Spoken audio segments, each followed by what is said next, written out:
Volume 10, 52nd chapter, A Morning of Afterglow, and doubt. The top floor of the laboratory building in the Institute was truly desolate. The entire floor was made up of this single room. Through the windows came the sunlight of early morning. However, the barren room had no real lived-in feel to it.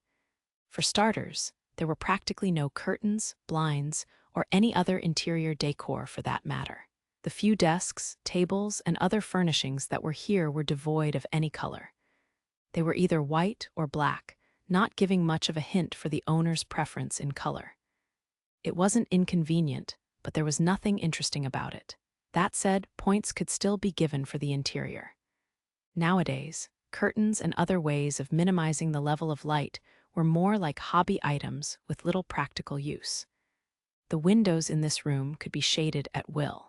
It was also possible to set them to auto mode that would adjust the lighting depending on the amount of sunlight in the morning.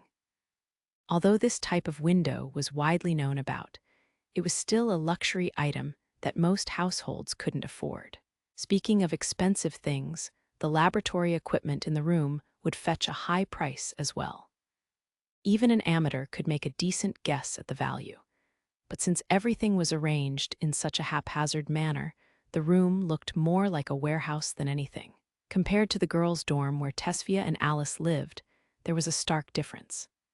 There, they had curtains on all the windows regardless of size, with much attention paid to the interior as well. But there was still a corner of the room that felt lived in. That was mostly thanks to Loki. Then again, her tastes were similar to Alus's at their root, so it could hardly be called modern. Regardless, it was now early morning, a refreshing morning after all the clamor of the day before. A soft light flooded into the room most girls would consider plain and boring. It was the pseudolight of the artificial sun, which, with progress in science and magic, had become very similar to the real one. The faint light shone on the three girls sleeping in the room. They were all spread out every which way and dressed as if they'd fallen asleep in the middle of a midnight chat. Their bodies might have gotten stiff if left alone, but fortunately, Loki had put blankets over them out of consideration. Eventually, a yawn. Good morning. Strangely enough, the first to wake up was the redhead, Tesvia. Her normally shiny red hair was now a complete mess, in a way that was just like her. She must have thought she was sleeping in her usual bed in the dorm, but the next moment she frowned in pain at her aching joints. Which made sense, as of the three girls, she was the only one who'd slept on the bare floor. She let out an and her body jerked. "It hurts," she said, as if looking to share her feelings with someone. The tone of her voice made it sound like she was appealing to a doctor. The next moment, her attention shifted from her body to the unfamiliar blanket over her. It was then that she finally realized she'd fallen asleep. Although her eyelids were heavy, she opened them and confirmed she was indeed in Alus's laboratory. Her body shot up as she tried to sort out the situation in her head. She couldn't remember exactly what had happened just before falling asleep, but she traced her memories of what happened the day before.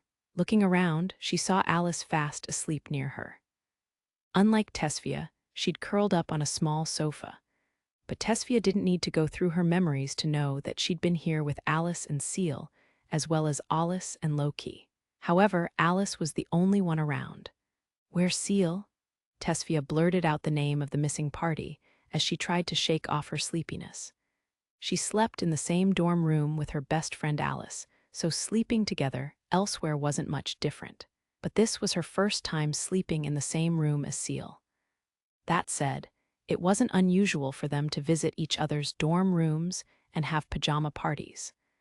Those kinds of girl gatherings naturally happened when girls their age lived together. However, because the Institute tended to attract students from respectable families, these kinds of acts were frowned on by students who respected the norms. Because of that, sleepovers were held in secret. Yet that too made it exciting for the young girls. Tesvia was pretty well acquainted with Seal. In spite of that, she'd never slept over in Tesvia's and Alus's room even once. Still shaking off her drowsiness, Tesvia rubbed her eyes. Then she looked across the room again.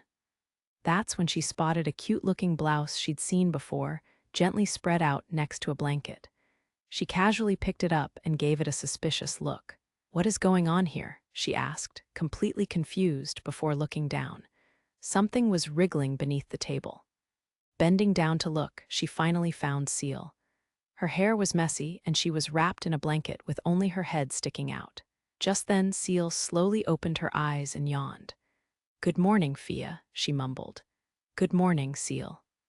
Aside from the fact that Tesfia was bending down to stare under a table, it was a very normal greeting, which left only one thing unanswered. She looked back to the clothes in her hand, her mind still not working properly. The next moment, there was a sharp bang as Seal bumped her head on the table. "Ow," she yelped. At the same time, her consciousness snapped awake. The pain aside, she had realized something that made her unable to enjoy the blissful morning hour.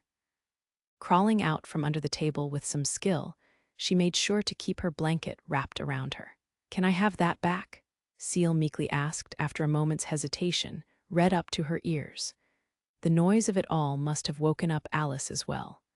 Unlike Tesfia, she didn't have low blood pressure, and it didn't look like she would fall back asleep. A difference in how they grew up, perhaps, but not even Alus had fully recovered from her built-up fatigue, so she blinked repeatedly in an attempt to clear her head. "You two are up early." She was generally laid back in her manner, but it took her longer to finish her sentence than it usually did. Still in a daze, she asked about the same matter Tesfia had been wondering about. "By the way, why aren't you wearing any clothes, Seal?" "What? Seal, are you naked?" With Alice's words and the clothes in her hand, the reality of the situation sank in even for Tesfia. It was hard to tell with Seal wrapped up in a blanket, but it seemed Alus was more observant than Tesfia was when newly awake. Once the idea was in her mind, Tesfia couldn't keep herself from imagining Seal's appearance under the blanket. Seal herself wasn't entirely sure of her situation beneath the blanket, so she timidly checked. The two held their breaths as they watched. After a moment, Seal let out a sigh of relief. It's fine," she said. "I'm still wearing my underwear."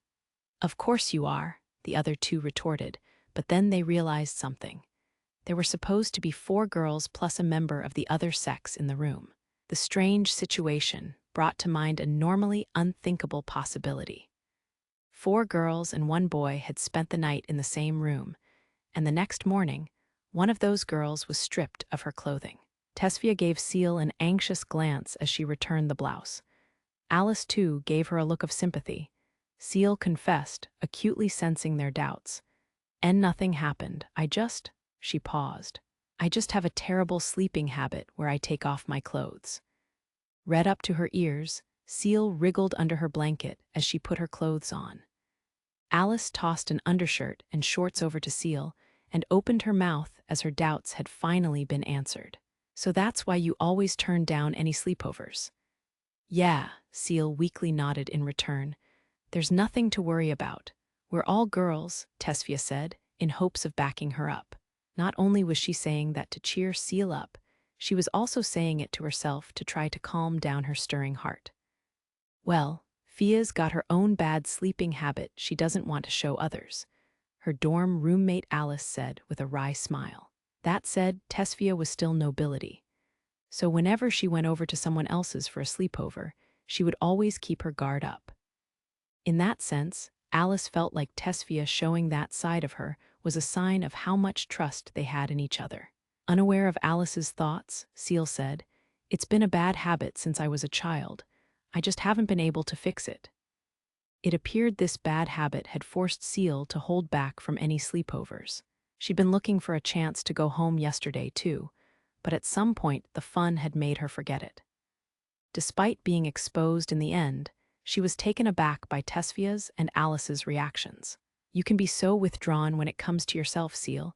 We don't mind, so let's have another sleepover sometime."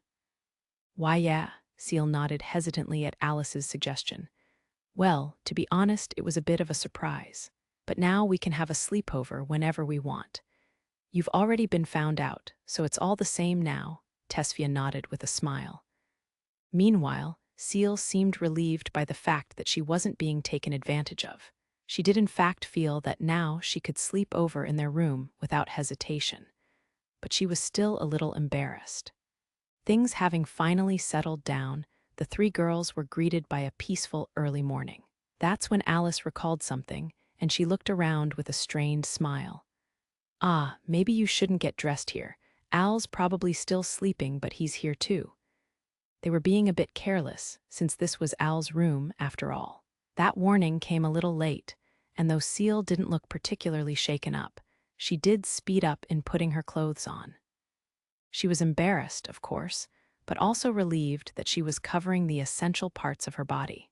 If Tesphia had been in her shoes, she would have been in hysterics. At any rate, the early morning commotion came to an end. The Alus the girls knew wouldn't overlook their loud chattering. Even Alus had been prepared for Alus to come out with a frown on his face when she warned Seal. She'd been prepared to get scolded, but, betraying their expectations, nothing happened. Huh, Alus said. She and Tesphia exchanged glances at this anticlimax. They soon realized that an inexplicable silence filled the large room. When they focused, they couldn't sense the presence of anyone aside from the three of them. Even Loki's bedroom, which was just a simple partitioning, would have been subjected to their voices and the noise. Tesphia and Alus had helped with its design, so they were well aware of that. Looks like it's not just Al. Tesphia paused. It doesn't seem like Loki's here either, she mumbled, looking at the other girls again. Shortly after that, they confirmed that the owner of the room was, in fact, missing. Alus and Loki had disappeared quite some time before they woke up. As proof, the license that served as a key was left on top of the table. It was meant for the remaining guests to lock up after themselves. Once she'd finished dressing, Seal combed through her unruly hair with her fingers and brought up yesterday's discussion, which Tesphia and Alus had forgotten all about. Oh yeah, Alus and Loki did say they had business to attend to today. Incidentally, as of yesterday, Seal had stopped saying the Miss in front of Loki's name as a sign of their friendship. After a moment's pause, Tesphia and Alus recalled the same thing. It was nothing to make a fuss over now, and having known the two for a while, they could guess at what was going on. I wonder what business it is this time, Alus said. Do you know Fia? Tesphia shook her head. I don't know, but Lady Lettie did show up yesterday, and I don't think she's unrelated to this. Really? I wish I got to meet her too, Alus exclaimed. I only got to see her for a short while, and then, Tesphia remembered being called out to by Lettie, only to be scolded by Alus, which brought a wry smile to her face. But that had been that. She would have liked to talk with Lettie as much as she could, as long as it didn't cause any trouble for Alus. She admired Lettie Kultunka not just as a powerful Magicmaster, but also as a woman. Lettie was a veteran, full of composure, and she showed her feelings in a natural and human way. It was that openness that attracted people to her. Tesphia wanted to become just like her. Filled with a frustration she struggled to put into words, she recalled what had happened in the baths at the Friendship Magical Tournament. She then rephrased what she'd been about to say. That's true. If I get the chance, I'd like to have a talk with her over some tea. Lady Lettie is really easy to talk to, isn't she? It's like there's no barrier or gap between you. I know what you mean, Alus agreed with a smile. It was difficult to put into words why people were attracted to each other. However, they both felt that Lettie was carefree and open-minded. At the same time, she was wild, but equipped with her own unique sensibility. At the core of her actions were firm principles that were different from rigid military discipline and common sense. In other words, there was a clear focal point that supported Lettie's own righteousness. On top of that, there was her affability. Even though they'd never met before, she'd gladly interacted with them. It was only natural that Tesphia and Alus would be drawn to her. To novice Magicmasters like them, Lettie was an ideal. In addition to that, she still maintained her human nature despite all of her battles with fiends in the outer world. Needless to say, that was yet another reason for Lettie's popularity. It also meant that her way of magic mastery was the opposite of Alus's way. But the two girls were still immature, so they didn't even notice. Lettie had kept her human nature in the outer world, while Alus had lost his. They knew too little of the outer world to realize this. Lady Lettie seems to do some things completely on impulse, Tesvia noted, but that's part of what makes it so easy to get close to her. Yeah. As Tesvia and Alus continued talking, the remaining girl asked in confusion, "Who are you talking about?" "Lettie, do you mean? That ranked number 7. Seal was in shock. Everyone at the Institute knew Lettie's name, and the two girls nodded in affirmation at Seal. Even though they'd met her through their common connection with Alus, Lettie was still a big deal to them. They thought they would never meet her. What greater honor could there be than to have someone like her remember their names? However, they already knew Alus. He went beyond Lettie, standing at the top of all Magicmasters as the ranked number 1. That being the case, perhaps they shouldn't take Lettie at face value either. A normal person would never work as a single. Of course, there were all kinds of bonds and inconveniences related to rankings, more than the girls could even imagine. Once they became aware of that, they wouldn't be able to innocently yearn for it like the other students. "I'd love to see Lady Lettie fight just once, right, Alus?" The fact that Tesvia could state an extravagant wish like that was a sign that she still had the mindset of a student. "Yeah, I wonder what kind of magic she uses," Alus asked, in an innocent and naive fashion. Even as she spoke out of curiosity, she didn't truly realize the greatness of single-digit Magicmasters that were touted as the most powerful warriors on the battlefield. This, despite her daily contact with Alus, which meant that she just didn't know the outer world. But that wasn't just limited to Alus. Nearly all the students at the Institute had no idea what battles in the outer world really looked like. The girls didn't know that it would take someone's death for them to finally realize it. Singles have all the information about their affinities and spells kept secret, after all. "Well, I bet Alus would know," Tesvia innocently said. However, Alus, realizing she was stepping into a minefield, answered with a dry smile, "I think Al would get angry if we asked." Seal agreed. "Of course he would. Actually, are you saying that Alus would know?" There had been an event that caused a big commotion in the Institute yesterday, and that was Lilicia revealing that Alus was a Magicmaster for the military. Being a Magicmaster was like a full-time job, so as a student perhaps he was being treated like an apprentice Magicmaster, it was thought. The credibility of Lilicia, who'd only just transferred in, aside, the high-level mock battle that took place on the festival's first day had removed all doubts. Then again, the reality far exceeded the false information Lilicia leaked to keep the situation under control. The students couldn't even imagine the truth, that their classmate Alus Rygen was the ranked number 1 Magicmaster. With one day having passed since the campus festival, Seal was finally able to calm down and think about what had happened yesterday. Thinking about it, it wasn't a very convincing explanation. "I get that Alus is part of the military, that he's helping them out with military affairs. But is that okay from a disciplinary level?" It was an obvious question. As a general rule, recruiting minors into the military wasn't allowed. Maybe it was different in the past, but in the present day, public opinion was firmly against sending minors into battle. Part of that was because the tranquility in the inner world had dulled the sense of danger in people's minds. It was a side effect of the peace they enjoyed. "It's probably complicated," Tesvia said. Being nobility and having a mother with a military background helped her to understand that side a little easier. She furrowed her brow. The military probably wasn't pleased that people were talking about Alus's status and treatment. Above all, the military wasn't just a simple force in Alpha. It was also a metaphorical wall that psychologically separated the common population from the outer world. A soaring wall that stood between them and the threats that loomed from the outer world. Which was why no matter what someone as powerful as Alus did, the military would settle the matter within its own walls. Or rather, they had no other choice. Having considered things to that extent, Tesvia, unusually for her, pondered for a while. That meant that perhaps what Lilicia talked about yesterday may have been in Alus's best interests. At the very least, he didn't have to leave the Institute, and his position had been only marginally affected. Some of the best students already took up unofficial military duties before graduation under the guise of training.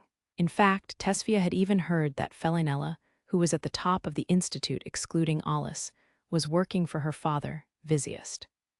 Besides, Lilicia's revelation hadn't been completely false, and she'd kept the core truth hidden. Alus's most important secret was still a secret, and it had been done with a minimum of effort. However, hey, do you think Lilicia is really on Alus's side? Alus and Seal both fell silent at Tesvia's unexpected question. Alus himself had said not to trust Lilicia. Those words kept bothering Tesvia. Most of all, if you assumed that surveillance was Lilicia's primary role, then she really should keep her guard up around her. She was convinced of that much. When Tesvia faced Lilicia, she had sensed there was something different about her compared with the usual nobles. That's why she honestly didn't have a favorable impression of her. The world of nobles was twisted compared to commoners' society. It didn't even have something you could call normal. Or perhaps they just didn't get along. It was a vague feeling, and it was hard to share with Alus and Seal. It was something that only someone who knew a fair amount about noble society would truly understand. Lilicia's family name, Frusivan, was one of the reasons for that feeling. That family was something of an outlier in noble society. If anything, they were pretty much treated as heretics. Seeing Tesvia's wrinkled brow, Alus let out a sigh. Well, there's not much point in thinking about it. Fia, you're the type of person who only gets confused the harder you think about things. Alus was pretty much calling her an unintentional troublemaker, but she knew Tesvia had good intentions. In any case, Tesvia tended to run in circles with her thinking. Tesvia just shrugged in the face of such kindly intended, but painful to hear, words. I know that. She'd had plenty of failures under her belt, so the best she could muster was a pout. But, Alus said hesitantly, I don't really like that we don't know. She blurted this out in a somewhat lonely tone. They'd been together with Alus and Loki thus far, so being kept out of the loop felt like being treated like an outsider.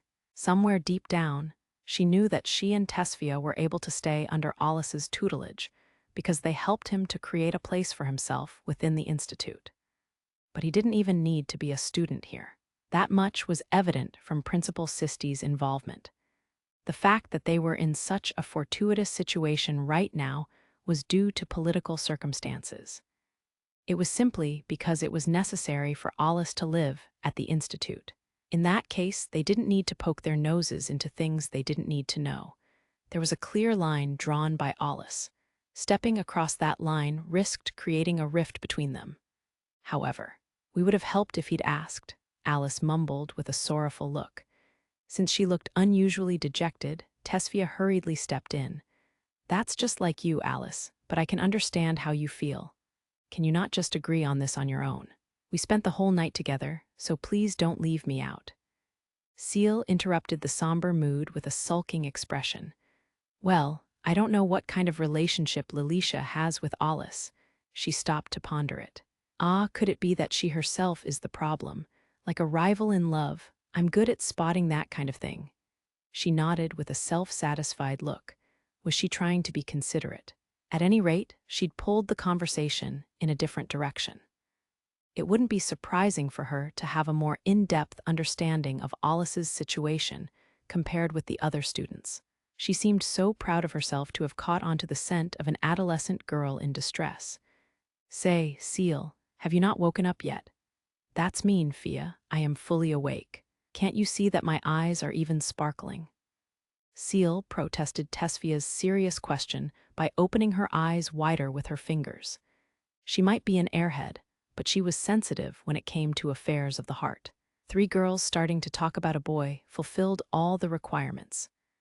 Well, maybe I took my imagination a little too far. Please forgive me for that, she continued, bringing her hands in front of her face in an apologetic gesture. It seemed it had just been her brand of joke. But if Lilicia is the key, why not close the distance to her? She continued. She seems well informed, so maybe you can get something out of her. This was advice from someone who wasn't as familiar with the situation as the other two were. Alice followed up on that. That's true. There's no need to be hostile towards her from the start. We might be able to work together to help Al with something. Lilicia was sent by the military to watch over Alus, so if they showed that they were being cooperative, they might be able to be of help to Alus. They could also observe the observer, so long as they kept a degree of distance from her. Alice's idea was simple. Meanwhile, Tesphia showed a puzzled face, but after thinking on it for a while, she said, "That's true. Al's been a big help to us, so we could at least try. Yeah, let's at least hear what she has to say." Alice put on a bright smile as Tesphia nodded in agreement.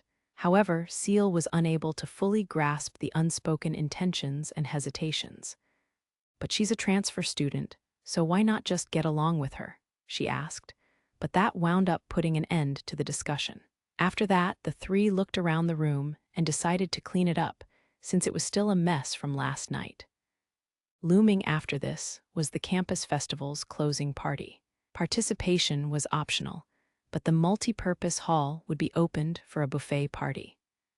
Their class had also planned for a small party before that, but the three girls agreed they needed to clean up here first. Incidentally, when it came to cleaning, Seal was as good as Alice, though Tesphia was not very good at all. That wasn't just because she lacked skills, but also because of a lingering doubt in her mind. Just where had the owner of the room and his silver-haired partner gone? She knew there wasn't much point in thinking about it, but it still vexed her. Trying to shake those thoughts away, Tesphia went to work, cleaning the room in her own way. "Frusivan, I know, maybe I should ask Mother." She stumbled upon that realization when they were halfway through cleaning the room. 53rd chapter, the transformation of Vanalis Alus, was in the middle of Vanalis, faced with the world having transformed into silver. He took a deep breath and then exhaled, his breath turning white. A few days had passed since the day after the campus festival when he and Loki set out. Although they practically had the Governor General's permission, having both of Alpha's singles outside the nation was less than desirable. Because of that, they couldn't really afford to spend too much time on this mission. But the situation before them was unexpected. Alus glanced over at Lettie. She simply stood there stunned, making no attempt to bat away the falling snow. Lettie had spent over half a year trying to conquer Vanalis and still hadn't accomplished it, which was why she wanted to borrow the help of Alpha's strongest card. That's why settling this quickly was definitely her top priority. But that's a little dicey now, Alus thought quickly. Including the time needed for marching, they could only really spend 3 days eliminating the Fiends. If you added in the cleanup of remaining Fiends afterward, 5 days would be desirable. The Devourer was only eliminated recently, and he'd heard of Fiends making strange movements in the outer world lately. In other words, the situation in the outer world was still unstable. And since Barrick sent out 2 singles, he would have to consider what to do about the deployment of defense personnel while they were absent. Alpha's defensive strength wasn't going to waver because of the lack of singles. However, that assumed normal activity among the Fiends. In the case that an abnormally large swarm attacked or an S-class Fiend attacked, the defensive line would collapse within 7 days, according to the simulations. Of course, Alus didn't take those at face value. His own prediction had the defensive line collapsing within 3 days in the worst-case scenario. The snowfall before them shouldn't have existed in this season, and it threatened to destroy all of their intentions. It had been over a century since human hands were removed from nature. Even so, the changes in the natural world exceeded human imagination. Trees grew at absurd speeds, and there were new plant species and animals no one had ever seen before. The one who enjoyed the benefits of this evolution the most wasn't Fiends or humankind, but Mother Nature. However, no matter how far out of the realm of imagination the scene before them was, it was definitely more than just a natural phenomenon. Just a few hours ago, they'd been in stifling heat, but now the world had turned silver and they had frosted breaths. The temperature change was so drastic that it didn't just rule out natural phenomena, but also illusions from dark attribute spells. There was a slight movement next to Alus. Having caught up to him, Loki immediately did what she needed to do and sent out a wave of mana across their surroundings. She closed her mouth and shook her head. There were no fiends nearby. Alus gave Loki a passing grade for having made the correct initial move without being distracted by the scenery. He then went on to analyze the situation. First, there was the presence of the fiend he was sensing. Also, the fact that Loki's detection hadn't caught it. It's clear that this is not just ordinary snow, as it's able to obstruct mana sonar. Jamming, perhaps, but he couldn't really sense any mana from the individual snowflakes. Considering the amount of mana in the air, it was unnatural for there to be no mana in this vast amount of snow. It was possible this was a result of interference with the information dimension, which was even more advanced than interference with matter. But the situation being as extraordinary as it was difficult to tell right away. Like Loki with her detection, he'd used his own attribute-less magic to expand his field of view. Basically, the three-dimensional structural information of his surroundings unfolded in his brain, and he could grasp the situation around him as if watching a diorama from above. And while it wasn't as effective as detection, it could pick up the presences of fiends to a degree. It had an effective radius of 1 kilometer. Within that area, he could vaguely pick up on a fiend's presence. But even with his power, that was the limit, and it was impossible to pinpoint its location. It might actually be interfering with the information dimension. It's pretty impressive, but it appears it's not right next to us, and it doesn't seem like it's making any move to attack us anytime soon. So now what? Alus pondered his next move, frowning at the unfamiliar feel of the ground. It really is snow, right? Loki murmured next to him. It was standard practice not to take anything at face value in the outer world. But her tone mixed a Magicmaster's caution with doubt that what she was seeing was real. Yeah, after a moment, Alus nodded, affirming that what she said was correct. He currently saw nothing that suggested otherwise. He then watched Loki turn her face up to take another look at the landscape. He followed suit, but only saw the same silvery world as before. The falling snow danced like ashes in the air, swallowing up everything in its path. Eventually, the slowly falling snow began to cover Lettie's head, changing the color of her hair to white. When Alus took a step, the snow reached up to his ankle. This is quite the snowfall. It's as far as the eye can see. Not even he had anticipated this situation. Of course, he'd never experienced it in the past. Alus continued to analyze the situation, while Lettie snapped back to reality, barking out orders as she shook the snow off her head and shoulders. Confirm the situation. Prioritize finding the advance party, split into 5 and get going, she shouted, in a more serious tone than usual. But it was clear both she and her squad were still shaken up. Even so, her orders were very effective in moving the situation along. The squad hurriedly put down their packs and was about to get into action.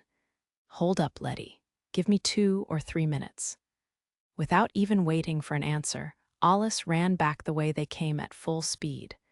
He didn't look at Loki, who gave chase behind him as he made for the boundary of this frozen world. Even Loki struggled to keep up with Alus when he ran at full speed. Fortunately, she didn't lose sight of him. Sir Alus, seeing him come to a standstill, she called out to him. What are you doing? So it's here. By following his gaze, she easily found what he had been searching for. It was a thin line of snow that had fallen from the overlapping tree branches above. What is this? Ignoring Loki, Alus squatted down and swept up the snow with his fingers, rubbing them together. I didn't catch it right away, but I'm convinced now. This is magic. It was most likely an environment-altering spell, but seeing how wide of an area it covered, its interference far exceeded Niflheim. In terms of falsifying the world, it was similar to Helheim. However, its scale easily surpassed what Alus could accomplish. Coming back here was the right call. Yes, but this is... Loki looked at the snow suspiciously. She couldn't tell who had used the spell or what their intention was. The magic that Magicmasters used was primarily intended to combat fiends. It was a weapon. That was basically true for detection and barrier magic as well. When Alus created a new spell for Alus, he'd explained how magic was made by narrowing down a theme. That was why there was no such thing as the perfect spell that could do anything. In any event, the magic that Magicmasters used was meant to kill fiends. That was the basic premise for it. And conversely, the magic that fiends used was a tool to kill humans. Yet despite such a powerful spell being used, there seemed to be no intent of attack behind it. Well, the chilling temperature could be considered an attack, but in that case, it could just be directly used against them. Turning the entire world silvery white was simply ineffective. Having confirmed the truth, Alus left the questions for later and made his way back to Lettie and her squad. Let's start from the conclusion. This snow is a product of magic. It might not be a useful piece of information right now, but since the other party was an unknown entity, it was important to share and understand as much as possible. At the very least, it was necessary for how Alus operated. His experience told him that even the slightest unanswered question would come back and bite them. However, the intentions behind it are unknown.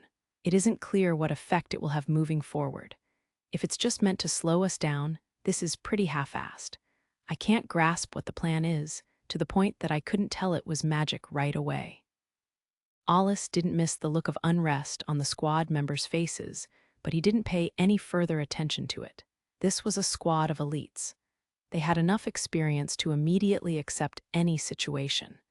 However, that merely meant they had a high degree of adaptability, and adapting and analyzing were two completely different things.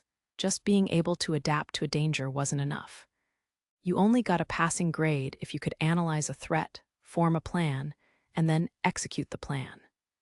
Simply accepting the reality of the situation could also mean abandoning the thinking needed to resolve it. While Lettie and her squad looked on in silence, Alus had already begun to think about their response. Lettie also realized that she'd lost her cool.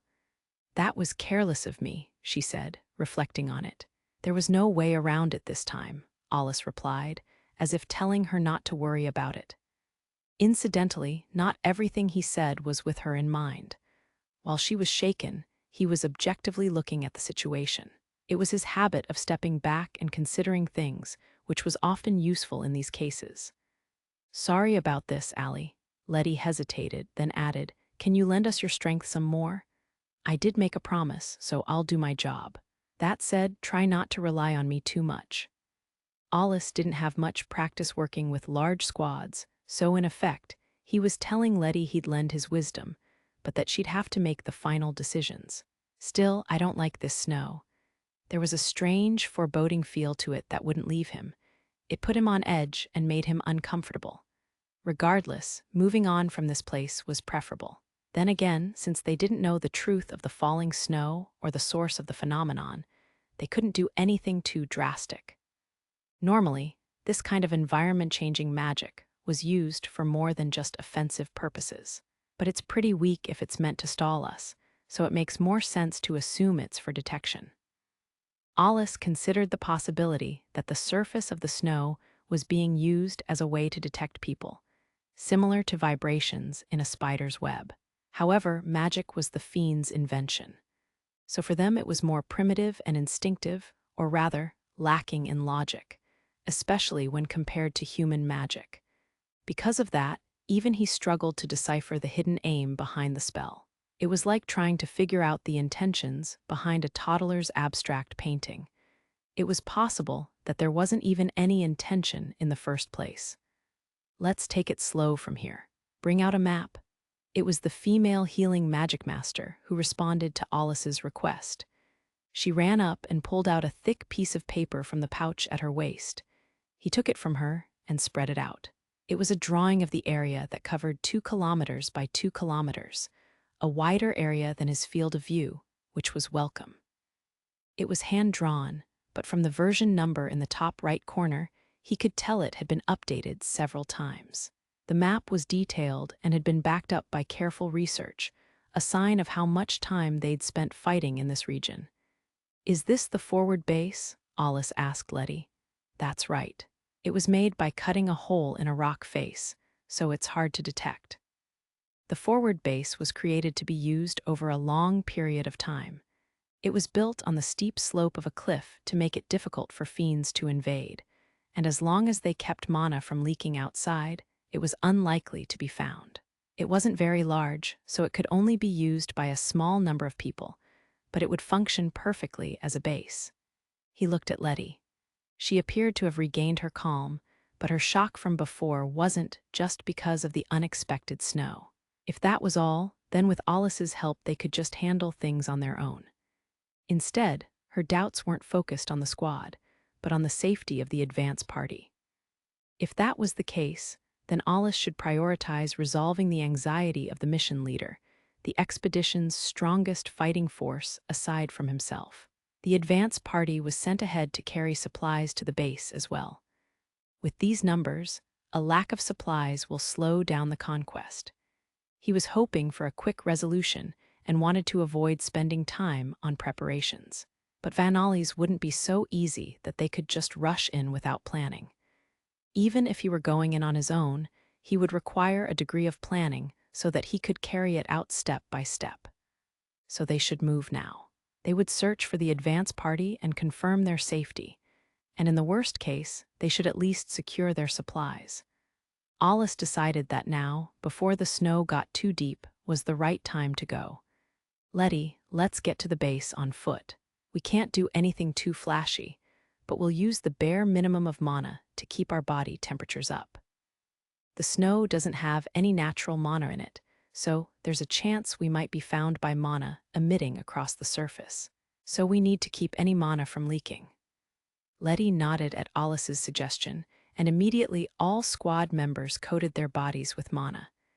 It was one of the mana control techniques, but there was a limit to how long they could keep it up. Alus could form a thin film of mana, not even 1 millimeter thick around his body.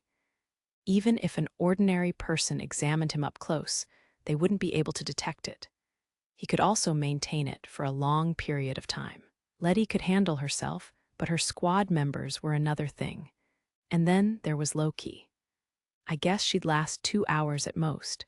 If they only needed to keep a film up, they could all last for several days. But it was drastically more difficult to maintain without any leaks. It was like threading a thin thread through the hole of a needle and holding it there while keeping it from touching the needle even a little. Of course, that required extreme focus, which would delay their responses to any attacks from fiends at the same time, which could end up being fatal. So what do we do about searching our surroundings, Allie? Lettie asked, understanding the difficulty of the task. Alus turned to Lettie as if that was a trivial matter. I'll do something about it. Still, I see you're not a single for nothing. You think? His unusually frank praise made Lettie show an embarrassed expression. Lettie had a high level of mana control. He didn't know how long she could keep it up, but just like him, she had a film so thin it was questionable if a normal Magicmaster could even pick up on it. It was kind of like lotion applied to a woman's soft skin. Seeing her pull that off without any problems sort of made Alus feel like his identity was being threatened. Well, it's still a little cold, Lettie said. With a smile, she brought her shoulder next to Alus's shoulder. Coated with mana or not, she wasn't wearing a lot of clothing. Her belly being exposed in this kind of weather was a strange sight indeed. Just put up with it, Alus said, and pushed her away. He then glanced at Loki, who he was a little worried about. As for her, well, I guess she'll be fine. Her daily training was paying off as her mana control had improved considerably. She was practically on even terms with Lettie's squad. In the meantime, Loki, who had no idea why Alus was looking her way, devoted herself to controlling her mana. Anyway, Lettie, I'll keep an eye on our surroundings too. Fortunately, my way of detection is unique and leaves almost no traces of mana, although it's not as accurate as a spotter's results. I believe we should continue on foot, even if it is a bit of a hassle. Also, now that we're in this situation, we should reconsider the plan. All of that was just Alus's opinion. It was Lettie who had command of the squad.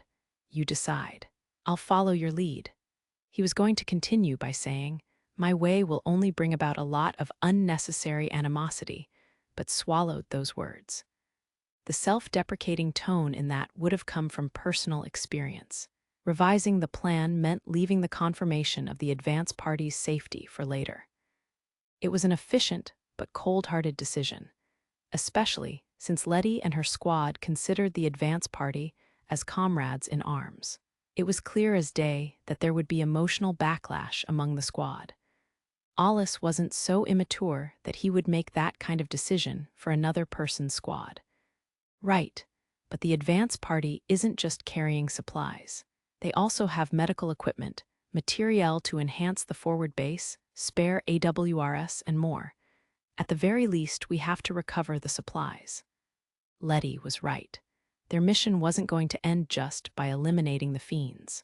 The supplies would be necessary at some point, and once the battle started, equipment and spell talismans would be needed to treat the wounded. That's a lot to carry. The plan was to meet up with them at the forward base, right? That's right.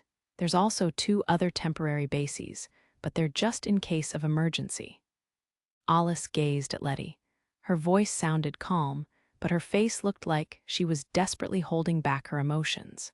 Having spent a lot of time in the outer world, she understood the reality of the situation, but she was still worried about her subordinates. As a fellow single, Alus found that a little unexpected.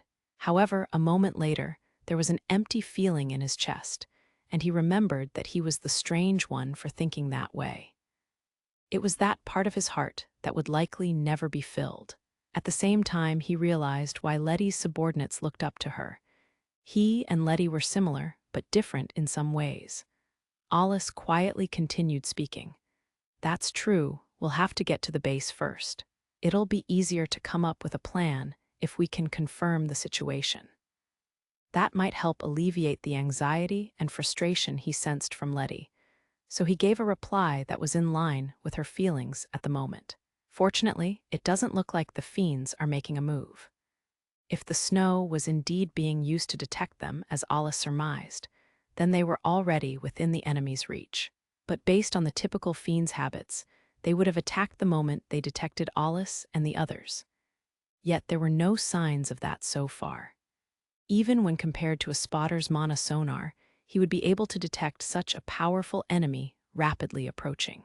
If they show no reaction to us moving on the snow, then the snow might not be used for detection after all. That actually makes the spell even creepier. Alus and the others quietly continued their march over the snow. Vanalis's topography was basically slopes surrounding a hilly area, like a ridge of small mountains. They'd be able to reach the peak of any of them in no time if they hurried. The base they were headed for was built into a slope slightly below the peaks of the ridge. A few hours later, Alus could see the hazy peaks at the limit of his vision. From there, they would finally be able to reach the highest point in Vanalis. On the way there, Alus silently listened to the sound of the snow being crunched under the squad's feet. As before, the snow had no trace of the mana that should naturally occur.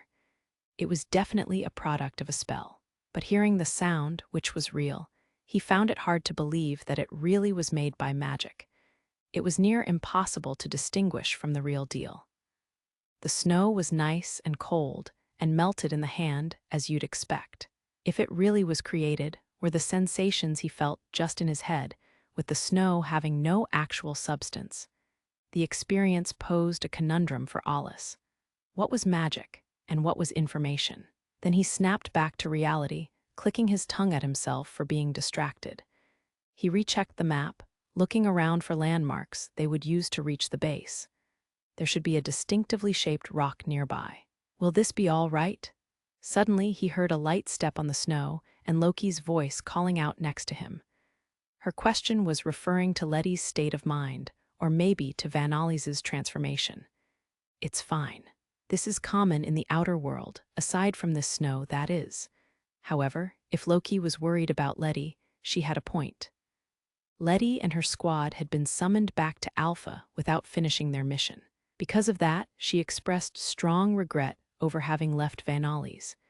She must have wanted to get back to the front lines as soon as possible. And it wasn't like Alus couldn't understand that feeling.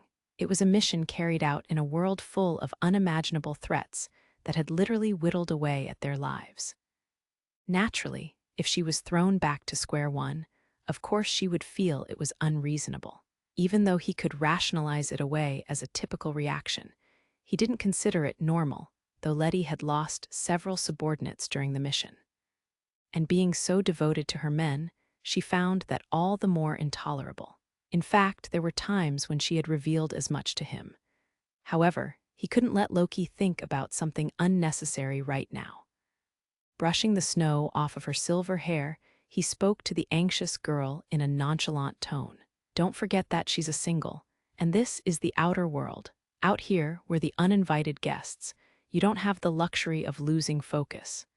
Yes, excuse me. Unnecessary concerns were an unwelcome thing in the outer world. If need be, they could return home after the mission and console each other.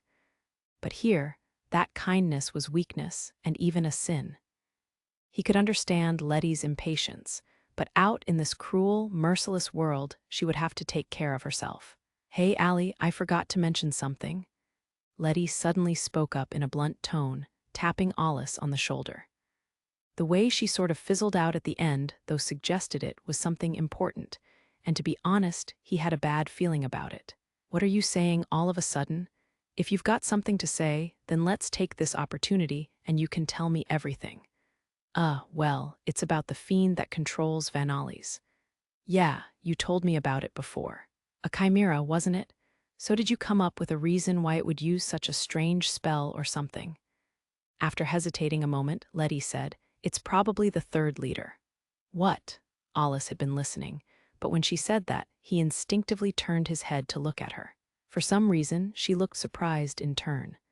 But the next moment, she smiled wryly as if to hide her awkwardness. Sorry.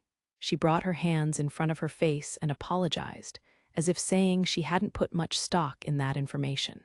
She then began walking again and continued to explain. Honestly, it wasn't certain, so I hesitated whether to say anything or not. Now's not the time to hesitate. So what's this third leader? As far as I know, the highest-classed fiend ruling Vanalis has changed twice. You know, like the turf wars that happen from time to time. Hold up. Then you're saying, while we were gone, the fiend ruling Vanalis might have changed again. And they might be responsible for this snow? Probably. It's possible that there's a different fiend than the chimera ruling this place now. I guess that make it the fourth leader. As she spoke, Lettie looked a little calmer, a sign that she'd been able to switch her focus back to the mission at hand.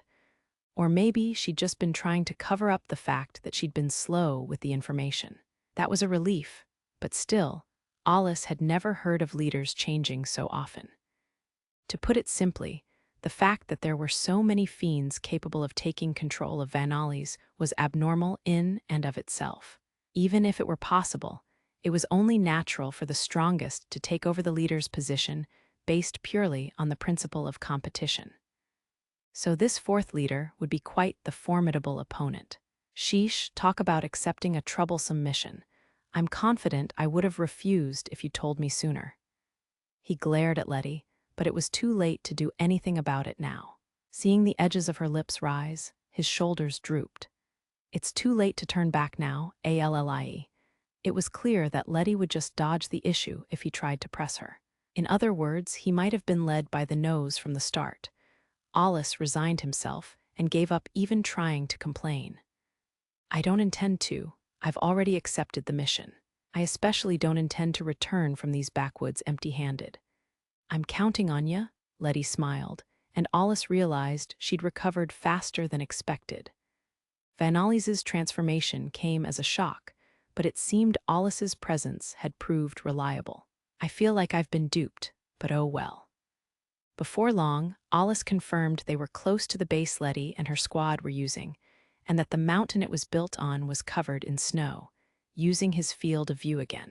At the same time, he looked around for enemies, but sensed no fiends around. After marching for a while, even Alus started to feel cold. On their way to the base, they discovered a cart half buried in snow. It seemed to have been haphazardly left there. The wheels weren't locked, and the cargo was still in it. The squad looked it over and confirmed that the food was mostly preserved thanks to being frozen over. As expected, upon checking with Lettie, it seemed the advance party hadn't come to Vanalis with a cart in tow. So after coming to Vanalis, they packed the cargo on a cart before moving on, and then it was abandoned. "What do you think, Allie?" After glancing at her, Alus gave her his frank thoughts. "If you think about it normally, they must have encountered a fiend. That said, there's no traces of any major battle. I can't tell because any footprints have been erased by the snow, but they might have feared the base would be discovered and left temporarily." The advance party hadn't put up a fight against the fiend and instead retreated. Alus concluded that was the most likely answer. The base is close. Let's carry the supplies in and confirm if they've returned or not. Right. Lettie's answer was surprisingly simple. Alus matched her attitude and avoided touching on the worst possible outcome. He wasn't sure what to say to her, but nothing he could think of would be right. Expectations were often met with disappointment in the outer world. After that, the squad searched as wide of an area as they could, but because of the snow, they found not a single trace of the advance party. They'd gotten closer. The base was already within a stone's throw. It still couldn't be seen with the naked eye, as it was built into a rock wall on a steep hill and would be camouflaged to hide it from the eyes of fiends. "This is going too smoothly," Alus muttered, as the squad silently marched on high guard. Whether he spoke from experience or his talent was anyone's guess. But the words of the ranked number 1 were enough for everyone to tense up and sharpen their senses even further. That was when it happened. A creature appeared on the path they were walking down as if it were a chance encounter. The squad was taken aback. Just 30 meters in front of them, they saw a short and stout creature crawling, leaving rut-like tracks in the snow as it slowly cut off their path. It had a black body that looked like it was wearing a dark dome-shaped tent. Ivy grew on its body, and on the ends of the ivy were leaves that rustled as they were pulled along the snow. The ivy and leaves had strange shapes, and not only did they rustle with each movement, but the tips seemed to wander through the air. From the way the vines were wrapped around it, it was impossible to see its outer shell. The intertwined vines formed a natural armor, and it looked like a bundle of ivy moving on its own. Surprisingly, the fiend showed no hostility. It had gotten so close to them without Alus even noticing. That, in combination with its strange appearance, left everyone stunned for a moment. Or not, because in the next second Alus alone kicked off the ground. In the blink of an eye, he closed the distance to the fiend. It was far too fast to imagine it was pure reaction. It was as if he was moving by instinct. With an explosive burst of power, he disappeared from within the squad's ranks like a bolt of lightning. His AWR appeared to shimmer in his hand for an instant. The next moment the squad was able to see him, he was far behind the fiend. The blade of mana extending from his AWR was extremely thin, and they could clearly see how long and large the swung blade was. Turning back to the fiend, they saw that the ivy covering its body had been cut through in a single stroke. A moment later, the snow soared up as an after-effect of the superhuman feat, and at the same time, a sliced line appeared across the fiend's body and dome-shaped outer shell. The next moment, the two halves slid apart, and the countless cut ivy vines and leaves rustled as one and fell to the snow. Without making any further movements, Alus undid the mana blade. However, he didn't feel like he'd cut the core. Tusk. He clicked his tongue in his mind. This was a kind of fiend not seen around Alpha.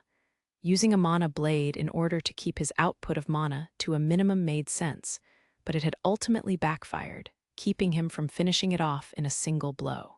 But he did intuitively realize something upon attacking it. Its core's location is strange, and this sensation is, sure enough, a being peeked out from under the severed vines and black shell. Its appearance looked much like the chrysalis of a beetle. It had 3 pairs of legs folded up across its abdomen. On its back were several small saplings in a charred black color. These were likely the origin of all the ivy. Underneath those saplings were thick wings that fit snugly up against its body. Rather than calling it the main body, it seemed more accurate to call it the outer shell's contents. Its unique appearance that not even Alus had seen before made him feel like a bucket of cold water had been dumped on him. Even while astonished, his instincts as a Magicmaster sharpened even further. After a few seconds, he no longer felt surprise at the Fiend. Instead, his thoughts had shifted to analyzing how to eliminate this creature. But before he could make his next move, a gauntlet clad in electricity was swung at the chrysalis. Sagic had followed up on Alus's slash. He'd swiftly picked up on Alus's intentions and concluded that he was the most suitable. In addition to his fast steps, he used force to move his large body at an extreme speed. His fist wrapped in lightning shook the air, and a thunderclap roared. The powerful blow should have had enough behind it to shatter the Fiend's body. However, just before his fist reached what appeared to be the head of the chrysalis, it came to an abrupt stop. Looking down, he saw the chrysalis's folded-up legs now wrapped around his arm, as at the same time undulating vines spun around his gauntlet. Then they dug further into his arm, looking to snap it. Pain shot through Sagic's arm, and he bit down to endure it. In that case, Sagic's mana swelled.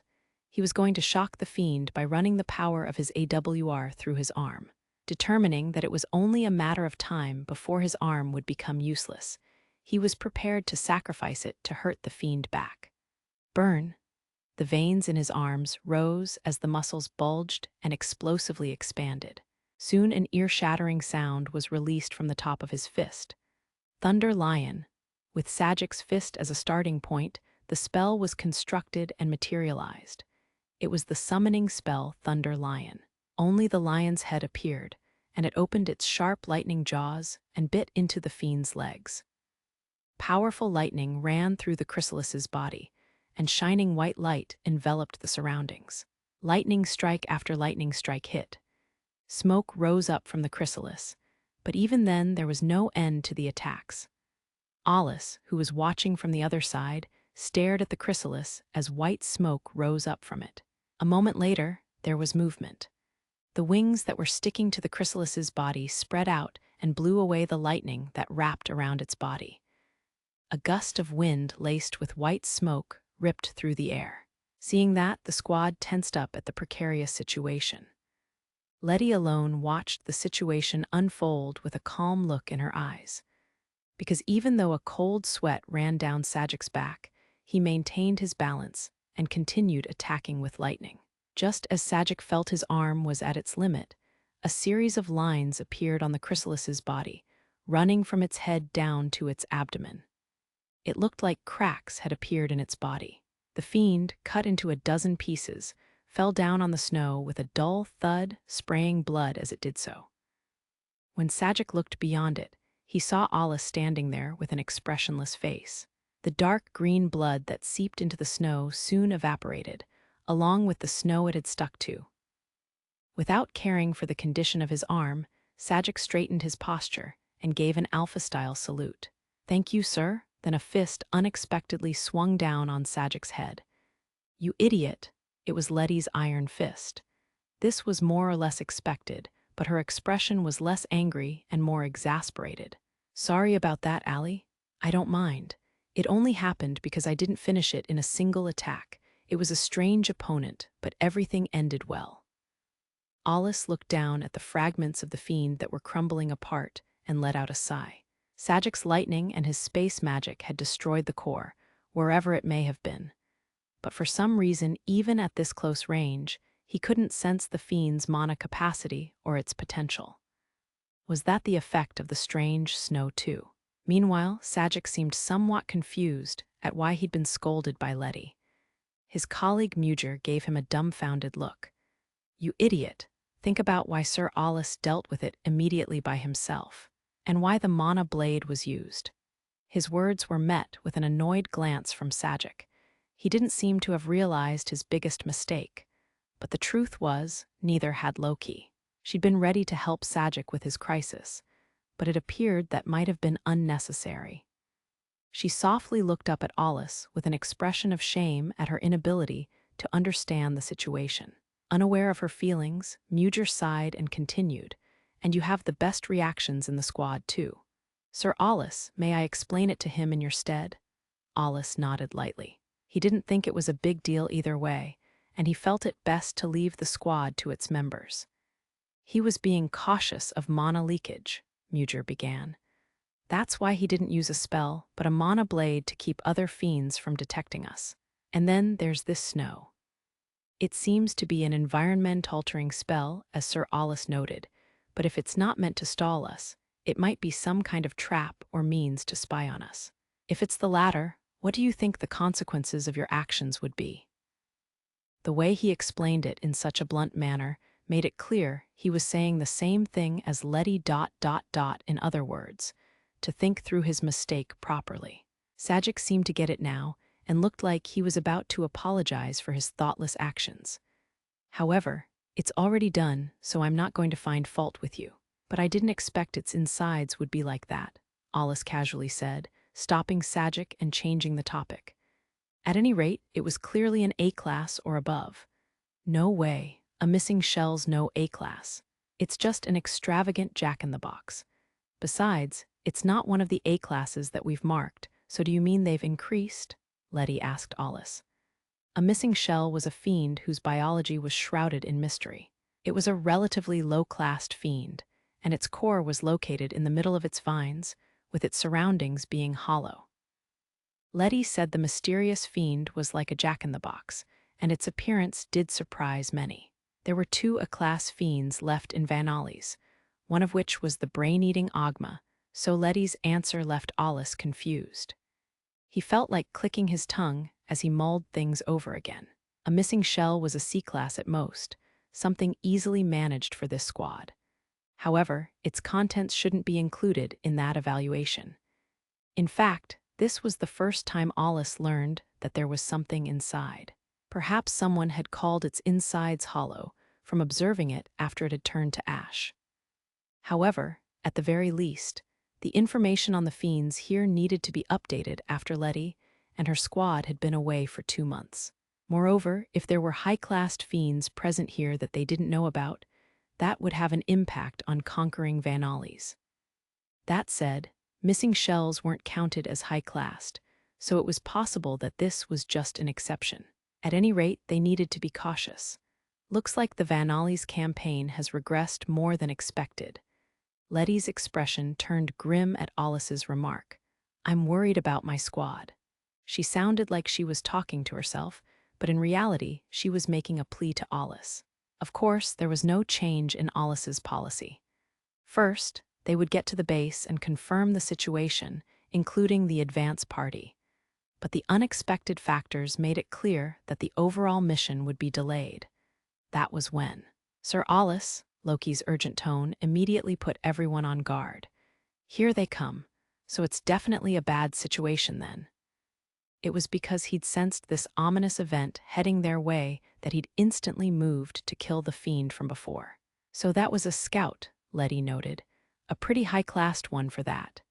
That had been one of Alus's concerns. The newly registered species, Ogma, was calculated to be an A-class, yet he felt that the fiend he'd just eliminated was around an A-class itself. Then there was the bit of information that Vanalis had seen a change in leadership. Perhaps all of the fiends in the area were becoming more powerful. "Well, there's no use thinking about it."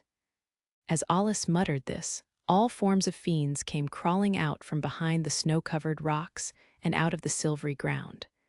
They totaled far more than 20, but it wasn't like they had just let them approach. Loki's detection wasn't flawed either. They just couldn't be perceived. Alus realized that the strange snow reflected mana diffusely and in small amounts so that you didn't notice it. As a result, there was a clean layer on the surface that wasn't tinged with mana. The fiends must have used that to camouflage their presence. Of course, the old tunnels that were in this area were probably being put to good use as well. That meant neither Loki's detection nor Alus's field of view could accurately locate them. If that's intentional, this goes beyond cleverness into being strategic, as if it was planned by a seasoned army commander. He noticed Lettie glancing at him. She was silently asking him if they could use some high firepower magic to intercept the Fiends without worrying about mana leakage. Having been discovered by this many Fiends, there was no point in holding back. And if this was a scouting party, there was a good chance the other Fiends in the area already knew their location. "I don't care. Let's get this over with." At Alus's reply, Lettie swung her arm down and ordered her squad. "Wipe 'em out." It was a familiar order, and she had no qualms issuing it. They'd already confirmed that the Fiends around them were common species.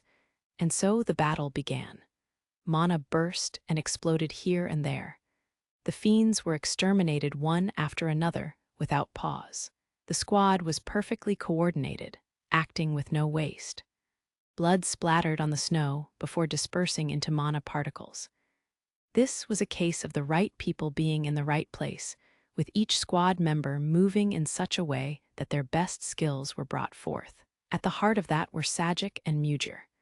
They prioritized eliminating the troublesome Fiends, leaving the rest to the squad, so the battle proceeded smoothly. In terms of coordination, they were the best in Alpha. Even without Lettie, their combat power was exceptional.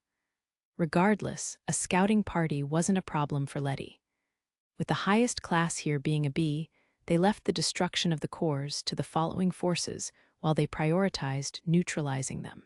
There were some Fiends that could self-heal, but that was accounted for. The battle was handled almost mechanically and according to plan, and the result was a complete win without any injuries. There wasn't even any need for Alus, Lettie, Loki, or the healing Magicmaster to do anything. Just how many squads are there that can fight this smoothly in a group in Alpha today? Alus thought, recalling the Demi-Azur battle. Eventually, silence returned to their surroundings, but in the next instant, light flashed far away. Alus sensed it and was just barely able to see something approaching in the upper part of his field of view. At the same time, a series of roaring sounds rang out. In fact, by the time the sound reached their ears, the white light was already close enough to erase Alus's and the others' shadows. There was no time to analyze it. When they sensed magic, it was already too late. Only Alus and Lettie were quick enough to react to the long-range magic blast. Lettie braced herself, while Alus thrust out his arm as the dazzling light threatened to swallow them up. Everyone covered their ears. Alus promptly threw up a barrier, but having been made so quickly, its durability was questionable. Even so, he just needed to buy a moment of time. Pouring mana into his AWR, Night Mist, one of the chain's rings started glowing with the light of mana. Thick ice in the shape of a massive shield was layered over the barrier that was just barely holding. It was large enough to cover the entire squad. That said, having been created by a simple magic formula, it had an unrefined shape. If skillfully manipulated, however, an ice barrier could slow down the compositional information of the spells that attacked it, and someone exceptionally talented could use the barrier to degrade the power of the spell. But the light contained an enormous amount of mana. The powerful glow both seeped into and refracted off of the shield of ice. The attack followed. Exceeding the speed of lightning, the tremendous heat collided with the ice shield, causing particles that resembled sparks to scatter. The next thing Alus saw was the light bouncing off the shield. It dragged a tail behind it like a meteor. But instead of disappearing into the distance, the tails multiplied and stopped in midair. It's still active even after being repelled. Alus swallowed his astonishment and braced for impact. The number of tails of light easily exceeded 100. Instead of disappearing as normal, they curled and attacked Alus and the others again. "Is that Brionac?" "No." Blocking the second wave with the ice shield, Alus groaned. The composition and amount of mana contained in the spell that assaulted them was different from what he, or even all of humanity, knew. If anything, it felt like an attack that brought out the true power of magic. Is it the completed version of Brionac? It's been said that no Magicmaster has found the quintessence of it yet, but to think a Fiend would reach it. It was then that the realization that magic originated from Fiends really hit home. The situation was now critical. This Brionac, or as he would call this god-level version Demi's Brionac, differed from the one humanity knew. It was basically a spell that couldn't be defended against. The spell only split up further and attacked anew for each time it was repelled. It didn't matter how much more powerful the barrier might be. It was possible that the tails might actually disperse if they continued dividing at some point, but Alus didn't have the time to test that theory. Even now, the repelled Demi's Brionac was splitting into more arrows of light that were raining down like meteors. By now, they were close to 1,000 in number. A moment later, Alus undid his ice shield. As dense remnants of mana danced around him like mist, he exhaled slightly. In the same moment, a black mana wrapped around him and he kicked off the ground. Once in the air, he spread his arms and unleashed several Graw-eaters. When he swung down his arm, the Graw-eaters were sent to devour every single piece of Demi's Brionac. It was his first time using it since the Demi-Azur battle, but even he was surprised at how much more easily controllable it was than before. His thoughts aside, the Graw-eaters danced in the air as they ate the pieces of light one after the other.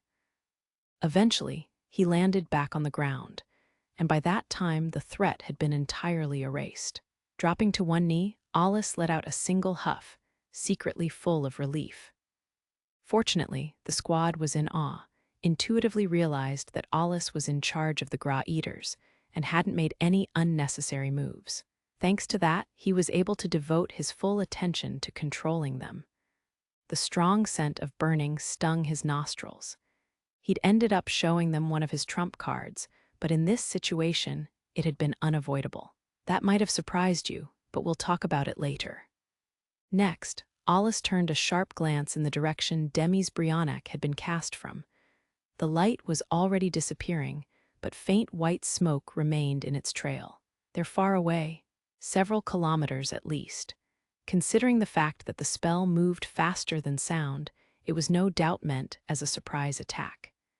Even Lettie could only manage to react, so Alus had been the only one who could muster a defense. That's Ali for ya, so how far away is the enemy? Lettie already knew about Graw-eater, having seen it before during the Devourer battle. Thanks to that, she wasn't as surprised as her squad. Alus nonchalantly answered her in a blunt tone, "I can't tell for sure." "Then why are you so calm? The next one's coming." "No, it won't come right away." Alus didn't have the time to explain, but he did have a good reason for thinking that. First, Demi's Brionac was far more powerful than what humans were familiar with, but it wasn't the kind of spell that could be cast repeatedly.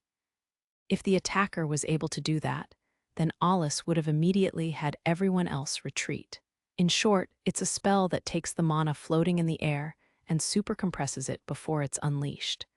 Considering the power, it should take half a day before the mana in the atmosphere recovers and can be used again. He had already seen through the fundamental basis for Demi's Brionac. That was in part because he did Graw-eater devour it. Distance is one thing, but I don't know where they are.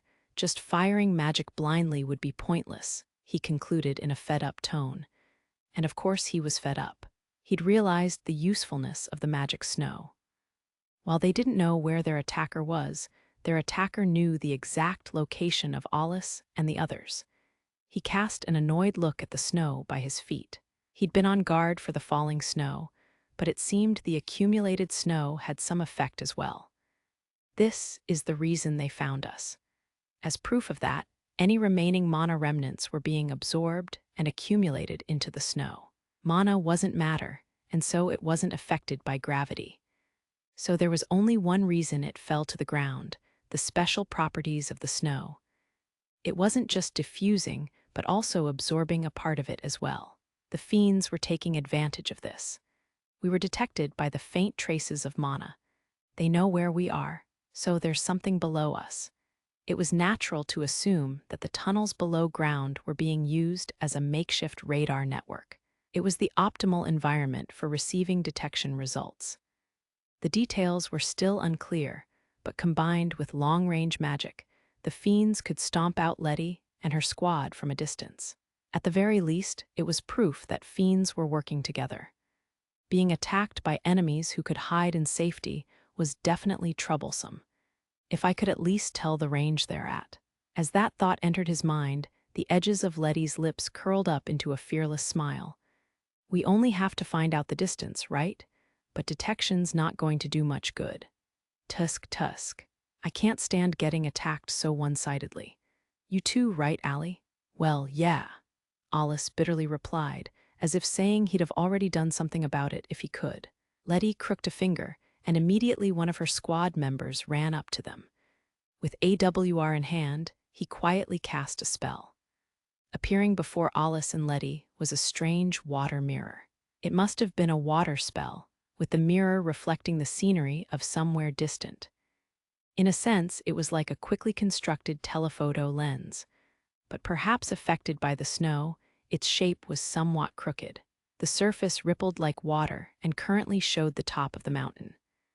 As Alus leaned in for a closer look, the squad member held up his hand and fine-tuned the shape and direction of the lens. Before long, he could see something moving. It was the back of a fiend that was leisurely descending down the mountain. The fiend was 3 meters tall and walked on 4 legs. It had a wolf-like appearance and strangely colored fur. From the way the fur blew in the wind, it seemed similar to human hair. But what stood out most was its distinctive single horn that could be seen even from behind. It was still smoking, as if it had emitted an extremely hot ray. I see, that definitely looks like the guy that just attacked. It's similar to a Lefke's, but that horn. Lettie ignored Alus's mutterings and took a bold step forward. Right now we know roughly where it is. She spun her arm around, raring to go. Alus didn't need to say anything. She looked like she was happy to get a chance to counter the fiend, but in reality, she probably just wanted to fire off a big spell to vent her frustration. He hoped it was just his imagination, but it was probable considering her personality. Lettie's body flooding with mana was truly a dignified and powerful sight. It was the aura of someone who had absolute trust in their power. It was like a reflection of her straight and honest personality. An overwhelming amount of mana flowed from her and into her ring-shaped AWR, and her next spell would surely have extreme firepower. Taking a pose to aim her spell, Lettie went through the process of casting and specifying the coordinates. The next moment, no fewer than 20 red dots shone near the top of the mountain. After a moment's pause, Lettie snapped her fingers. Detonation. When they heard the spell name, everyone aside from Alus took a step backwards. Immediately, a series of explosions occurred. Bright red flames covered the mountain and climbed up towards the top. It was the kind of spell Lettie specialized in, but its scale was extraordinary this time around. However, Alus, who was staring at the explosive scene, let out in an exasperated tone, "Hey, you missed." The coordinates of Lettie's spell were way off to the side of the top. From the distance they were at, even a slight miscalculation would lead to a difference of hundreds of meters. Fortunately, the mountain didn't collapse, but if it had hit properly, the mountaintop would have been blown away. Oh, Lettie made a dumbfounded sound. The next moment, the shockwave from her explosions hit them, ruffling her hair. Alus was completely unconcerned. "You were so fired up, and this is the result. Are you sure your skills haven't gotten rusty?" "What? You've got it all wrong, Allie." Lettie tried to make excuses upon hearing Alus's remark. By now her authority as a captain had fizzled, and the coldness in her squad's stares in her direction weren't only from the frigid weather. "Don't worry about it, Lady Lettie." Loki tried to cheer her up. Her fists tightened into balls, but it wasn't very effective. "Not you too, Lil Loki," Lettie whined, but she couldn't think of why it happened in the first place. "But why? I was a little loose with the coordinates, but I wouldn't miss that badly." Since detonation covered such a wide range, there was no need for pinpoint accuracy in the targeting. Because of that, it wasn't out of the ordinary for Lettie to have only a rough idea of what she was aiming for. Yet this time, she'd missed not just the sizable target, but the terrain anywhere near it. So her question was only natural. Seeing that she was unable to accept the result, Alus quickly offered an explanation. "Well, that was a joke. It's this strange snow's fault. It appears that it doesn't just diffuse mana, but also absorbs it. So it gets in the way of detection and middle to long-range spells, he told her. With mana being distorted, it naturally has an influence on coordinates as well. That would be fine at a closer range, but with that kind of distance, this is the result. He reported this in a matter-of-fact way, then lifted the edges of his lips into a grin. And so you let the target escape. And more importantly, why didn't you say so sooner, Allie? I wasn't entirely sure, but now it's clear. Still, you sure were flashy. It was a serious situation, but Alus sounded frivolous. His doubts had cleared up, and now their plan going forward had become more defined. Just learning that all magic is being obstructed is worth it. To put it another way, we'll be able to go all out, and to try to detect every little thing will be pointless. We've already encountered the enemy scouts, and after such a spectacular attack, there's no need to worry about being detected again. What should we do, Sir Alus? Loki asked, which stopped Lettie from throwing a tantrum. Her question completely changed the mood, and a serious expression returned to Alus's face. Let's begin with sharing information and start the plan over from square one. First, the enemy is almost definitely using the snow for magical obstruction and detection purposes, so it wouldn't be wise to stay here. They're not going to be able to use that spell from before over and over again, but there's no guarantee some other spell won't come flying our way. So I think we should aim for a base we can escape to and change our plans, Alus said, looking over at Lettie, who nodded in return. Lettie, we should probably split the squad. I'll leave choosing the personnel to you. Gotcha. So we're not letting them narrow down a target or find the location of the base. Alus nodded. Whenever he had to work with a squad for some reason, there was something he was always careful of. And that was his habit of thinking of squads as fighting power rather than human beings with their own wills and lives. It wasn't so much that he didn't try to think that way, but rather that he wouldn't show it. It was a quality that didn't mix well with someone who cared deeply for her squad like Lettie. His cold-hearted mind had already unconsciously discarded the advance party. At best, he was hoping to confirm if the spotter was alive or not. Now that the effects of the snow were clear, the spotter's value had somewhat diminished. But he had a hunch that when dealing with this enemy, the number of quality eyes would determine the outcome. Under these special circumstances, any more forces, seasoned veterans or not, were probably just numbers. Taking it to the extreme, as long as they could maintain their current fighting force, they could revise their plan. It didn't matter who was dead or alive. At most, he only had a preference for them being alive. His cold-hearted reason for this was to keep Lettie's mental state stable. That's just what the life and death of other troops are to me. I'm really not suited to operate in groups. Alus kept his self-deprecating thoughts to himself. He wasn't the type of person to go out of his way to spread seeds of discord on his own. Right now, he was feeling strangely nostalgic for his rather peaceful institute life. After the splitting of the squad, Alus naturally ended up together with Loki. They were also accompanied by another squad member who knew the location of the base. Lettie's squad ultimately was split into 4 groups.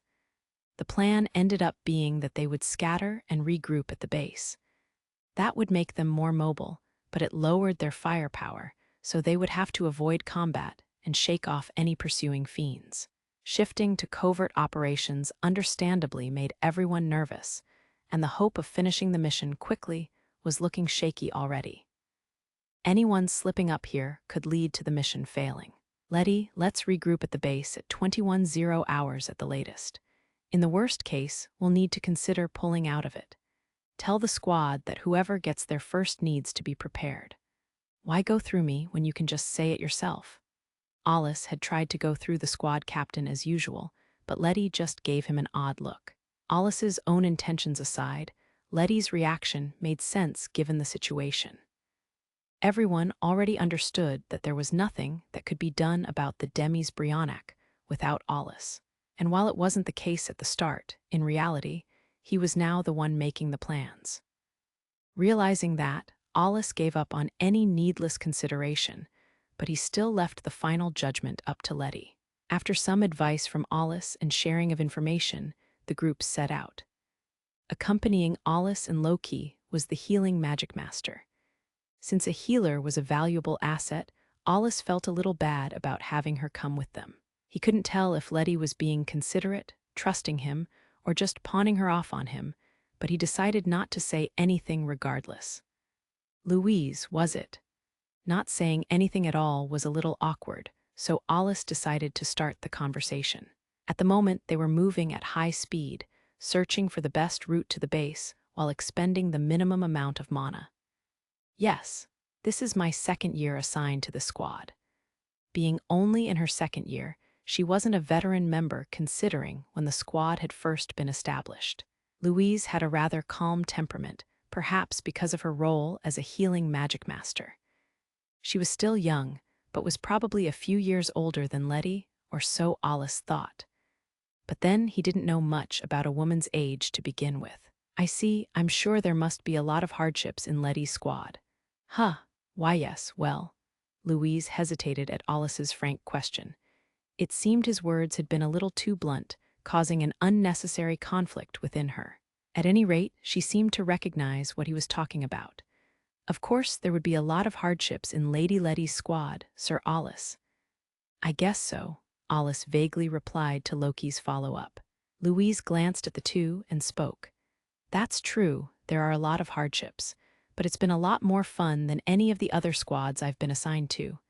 She wore a carefree smile. Despite all the fighting in the outer world, she called it fun. That couldn't be true if taken at face value, but Alus felt it showed she'd reached a certain level as a Magicmaster. Perhaps that was thanks to Lettie's squad. At any rate, he felt her answer indicated she was rather skilled despite her youthful age. Unaware of Alus's inner thoughts, Louise asked him, Sir Alus, about that fiend that cast that long-range spell. The Lefkes. Well, it's probably an evolved form, but I can't say for sure yet. It cast a spell, Brionac, you called it. This was something he'd planned on bringing up when they were all together. It was a long-range spell that looked like that, but it wasn't any Brionac that I know of. It might be something the Fiend created on its own, or it might even be the completed form of Brionac, Alus explained.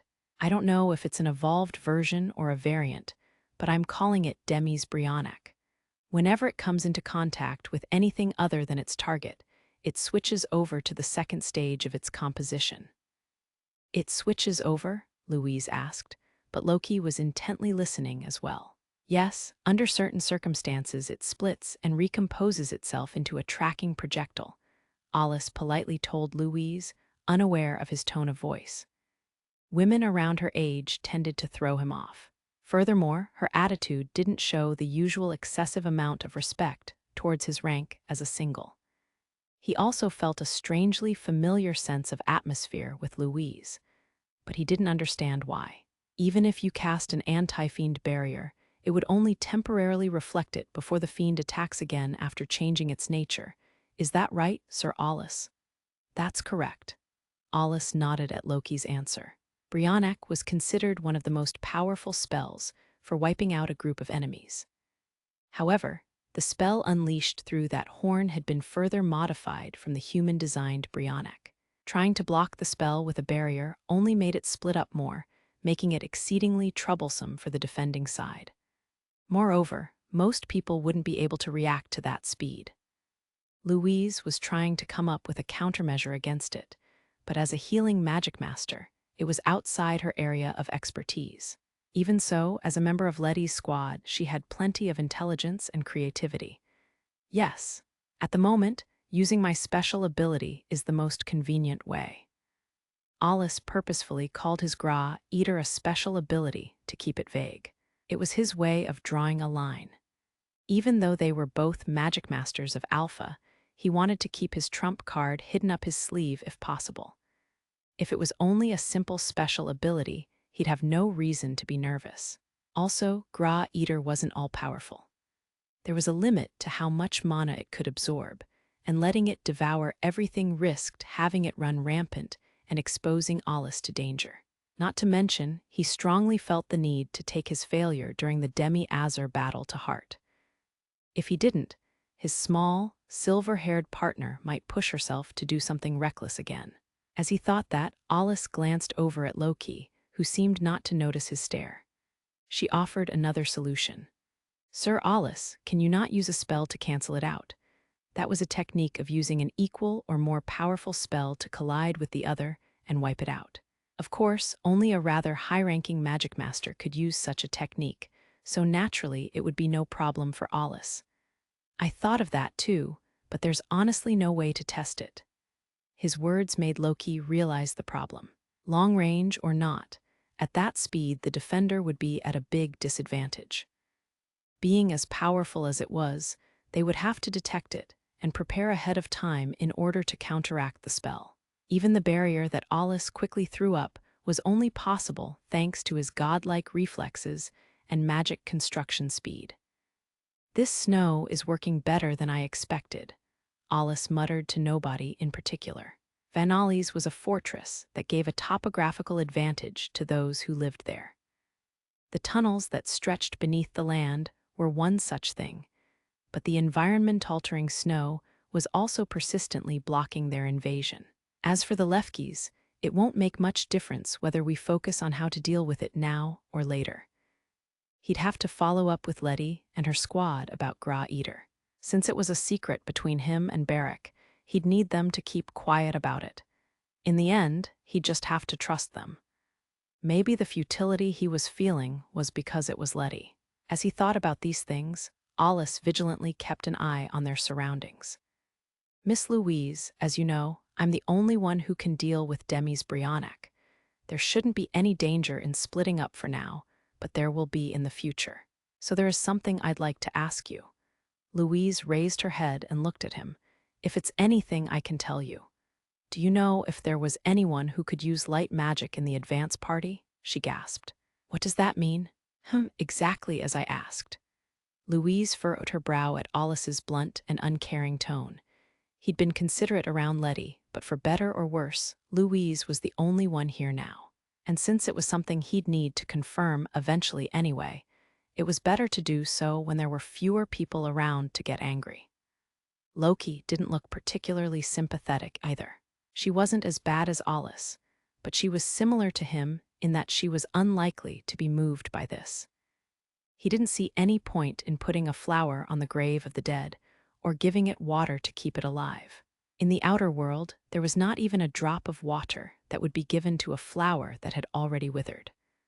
Of course, he wasn't one to force his values on others, and it wasn't like he couldn't understand how Lettie, Louise, and the others felt. He was well aware that he was capable of having inhumane thoughts, but even so, Alus spoke as Louise remained silent. "As with Lettie, I can feel a gap between me and everyone else." "No, it's just a difference in how we perceive things," Louise answered. "You're just the kind of person I heard you were, Sir Alus." And she seemed to look at him with sympathy in her eyes. "I'm glad you're the one who came with us," Alus said. He strongly thought that everyone who strove to be a Magicmaster, such as his students Tesphia and Alus, should have someone like Lettie as their goal. However, he couldn't see how Lettie and the squad could feel their emotions in situations like these. Others seemed to get it, but he couldn't. Compared to them, he and Loki faced the outer world with cold hearts. Or rather, they became indifferent to life and death. When they stepped into the outer world, a lid fell that shuttered their emotions and put a cap on their feelings. They took no interest in the lives of others, and even if an acquaintance died, they'd probably just think again. They could always feel that cold expectation in the back of their minds. Even Loki could only really see colors in the world through Alus. It wasn't a matter of right or wrong. That was just how they'd turned out. After a moment's hesitation, Louise let out a sigh of resignation. Her steps turned heavier as well. "There was one," she said hesitantly, "a Magicmaster who could use the light element, the spotter." She turned to Alus as if to ask why he wanted to know. "It's confirmation. The origin of the spell the Lefkis used, Brionac, is a composite spell of light and lightning." In the past, it's been theorized that fiends are incapable of handling light magic, but there's an exception to that. And that is if they've managed to acquire the magical information of the light element and take it in. Alus purposefully avoided saying it out loud, but by take it in, he of course meant to consume it.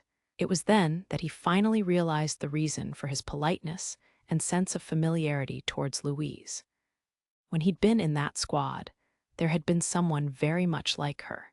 Sir Alus, as that thought ran through his mind, Loki's tense voice reached his ears. "I know," he answered in an exasperated tone as he came to a halt. Once again, they hadn't been able to detect the fiend until it was close enough to see.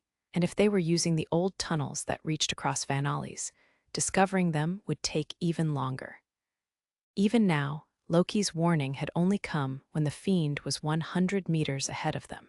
If a part of its body hadn't appeared above the fallen snow, they might have seen it even later. The snow wasn't just a magical obstacle. It also worked as camouflage for the fiends. A C-class. His assessment of the situation was less accurate than usual. The medium-sized fiend had an unusually small head and a massive body. Appearance-wise, it was like a boar standing on two legs. With its large feet, it lumbered over towards Alus and the others. Before long, its muscular body was fully revealed above the snow. At the edges of its mouth were thick fangs that extended upwards. A large amount of steamy white air exhaled from between the fangs. Just as Alus put his hand on his AWR, Loki stopped him. "I will do it," she muttered, while bringing her hands behind her back. Without waiting for his reply, she flew across the snow. She accelerated like a bolt of lightning, leaving behind only sparks of electricity. In the blink of an eye, she closed the distance to the fiend. But that wasn't all. Loki had already gotten behind it with her eyes locked on its thick neck. She swung down the knife AWRS in her hands, unhesitatingly stabbing into the fiend's weak point. There were no wasted movements in her attack. It was the equivalent of a human's carotid artery, but she didn't even give the fiend the chance to cry out in pain. Because, in the next instant, lightning ran through her AWRS and fried it from within.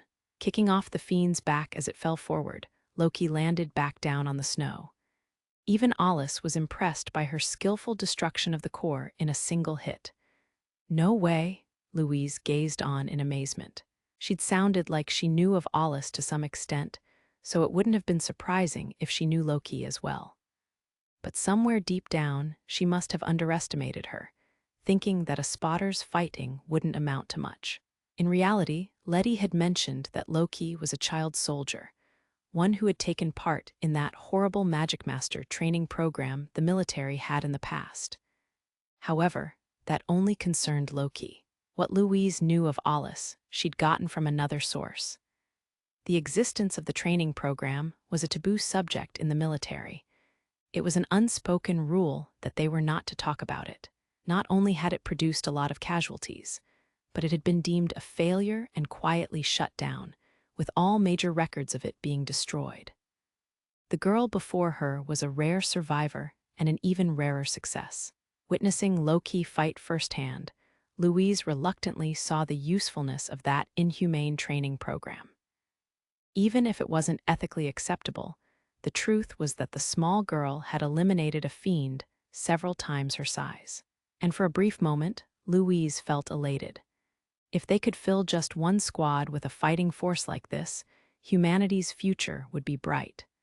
But she quickly shook her head and pressed her lips together as if to scold herself. Paying no heed to Louise, Alus only said a few words to Loki. "You've gotten better," he said, praising her as the fiend turned to dust. "I still have a long way to go," she modestly answered, but she was unable to hide the joy in her face. Then she realized she was smiling and clamped down on her expression. With a wry smile, Alus looked at the fiend that was crumbling away. "If you can take out a C-class with one hit, you should be fine against anything other than the biggest threats. And it looks like you can tell where the core is at close range. Just being able to confirm that is a great thing." "Yes." Loki was a little shaken up, but she still rejoiced. Not even she had expected, she'd be able to take the Fiend down in one hit. But these kinds of things were all about testing, and she'd let a weak current run across the Fiend's body as she launched her mana sonar at point-blank range, which had allowed her to detect the location of its core. Alus's training to get her to use the mana sonar flexibly and continuously in combat had shown results and improved her abilities. That aside, his being able to accurately understand the process Loki had used, even with the snow's obstruction, was impressive as always. Loki was used to him being amazing, but she hoped to one day be able to surprise and amaze him instead, though it looked like that day was still far away. Immediately after Loki's moment of joy, Alus's expression turned slightly bitter, which caused her heart to skip a beat. Was there a problem? Well, I don't mind, but with this we'll need to take a detour. Ah, Loki let out a yelp, but quickly covered her mouth. Right now, they'd split up their forces and were making their way to the base. They'd accepted that they might be detected during their march as a whole squad. But once they split up, the need to stay on guard for any mana leakage had come up again. That was true not just for Alus and his group, but for all groups. However, just now, Loki had used Force, Mana Sonar, and a lightning spell to take out the Fiend, which was likely pretty bad. It was unclear if they'd been detected by the mana emitting across the snow, but if they wanted to be sure, they would need to leave their current location and take a different route. I'm sorry.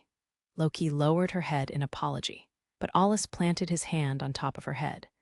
Just being able to skillfully deal with that Fiend was good enough. In fact, maybe looking to regroup again in 2 hours was asking for too much. Having realized that his calculations had been naive, Alus suggested that they backtrack and change their route to Louise, who was behind them. The next moment, he started up a completely different topic. By the way, I'm curious about who it was that told you about me. It was a question that had risen in his mind after hearing her muttering. He struggled to put it into words, but her attitude towards him was strangely nostalgic. Louise looked surprised for a moment, but soon collected herself, answering him with a calm smile. From a person you know well, Sir Alus. You both started working with the military around the same time. She even visited the campus festival recently, so maybe you met her already. I don't have a clue who you're talking about. What's her name? It's Alina. Alina Avril. As the sun started to set, Alus, Loki, and Louise finally reached the base. Because they wanted to avoid encounters with fiends as much as possible, they'd taken many detours, which helped Alus learn much of Vanalis's geography. But perhaps because of that, he was in a terrible mood and had a sour look on his face. Loki had never seen him that upset, so even she was surprised. However, the sight of Alus sulking like a child was just so unexpected that it left a strong impression on her mind. Being able to hear more about Alus's childhood from Louise as they made their way to the base was a truly happy time for Loki. Louise had only heard it from the other woman, so it was mostly hearsay. Besides, whenever that woman told Louise about Alus, she always sounded like she was bragging about him, so it was possible her stories were embellished. But seeing how Alus would frown when Louise recounted the stories gave them credibility. In any case, because of those stories, there was a strange mood hanging over the three as they reached the base. Lettie and the rest of the squad wondered what had happened. Not only did Alus have an unprecedented sulky look, but Loki had a gleeful expression she couldn't hide, and Louise looked a little dejected, perhaps from having said too much. Incidentally, all the other groups had already arrived, and there'd been no deaths. You look like you're having fun, Allie. Did something good happen? Lettie asked in a mischievous tone. Alus walked by her with an exhausted expression and spoke without turning around. Does this look like fun to you? Let's start by confirming the situation. The base was a hollowed-out space in a cliff face, so the rock walls were exposed, making one feel a bit cold. Nevertheless, it was equipped with the bare minimum, and inside it was spacious, going much deeper than Alus had expected. This place looks like an ant's nest. It's fine that way, Lettie replied. The most important thing is that the enemy hasn't noticed it yet. So since we're pressed for time, let's get right to planning. Alus and Loki were ushered farther into the base to what looked like a conference room with a long, unshapely table in the middle of it. They'd probably just used some wood lying around to make it. They were in the outer world, which was very different from the inner world with its plentiful supplies. When it came to small things, Magicmasters had to be self-sufficient, so tables and things like that were mostly handmade. Everyone squeezed together to fit around the table. Once the singles, Alus and Lettie, took their seats, the atmosphere abruptly changed. Loki's expression hardened, and she unconsciously clenched her fists as she watched over them. Alus was the first to speak. There being no deaths is great news, but how many injured are there? A handful. Well, it won't have an impact on combat, Lettie said. Louise will get to work on them. They may not get back to normal right away, but at least they'll be able to perform without problems. Alus looked down at the map spread out on the table and made a few corrections to their future route based on the information he'd gathered. Next, Lettie and her squad shared the information they had picked up. One group encountered 3 fiends on their way to the base. While avoidance was the basic strategy, they couldn't avoid combat in all cases. Alus and his group had been able to avoid any further encounters by taking detours, but the other groups hadn't been as lucky. Lettie pointed out the locations where battle had taken place and gave information on the enemies. We've completely lost track of how many fiends there are, and we can't even make any predictions, huh? Alus had a pensive look on his face, but then looked up from the map at Lettie as if resolving a question in his mind. Oh, so you noticed. So you think so too? The two nodded as if reading each other's minds, but most of the others were left out in the dark. Loki casually moved towards Alus and looked back and forth between his face and Lettie's face. There's several questions on my mind, but the biggest is the Fiends' locations and movements. Loki, imagine that there's a military command center in the heart of Vanalis. With that premise in mind, don't you think the Fiends' movements and the squad's deployment are similar to the base defense strategy often used in Alpha? I'm sorry. I don't really understand, Loki weakly answered in an apologetic tone, but Alus didn't look particularly disappointed. She could make up for it with some degree of experience. If she, like Alus, experienced a wide variety of missions and was exposed to the strategizing of generals on a daily basis, she would naturally pick it up as well. Even if all she knew was the battlefield, she would easily be able to read the intentions of your average commander. The Fiends have all been weaklings sent out to scout in force, Alus said. You could think of them as being sacrificial pawns to scout our fighting force. Lettie nodded in agreement with a serious expression. She must have been feeling that something was off, just like Alus. All the groups had ended up in battle 3 or 4 times. At first, each group had fought weak fiends, with the following encounters being against stronger ones. Moreover, in each battle, the type and composition of the fiends were practically identical. By collating the information, they found that each squad first fought E-class fiends, with the final battle being against B-class fiends. These weren't chance encounters. It was clear that fiends were being sent their way in order of strength. It was like they were being tested. This smells fishy. Are these fiends using human tactics? Alus mused. Looks like it, Lettie said, but that Lefkes seemed to be on its own. Yeah, my hunch tells me that it wasn't a commander ordering it, but an entity outside of the strategy, like a lone wolf sniper. So is it the other A-class, the Ogma. That would mean it's not just intelligent, but it's also commanding the fiends. Lettie found her own words hard to believe. It might be using the dark element to control them. It's not impossible, you know. I dealt with a criminal who used magic to control others.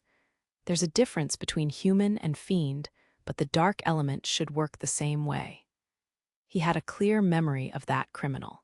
That dark element using Magicmaster didn't just command, but completely controlled their minds and manipulated them against their will. However, research on the 2 elements, light and dark, still lagged behind other research. So not even Alus was sure how such a thing would work, but it was clear that it was possible. What's that? I haven't heard about that.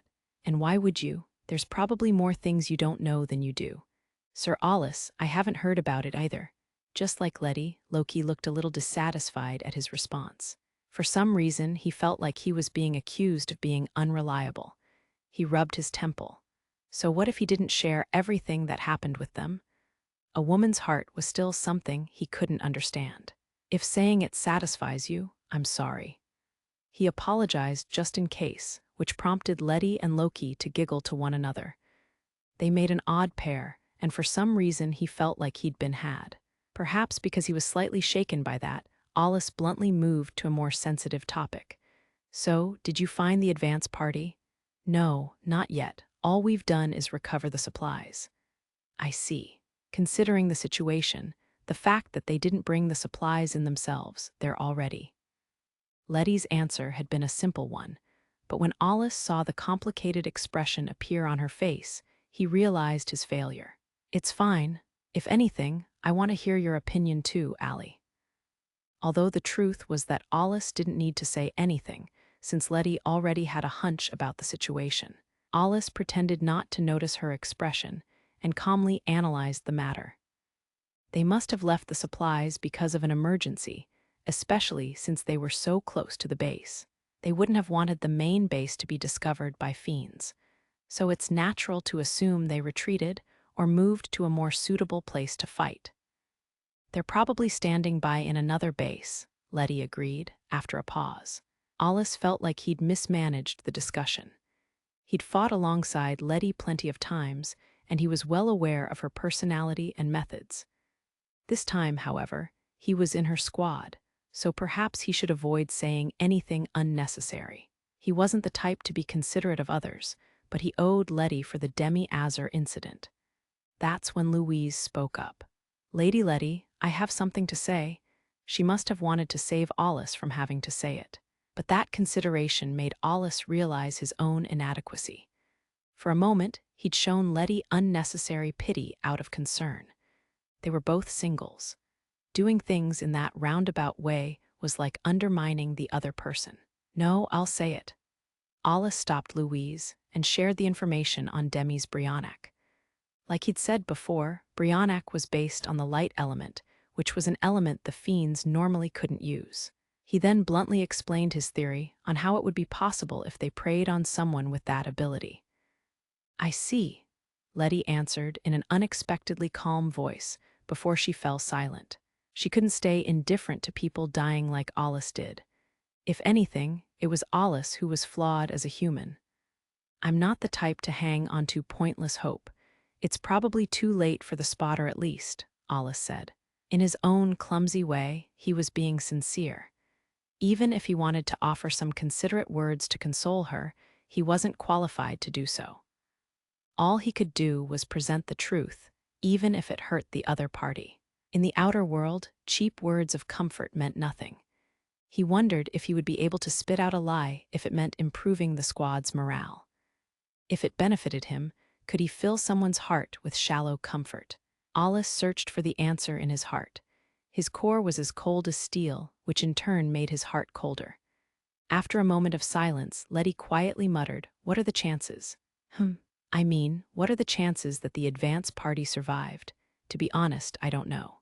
It's possible that I'm wrong on how Fiends can learn the light element. But if you keep your hopes up, you'll end up disappointed, Alus said, as if he were talking to himself.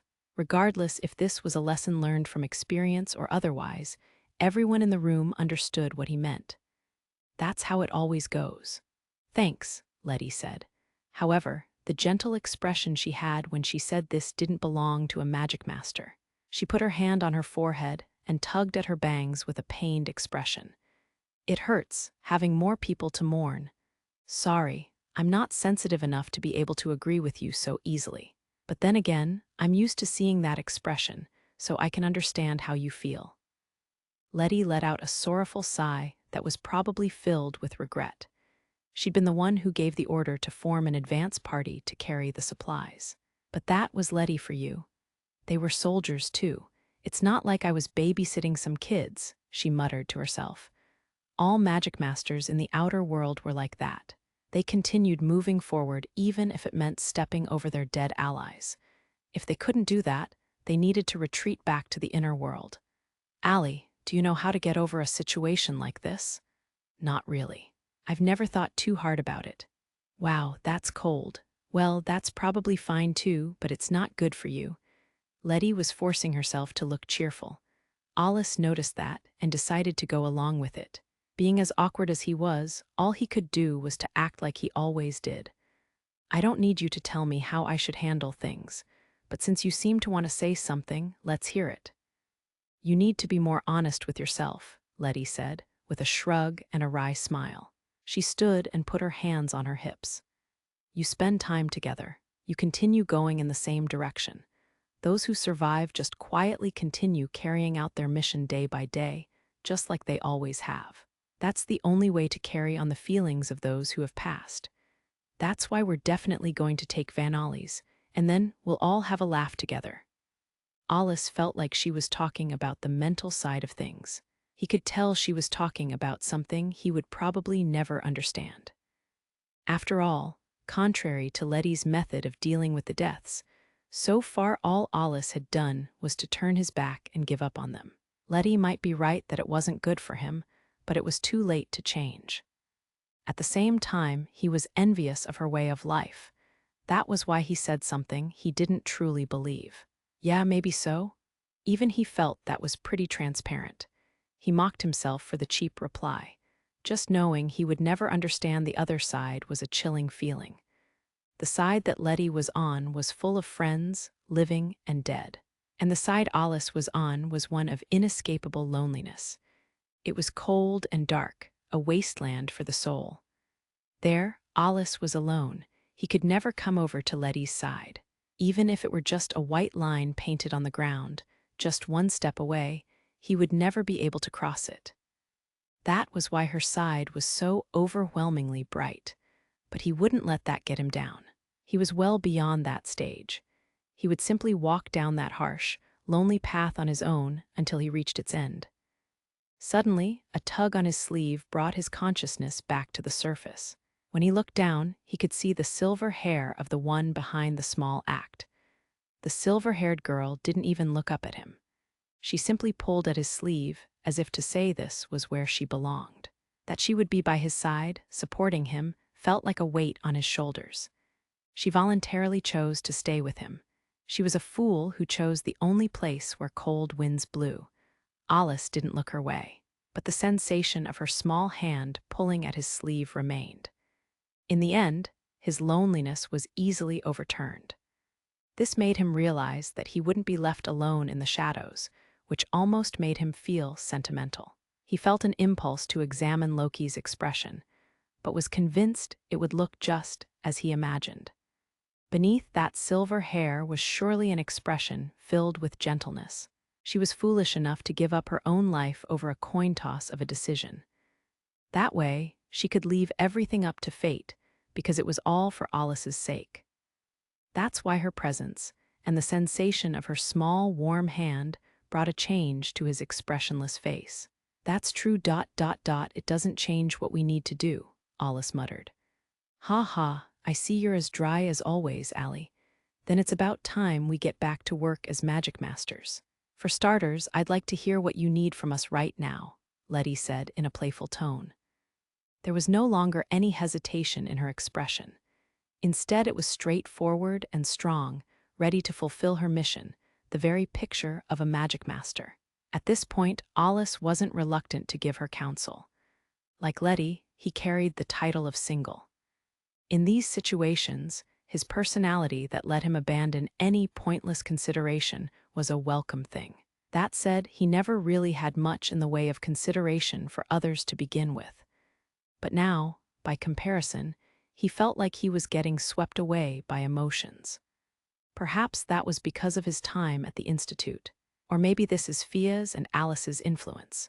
Either way, Alus changed gears, putting on his outer world mask once more. It was different from the one he'd used when running around the outer world alone, and also from the one he used when he lived a leisurely life in the human domain. "All right, let's get to business."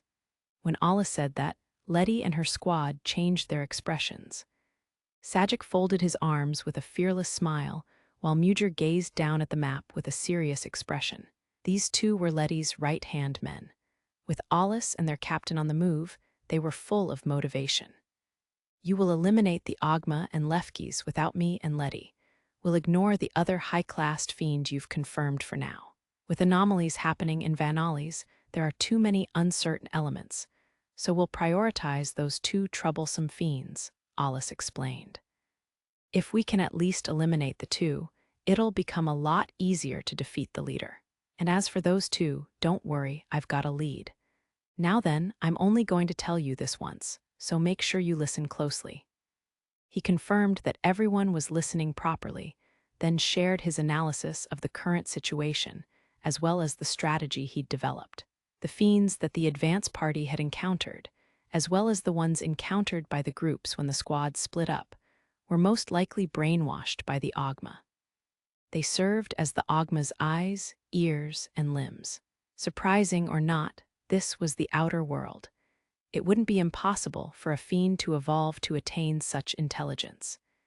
In recent years, such abnormal evolution had become particularly noticeable. That's why he thought the fiend was likely analyzing them with the information it had as well. It would be best to assume that all information from the ones who'd fought had been leaked to the enemy. There were even fewer reasons to deny that the first fiends they'd fought had been sent as sacrificial pawns to measure their abilities. With the environment of Vanalis itself having changed, it was now a different world that not even Alus could fully figure out. If I take the time to do it on my own, I should be able to handle it. No, there's no point in that. If he were to make a mistake, the whole plan would be shaken up. Moreover, Lettie and her squad were the ones assigned the mission. Compared to them, Alus had little experience fighting in a squad and no experience in backing others up. He and Loki were only here as helpers, but having come all this way, that wouldn't be enough. The Ogma can't be ignored. The first fiend we came across was definitely an A-class, and if it could brainwash even that one, then we can't afford to ignore it. But that aside, the Lefkis' long-range Demi's Brionac needs to be dealt with immediately. In the worst case, it could wipe us all out. You're the only one who can deal with it, right, Allie? Yeah, right now I can only use my special ability. Lettie lightly reacted to the words special ability. After the Demi-Azur battle, she had directly confronted Barrack about it. In the end, though, even she was brushed off, meaning that it was an extremely highly classified matter. That was that black haze, wasn't it? During the Demi-Azur mission, Miss Rin said that just touching it would be dangerous. There's no doubt about it. It doesn't care about friend or foe, and if it absorbs too much mana, it goes out of control. Lettie looked surprised that Alus didn't so much as hesitate to expose his secret. He'd been prepared for that since the moment he decided to use it as his trump card. Of course, if it wasn't Lettie, he would have kept it secret. Are you sure? The Governor General never told me anything in the end. You make it sound like you tortured him. How rude. Like a frail young maiden would turn to torture. Well, I did poke him here and there, but he never spat anything up. The only ones who could take that kind of attitude with the Governor General were the two singles. Or perhaps it was just because Alus and Lettie were special. I'm not sure that's much better. Well, either way, I had no choice but to reveal it anyway. But don't misunderstand, there's still a lot even I don't know about my special ability. Gotcha. Still, I feel like you and I are much closer now. That's just your imagination. Meanie. Just like with Loki, it seemed to Alus that sharing secrets with women made them overreact. For some reason, Loki stepped in. Please leave it at that, Lady Lettie. Sir Alus's special ability is a military secret. I experienced it firsthand. Even if there's a limit to how much it can absorb, it's very powerful and amazing, she said, as if to say that she knew more about it. Lettie grinned at her. I know about the limit and everything else. After all, Allie just told me. Realizing that her childish one-upmanship had been seen through, Loki blushed and turned her head away. The mood had turned pretty sloppy, but being too serious could end up backfiring too. So Alus ignored the current flow of the conversation and continued on. Lettie and Sajic using force are probably the only ones who could dodge Demi's Brionac. but even then you wouldn't come out unharmed. He didn't include Loki because she couldn't control her force as precisely as Sagic. So the top priority is the Lefkis, Lettie said, and the Ogma after that. So who's behind the snow then? Alus had no immediate answer for her casual question. That was indeed the problem. Environment-altering spells were all expert level or above. Magic may have originated with fiends, but a normal fiend would never be able to use spells at that level. It was clear that a fiend higher than an A-class was involved. Moreover, the Vanalis mission had a time limit. Ever since the Demi-Azur incident, the outer world had been busy, and if an S-class marched on Alpha while its two singles were away, they wouldn't stand a proper chance. If that happened, the damage would be horrible. Not to mention that time wasn't their only enemy. The Fiends had already detected Alus and the others. They might have been able to deceive their eyes for now, but there was a limit to the squad's food supply, so they likely wouldn't be able to stay under the radar until things calmed down. If the Fiends surrounded them and closed in, Alus and the others would be flushed out eventually. It's most likely the S-class that is dominant here that's responsible for the snow, but Alus paused for a moment, letting the serious mood fill the room. While everyone was silent, Loki asked, "What if it's not?" Exactly. There's a risk of thinking that's the one who is responsible and going all out against them. But either way, this snow is putting us at a disadvantage. It can throw off a detonation, so it will be very difficult to hit from a distance. Meanwhile, they can attack us without obstruction, just like the Lefkis did. Alus spoke bluntly and with some bitterness in his tone. At any rate, we're limited as to time. We need a method to deal with both the S-class and A-class fiends. I was thinking of splitting up into groups and eliminating them individually, but that lowers the chances of success. It was natural for a lot to be asked of them on missions to the outer world. Alus was used to it, and it wasn't the kind of thing to make a fuss about. However, this time it was a harsh choice, and he had an ominous feeling. It wasn't just limited to him either, as Lettie casually spoke up. Well, that's fine. When it's all or nothing, the chances of success aren't going to change even if you think too hard about it. You know that too, don't you, Allie? She said it so naturally that it sounded like it was something normal instead of something that was life-threatening. The outer world was constantly changing, putting Magicmasters through many hardships. And Magicmasters were the ones who used their power and wits to overcome that. Lettie and her squad had always done so before, and they would do so now as well, rather than believe in something as unreachable as perfection. Alus wouldn't go so far as to call them reliable, but he did smile for a moment before tightening his expression. If they wanted to complete the mission in a short period of time, they would need to do it the hard way. Knowing that, he held up 4 fingers. Taking them out one at a time is impossible. We still haven't found the S-class, not to mention all the tunnels running through the region. If we narrow down our target, it'll probably manage to evade detection and bring things into a war of attrition. And if that happens, we won't have the room to eliminate it, Lettie finished for him. If the Ogma was throwing fiends at Alus and the squad as part of a plan, it would be steadily learning their strengths and weaknesses.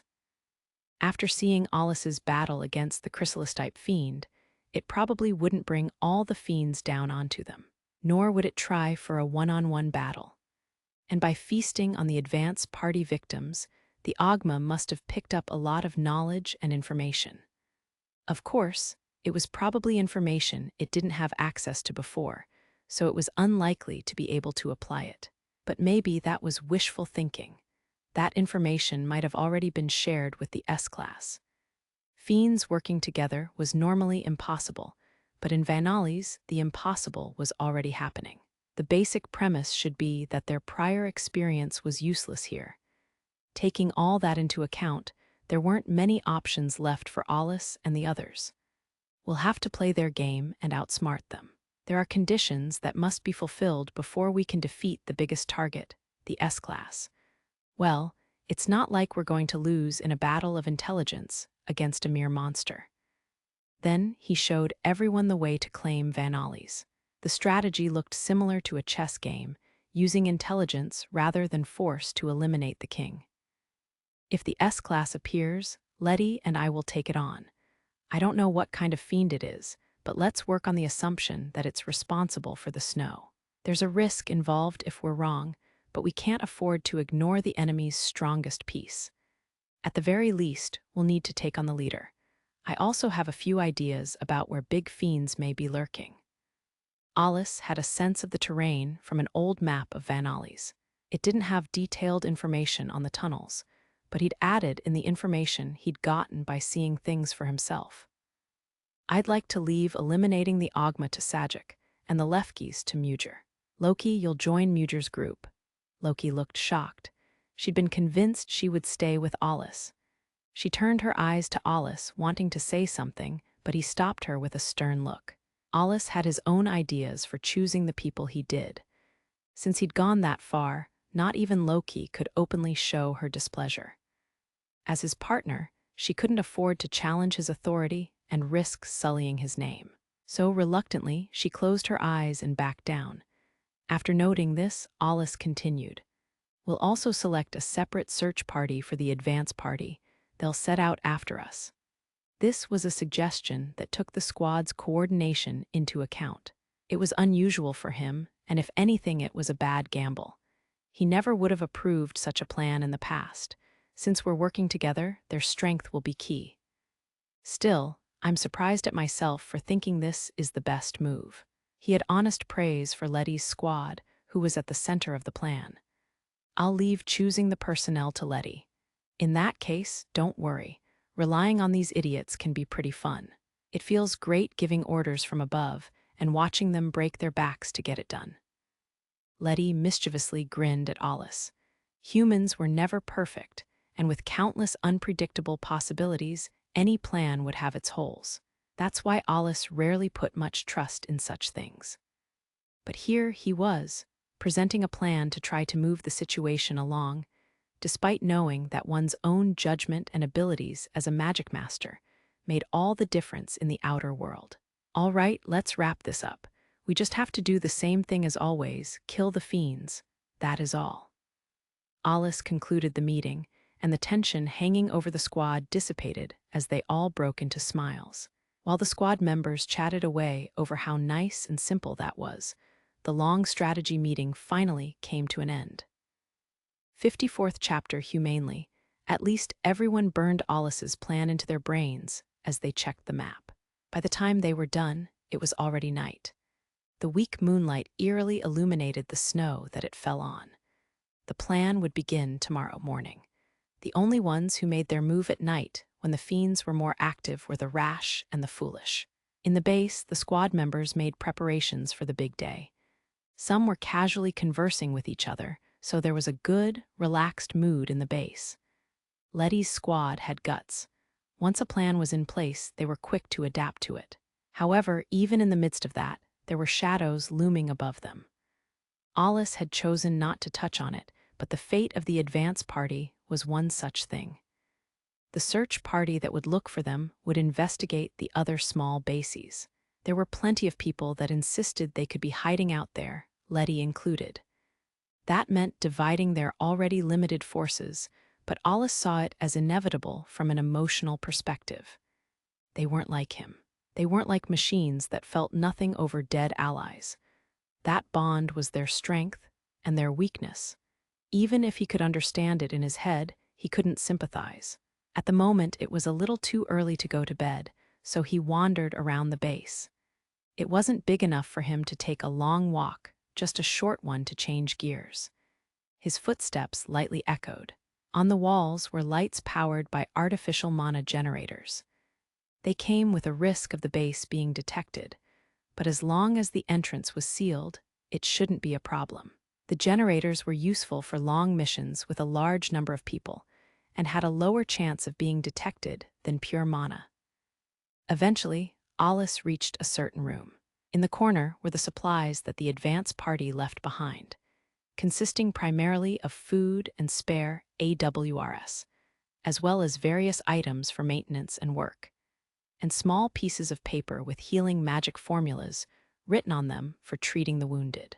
There were also signal flares engraved with single-use magic formulas.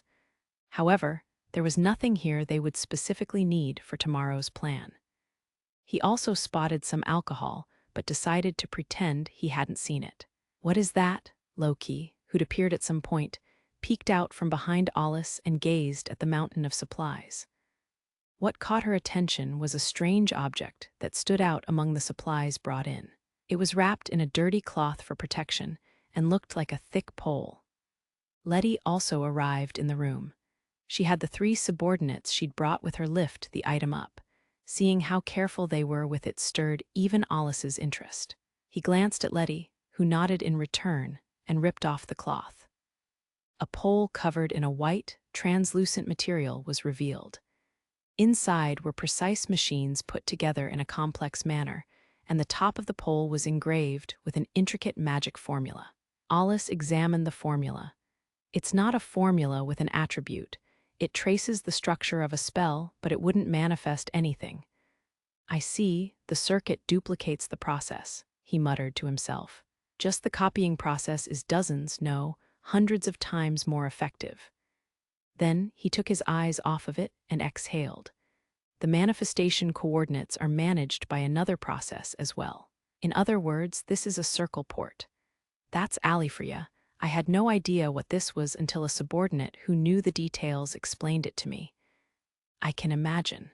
I'm the one who developed the composition formula. That said, it's been altered quite a bit since then, so I'm not going to brazenly say I made it.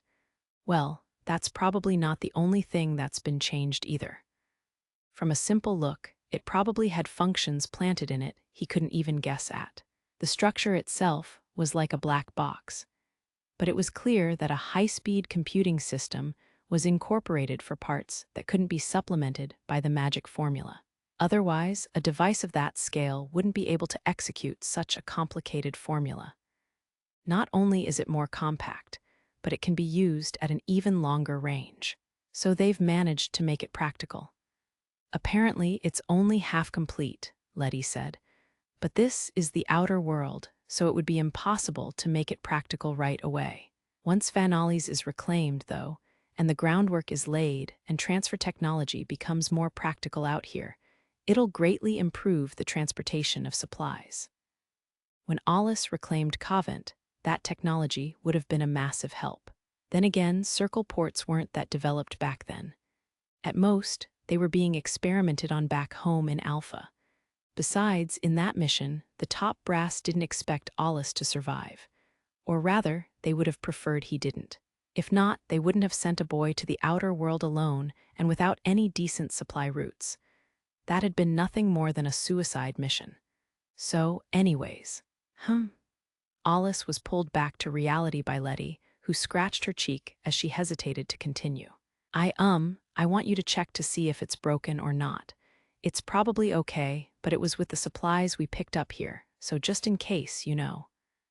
"I'm not going to say no, but didn't you bring someone who could do that themselves?" From the looks of it, it was a very delicate piece of equipment. If they were going to use it as part of an experiment, they should have brought an expert who could fix it in case something happened. "Fortunately, we've got someone right here," Lettie said, and pointed at Alus. Alus's cheek twitched at his bad luck. More work was being pushed onto him, but he told himself it was necessary since they were working together. "I had some technically inclined members, but unfortunately they were in the advance party, and so they're not present at the moment. Besides, I don't really want to let anyone into the squad just because they have the technical know-how. I'm shy around strangers, you know," Lettie shamelessly said. If she was shy, then Alus had a serious communication disorder. Joking aside, we just didn't have the luxury of bringing someone who would get in the way of fighting in the outer world. Then you're really lucky that I'm here. But you don't have any raw materials here, right? If it's really messed up, then there's nothing that can be done. I'm not exactly a machine expert." Alus wasn't all-knowing. He had a large amount of magic knowledge, but he didn't have the requisite experience or skill with mechanical engineering and the like to be useful in the field. That's why he'd had the Folan engineer, Budna, help develop his AWR, Night Mist. After that, Alus gave the circle port a simple check, and concluded that it should probably be okay. The transfer gates called circle ports were sensitive equipment and weren't something normally brought into the outer world. Even though it was customized to be sturdier, not even Alus could tell if the black box was all right unless he picked it apart. Well, it's not like we can just move it around as we please anyway, so it's not going to play a part until we retake Vanalis, so we don't have to think too hard about it until... Alus started to say something when a sudden realization hit him and got him thinking. He'd created the foundation that made up the circle port. Or rather, he devised the theory of transferring information from one place to another, which led to its creation. But even that was just a byproduct of him coming up with the shuffle spell. Hey, do you think there'd be a problem if I broke this? Who knows? It looks expensive, but I guess it would depend on how practical it's supposed to be. But to be honest, I don't think the Governor General is senile enough to seriously expect anything from this transfer gate. Yeah, then I'll just treat this as something to be used, so there should be no issue. You look like you're thinking of doing something bad to it, Lettie said, in a tone that seemed to say she'd given up on the circle port, not that Alus had said he was actually going to break it. No, this is to raise the chances of completing the mission, though I'm sure the people who made it didn't expect it to be used like this. It was early morning, and the sun was about to rise. The base was as silent as a cemetery. Even Sajic and the others who could wake the dead with their snoring were sleeping strangely quietly. Normally, people struggled to get some solid rest in the outer world, but anyone spending enough time here eventually adapted to it. Of course, everyone kept their AWRs at their sides. When Alus awoke, it was as if his act was contagious, as Lettie and then the rest of the squad woke up one after another. Maybe they all had an internal clock, or perhaps they'd picked up on a change in the atmosphere. Soon the signal would come for the mission to begin. They'd finished all the preparations yesterday. Alus sat by the base entrance, waiting for that time to come. Fiends tended to be more active during the night and relatively quiet in the morning. Eventually, the sunlight shone into the base. Alus stood up. "Let's go." "Yes," Loki answered. She was more enthusiastic than usual. She was among the least experienced here. Even her kill count, which was extraordinary for someone her age, was near the bottom for this squad. Alus felt that her skills also counted in the lower half of the squad. Rank aside, there wasn't that much of a difference in the spells she could use, and the battle techniques she had at her disposal when compared to Sajic and Mujir. There was a difference in mana, but she was still within the bounds of being useful. He could understand Lettie wanting to utilize Loki. Not only was she a spotter, but her combat abilities were more than adequate. Even so, Alus felt doubt. Being motivated is fine, and it's not like I want to question your judgment, but be careful of your surroundings. He decided to press the point in a roundabout way. For today's mission, Loki would be in the same group as Mujir. Alus had his own thoughts regarding that decision, but he still felt a little uneasy. Whenever Loki acted for Alus's sake, she was driven by a strong will that one could call obsession. It could even be called her identity, and sometimes it was accompanied by a stubbornness that wouldn't let anything get in her way. But that tendency could be dangerous when acting in a group. Lettie was the squad's commander, and Alus would respect her decisions. After all, a squad could only perform at its best with a clear chain of command and solid coordination. Oh, here I was thinking I was witnessing a heartwarming scene, but you sound just like a stubborn old man. That's none of your business. Also, I can more or less imagine who you're thinking of, so maybe I'll tell them you said that. Lettie scoffed, then walked up behind Loki and put her hands on her shoulders. You're fine the way you are, Lil Loki. We'll always be human, so there's no need to overthink things.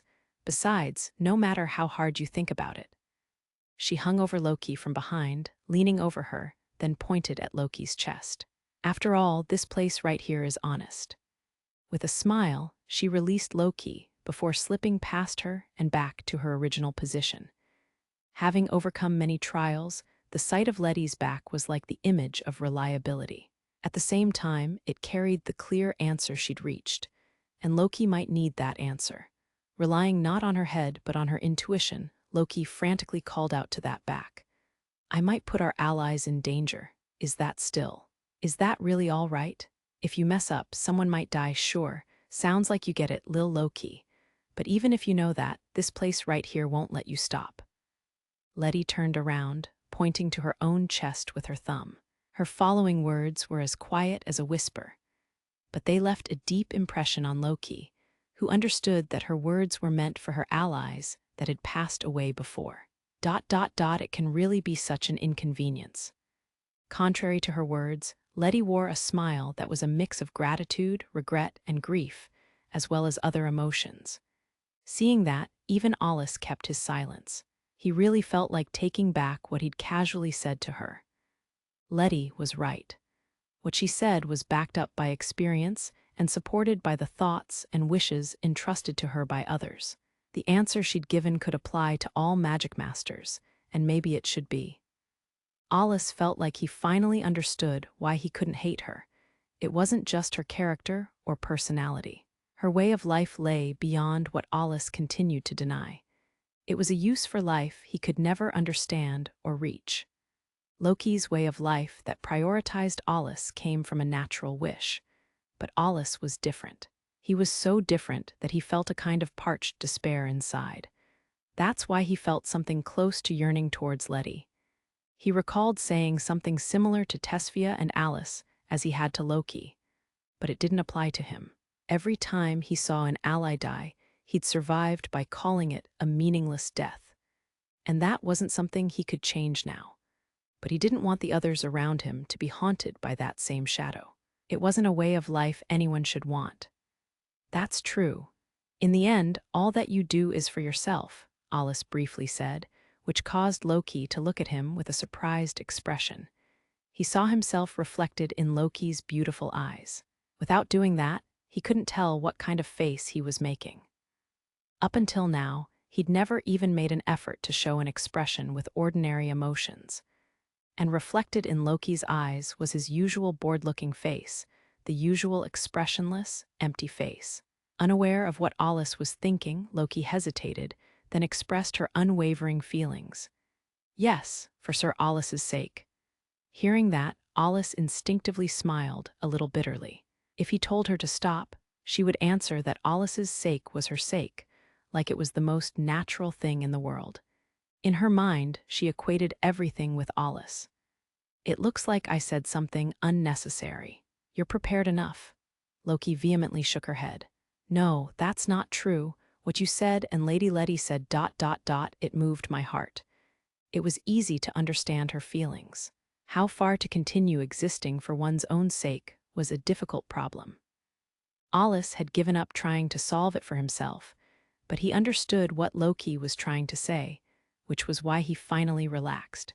You can just think it over and decide for yourself at your own pace. And while you're at it, remember Lettie's words. It's like advice from an old woman, and it's worth it. Hey, I can't let that one slide. Who are you calling an old woman? I think we'll need to have a long talk about this. I'll listen for as long as it takes once we're done here.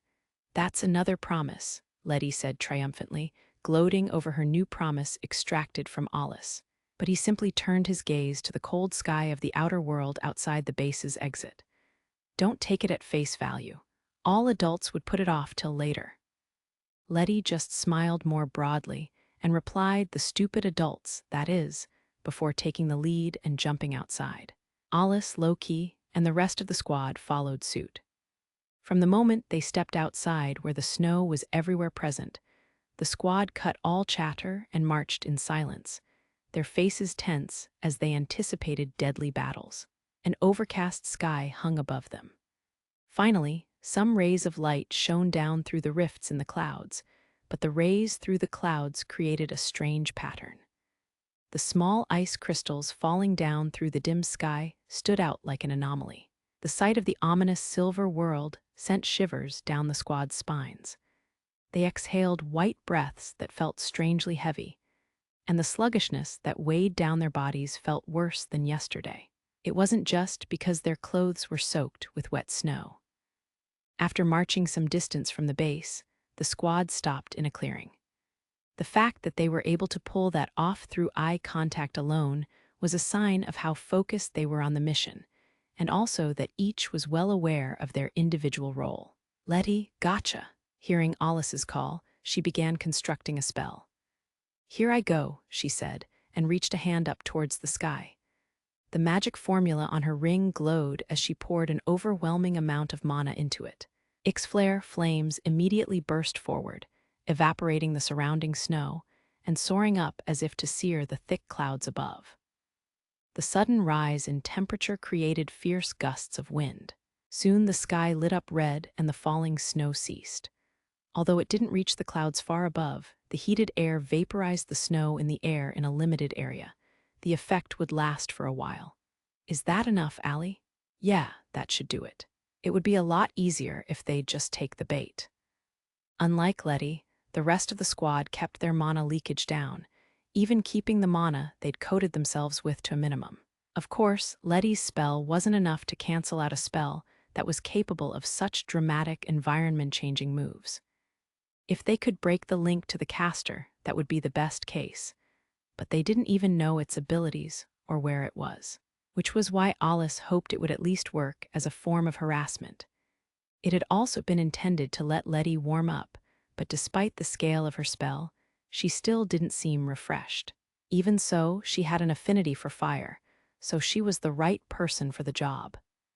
Incidentally, she'd suggested using detonation, but that got rejected from a mana consumption point of view. It's starting to come back, Alus said after a pause. The supposedly departed snow came back with a vengeance and once again filled the air. But it wasn't like Lettie's spell had been for nothing. Was it pointless? No, it was meaningful. This is a reaction from the enemy. It was a flashy little trick that had caught the spell caster's attention. As proof of that, the weather around them changed drastically in a matter of minutes. The once slowly falling snow turned hard as hail and blew horizontally. In the time it took for them to exchange a few words, their vision was so obscured they couldn't even evacuate. The weather in the outer world was normally rather unstable, but this was unnatural even here. They were practically blinded, unable to see even the steep cliff the base was built into. At best, they could just barely make out the other squad members near them. The cold air was so bad that they couldn't endure it with their usual mana coating. Talk about short-tempered. I guess it was pretty effective. Sir Alus, where are you? Loki's familiar voice sounded from nearby. I can't even pick them up with my field of view. Loki and the rest of the squad members shouldn't be too far away. Instead of relying on the naked eye, Alus used technique and magic to search for them, but he couldn't find Loki or anyone else. Alus's field of view was a form of detection that copied the surrounding three-dimensional space into his brain. He'd learned before this that the snow's bizarre properties kept him from feeling out his surroundings, but surprisingly, he couldn't even pick up on his nearby allies. With the snow turning into a blizzard, it seemed its ability to jam mana had strengthened. The jamming no longer just stretched across the surface of the ground, but also worked in the air around them. Which means, Lettie, they'll be coming soon now. Gotcha. He'd used the consensor to report his suspicions to Lettie, thinking that communication through magical means might be jammed. So they used the product of old science that was capable of receiving and transmitting sound transformed into radio waves. Its effective area was less than if you used magic. But this kind of old tech was useful in situations like these. The squad members also heard Alus's and Lettie's exchange, but didn't falter. Voices came through the consensors from time to time as the members confirmed each other's positions. Well, it's just as I thought. Alus had already predicted the caster could alter the strength of the snow. Considering the scale and duration of the spell, the caster would have to constantly make adjustments.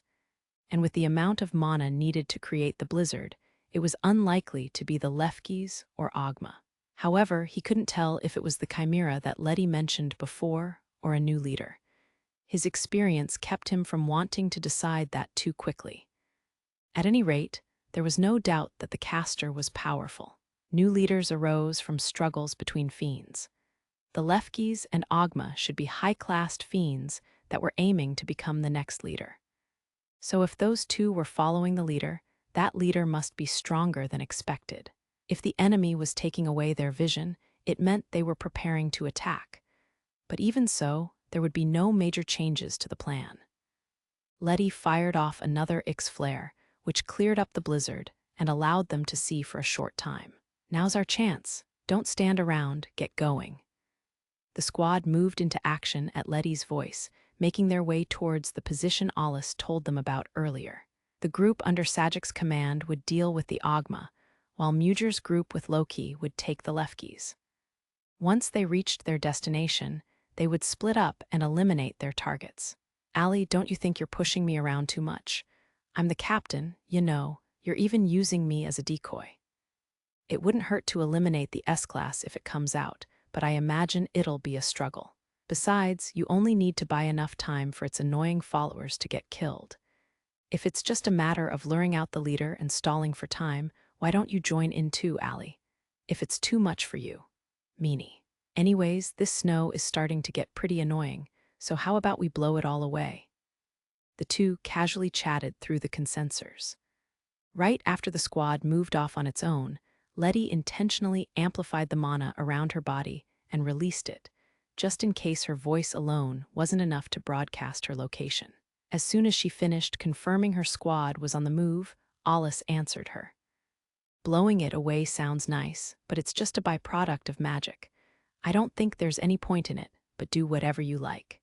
The most effective way would be to cut it off at the source, be it that chimera or the next leader." Environment-altering spells falsified and overwrote the laws of the world. So if they wanted to counteract it without dealing with the caster, they'd need to replace it with an environment-altering spell that was stronger than the one being used. "I know that," Lettie said, a bit sharply. "That said, it might be worth confirming any traces of information and rewritten compositions. It wouldn't go as well as when Loki did it, but by hitting it with some mana and measuring the response, he might find some clues as to the S-class fiend's identity or something else." Thinking it was worth a shot, Alus put his hand on Night Mist when he suddenly saw a shadow. He didn't need to strain his eyes to see the black shadow flapping its wings behind the wall of wind and snow. It was something incredibly large showing its silhouette. In the midst of the blizzard, the huge monstrous shadow proudly asserted its presence, gradually becoming more distinct. It was a massive fiend that looked like a butterfly or moth. It had 2 sets of 4 wings, and 8 long legs that looked like they could reach all the way down to the ground. At the tip of each leg was a sharp talon. With its wings spread, it easily exceeded 30 meters in width. The fiend slowly flapped its wings and hovered in the air. Even in midair, the wind pressure that reached the ground was considerable. With each flap, it kicked up a storm of snow. It had been a while since something made Alus feel a chill down his spine. At the same time, he narrowed his eyes and his cheeks twitched. He'd expected as much, but still, it's not the chimera. So that's the 4th leader, huh? He had guessed as much based on the bizarre situation. He'd expected the worst from the moment he heard from Lettie about the change of leaders. Even so, he hadn't expected to see something so huge that could fly. "I hope you're not more than an S-class." Immediately, the giant moth flapped its huge wings and shot forward, closing in on Alus. "It's fast." The second Alus thought that, one of the fiend's long legs stabbed through the place he'd been an instant before, as he jumped to the side. Following up, another leg swung like a whip from the opposite direction. The talon at the tip tore through and gouged into the ground. The shockwave threatened to blow Alus away, but he hurriedly threw up a barrier to endure it. Gravel and pebbles mixed with the snow and flew like bullets, crashing into the barrier and shattering it. But the attack hadn't been aimed at Alus. The whip-like legs snapped past his view at an extreme speed and headed for Lettie. Instantly, he threw up his hand and pointed it towards her. A thin barrier appeared, but only for a moment, and it wasn't enough to stop the fiend's attack. With a dull sound, Lettie's body crashed through the trees and disappeared from sight. Being sent flying at that kind of speed, the impact would be tremendous. She was likely going to feel that one. Alus clicked his tongue, and in the same moment the blizzard ceased. The fiend held its position, hovering in the air, as if to say no matter what Alus or Lettie did, it wouldn't amount to anything useful. He was concerned for Lettie's safety. If she'd lost consciousness, she wouldn't even have been able to break her fall properly. So if she were left as is, she could die. Losing Lettie right here would be the worst-case scenario. Tusk, the squad might fall apart right at the start. Putting all his energy into his legs, Alus took off at full speed, chasing after Lettie. Eventually, he found Lettie's body hanging off of a large, snow-covered branch that was about to snap. Fortunately, she was still conscious. Lettie, clearly in pain, responded to his voice by turning her face towards Alus. The damage spoke for itself. She must have used a cluster of trees in passing to cushion her fall. The two locked eyes. As singles, they didn't need words. "Don't bother with me, just stall it." Her intention was clear. The S-Class needed to be held back no matter what. If that giant moth turned on the rest of the squad with that super speed, they would be annihilated. Without voicing it, he moved his mouth to say, "Got it. I'll take over for a while, but get back soon." He silently turned back to the moth. "I'll deal with it until then." Alus put his hand behind his back and drew night mist, its chain ringing as he did. At the same time, the sound of wings echoed in the air. He glared at the massive shadow that had appeared again. At a second look, it really did have an odd appearance. The long antennae sprouting from its head extended out to either side like a mustache. Its body was covered in reddish-brown bark, and there was nothing that looked like eyes on its head. He then observed the patterns on its wings, which looked like those of an avant-garde painting. The forewings on either side had large circular patterns, the eerie circles looking like they were the eyes that were missing from its head. "This is my first time seeing this type," muttered Alus, who'd slain hundreds of different kinds of fiends. Lettie let out a small groan as she hung over the branch. The tremendous pain coursing through her body threatened to make her pass out even now, and the taste of blood in her mouth made her grimace. She tried to get used to everything in order to handle the outer world, but she never got used to that iron taste. Even so, she remained calm and confirmed her injuries. "My left arm's fractured in several places, but the problem is my ribs and internal organs." When she moved on the branch, pain shot through her neck. If it was just whiplash, she'd be fine, but she couldn't tell for sure. She touched her stomach and felt internal bleeding here and there. Well, this sucks. She didn't think she'd let her guard down, but even so, she'd been hit by an attack before she even realized it. If not for Allie covering me, I'd be completely out of the fight. She took a breath to calm down. Staying conscious was the silver lining in the dark cloud. She'd covered herself with her left arm, but Alus's barrier that he'd quickly put up had helped to a degree. Lettie scowled from the pain and thanked him in her mind. With a yelp, she righted herself and used her good right hand to drop herself to the ground. She'd done what she could to kill the momentum, but the impact on landing still made her cough violently. She held her breath to endure it, but sharp pain spread through her chest. The ribs weren't broken through, but were probably cracked, as were the bones in her left arm in several places. Her clothing at the shoulder was ripped, and every time her heart beat, she could feel warm blood flowing out of the wound. She could still open and close her hand, so hopefully it wasn't that bad, but even so, the blood had already stained her sleeve a deep red. With a low growl, she directed her fiery eyes in the direction she'd been sent flying from. Alus was fighting there. Dirt and snow were being kicked up, with flickers of a shadow scene racing through the air. She was too far away to tell what was going on, but could easily hear the sounds of battle. Lettie closed her eyes and focused on her condition. "It's no good. I can't take deep breaths. But I guess not being able to use my left arm won't affect much." She tried to calm down, but her attempt was overpowered by violent emotions. It wasn't just humiliation. She felt like the kick from the moth had woken her up. Vanalis was the place where her comrades had fallen. They wouldn't be able to rest in peace with all this noise. That said, fighting with just anger as her driving force would ruin her. that only fueled impulsive actions that would betray her comrades' feelings. They'd spent so much time together in the outer world fighting side by side. They'd fought life and death battles together, trusting their backs to each other, but one by one they had fallen. Maybe fighting to avenge them wasn't the thing. Instead, Lettie should focus on mowing down any obstacles that stood in their path to achieve their long-cherished wish. In the near future, Vanalis had to become a place where her squad could make a ruckus as they enjoyed themselves. That was why victory had meaning.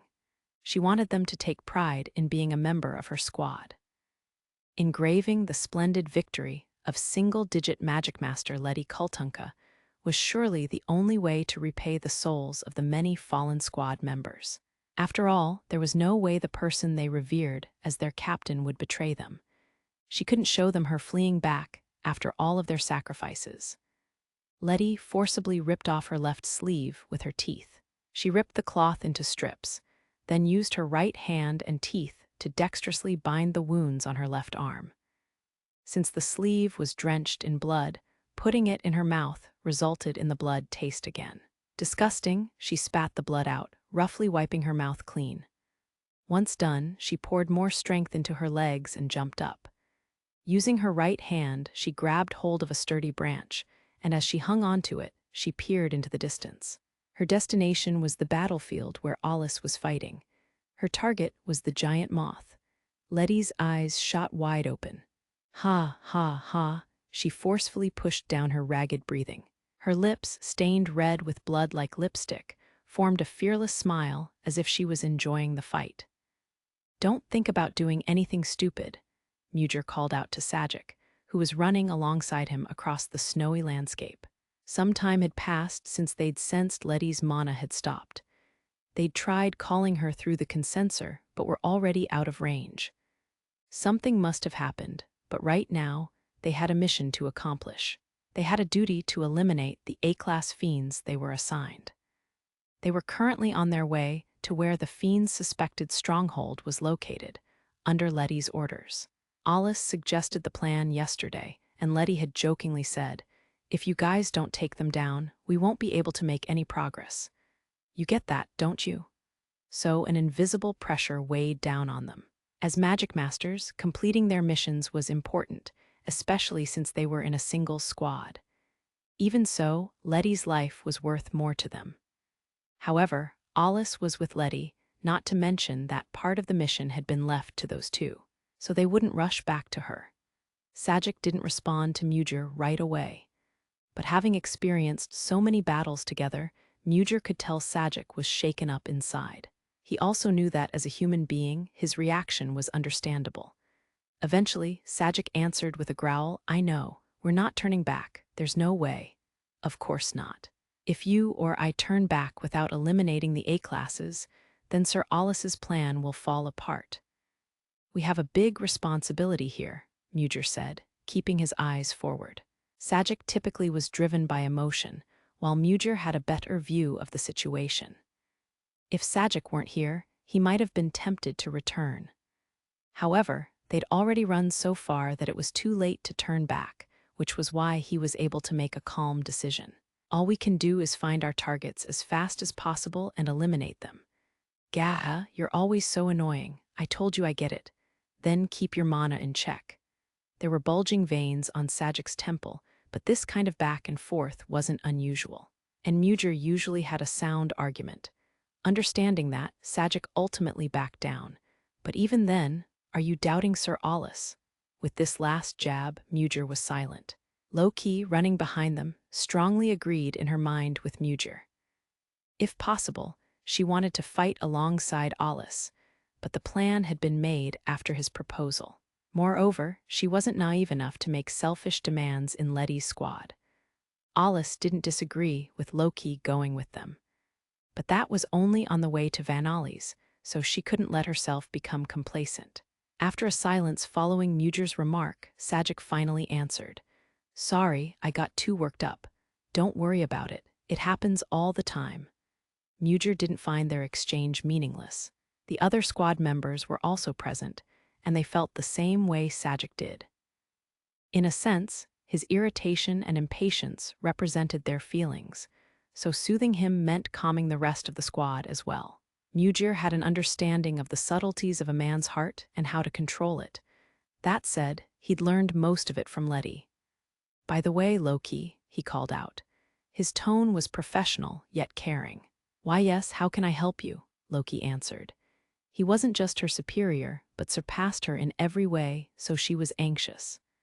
"Sir Alus said to count you as part of our fighting power, but you are his partner and a spotter. I'm sure Captain Lettie is fine, but the enemy this time is formidable. If it comes down to it." She could tell what Mugir wanted to say. He was worried and being considerate of her. Even so, there was a sharp glint in her eyes, though she was by no means offended. "Please don't worry about me. If I get in the way, you can just abandon me. But I was given this mission by Sir Alus, so I won't withdraw all on my own." Loki spoke without any anger in her expression, but there was still slight irritation. She interpreted Mugir's words as him treating her as a girl too young to be out here. He wasn't seeing her as a Magicmaster standing on the battlefield. "I understand, but I can't abandon you." "Is that because I'm Sir Alus's partner?" Loki raised an eyebrow, unhappy at the thought of even more preferential treatment. "Not at all. Like Captain Lettie said, you are already a member of this squad." Sajic grinned and gave Mugir a knowing look. Mugir glanced back, but didn't particularly react. "You've already shown us your power, so I'd like it if you could help us." "Of course," Loki immediately replied, but there was no smile on her face. She struggled to show any emotion in front of anyone but Alus. She also believed a smile wasn't something you forced. Her answer could be considered brusque, and Sajic didn't hesitate to throw out a teasing remark. "Ha, looks like she hates you, Mugir. That way of speaking. She really is Sir Alus's partner." Once again, Mugir ignored the cheap taunt. Actually, he highly regarded Loki, even putting her on a par with Lettie. Alus had been famous for not accepting a partner. When Mugir saw Alus's display of power against Demi-Azur, he was truly happy to be a Magicmaster in Alpha. And that Alus had chosen Loki as his partner. On the way to Vanalis, he'd seen her hidden nature and talents. Wearing lightning, she was a Magicmaster whose infinite potential was reassuring. That was how Mugir saw her. Next, he spoke in a low voice. "Sajic, how old were you when you were able to learn force?" Sajic realized what his colleague was trying to say and rubbed his chin. "Ah, when I was around 22, I think. There's no end to the injuries until you completely master it." "I know." That was why Mugir couldn't help but wonder how Loki had learned so many spells at her age. Not even force was so easily obtained. It needed an affinity and sufficient hard work. Then, there's the determination she has for her age. He was reminded of the shock he felt back in the Demi-Azur incident. Mugir hesitated whether to say anything about how he felt, but ultimately decided to speak up, prepared for the giant of a man next to him to crack a joke at his expense. "Loki, I don't want you to misunderstand me. I respect you as a Magicmaster." Loki was taken aback by his confession, but he'd witnessed the scene after Alus's battle against the Demi-Azur. Just one look made it clear what had happened. Despite force tearing her body to shreds, she'd run over to Alus faster than anyone else. It was an incredibly brave act that Loki had accomplished with that slender body of hers. When he realized that, Mugir was ashamed of himself. All he'd been able to do was watch it all go down. A true hero spoke through their actions. That was how a Magicmaster displayed their value. Seeing Loki look surprised at being praised, Mugir averted his eyes and scratched his cheek. The ability to move in a time of crisis had nothing to do with power, wisdom, or preparation. Like Lettie said, it was a matter of heart. He tried not to look at Sajic, but as expected, a tactless voice came from that side. However, the words he spoke were unexpected. "I get you. I want to be like the little lady too." Mugir was shocked to hear Sajic's earnest words. "That's disgusting. What are you talking about with that big body of yours? It's because of that nonsense that you're always going to be single." "I'm talking about the heart here. That's enough chatter. We're in the middle of a mission now." That's when Louise interrupted them.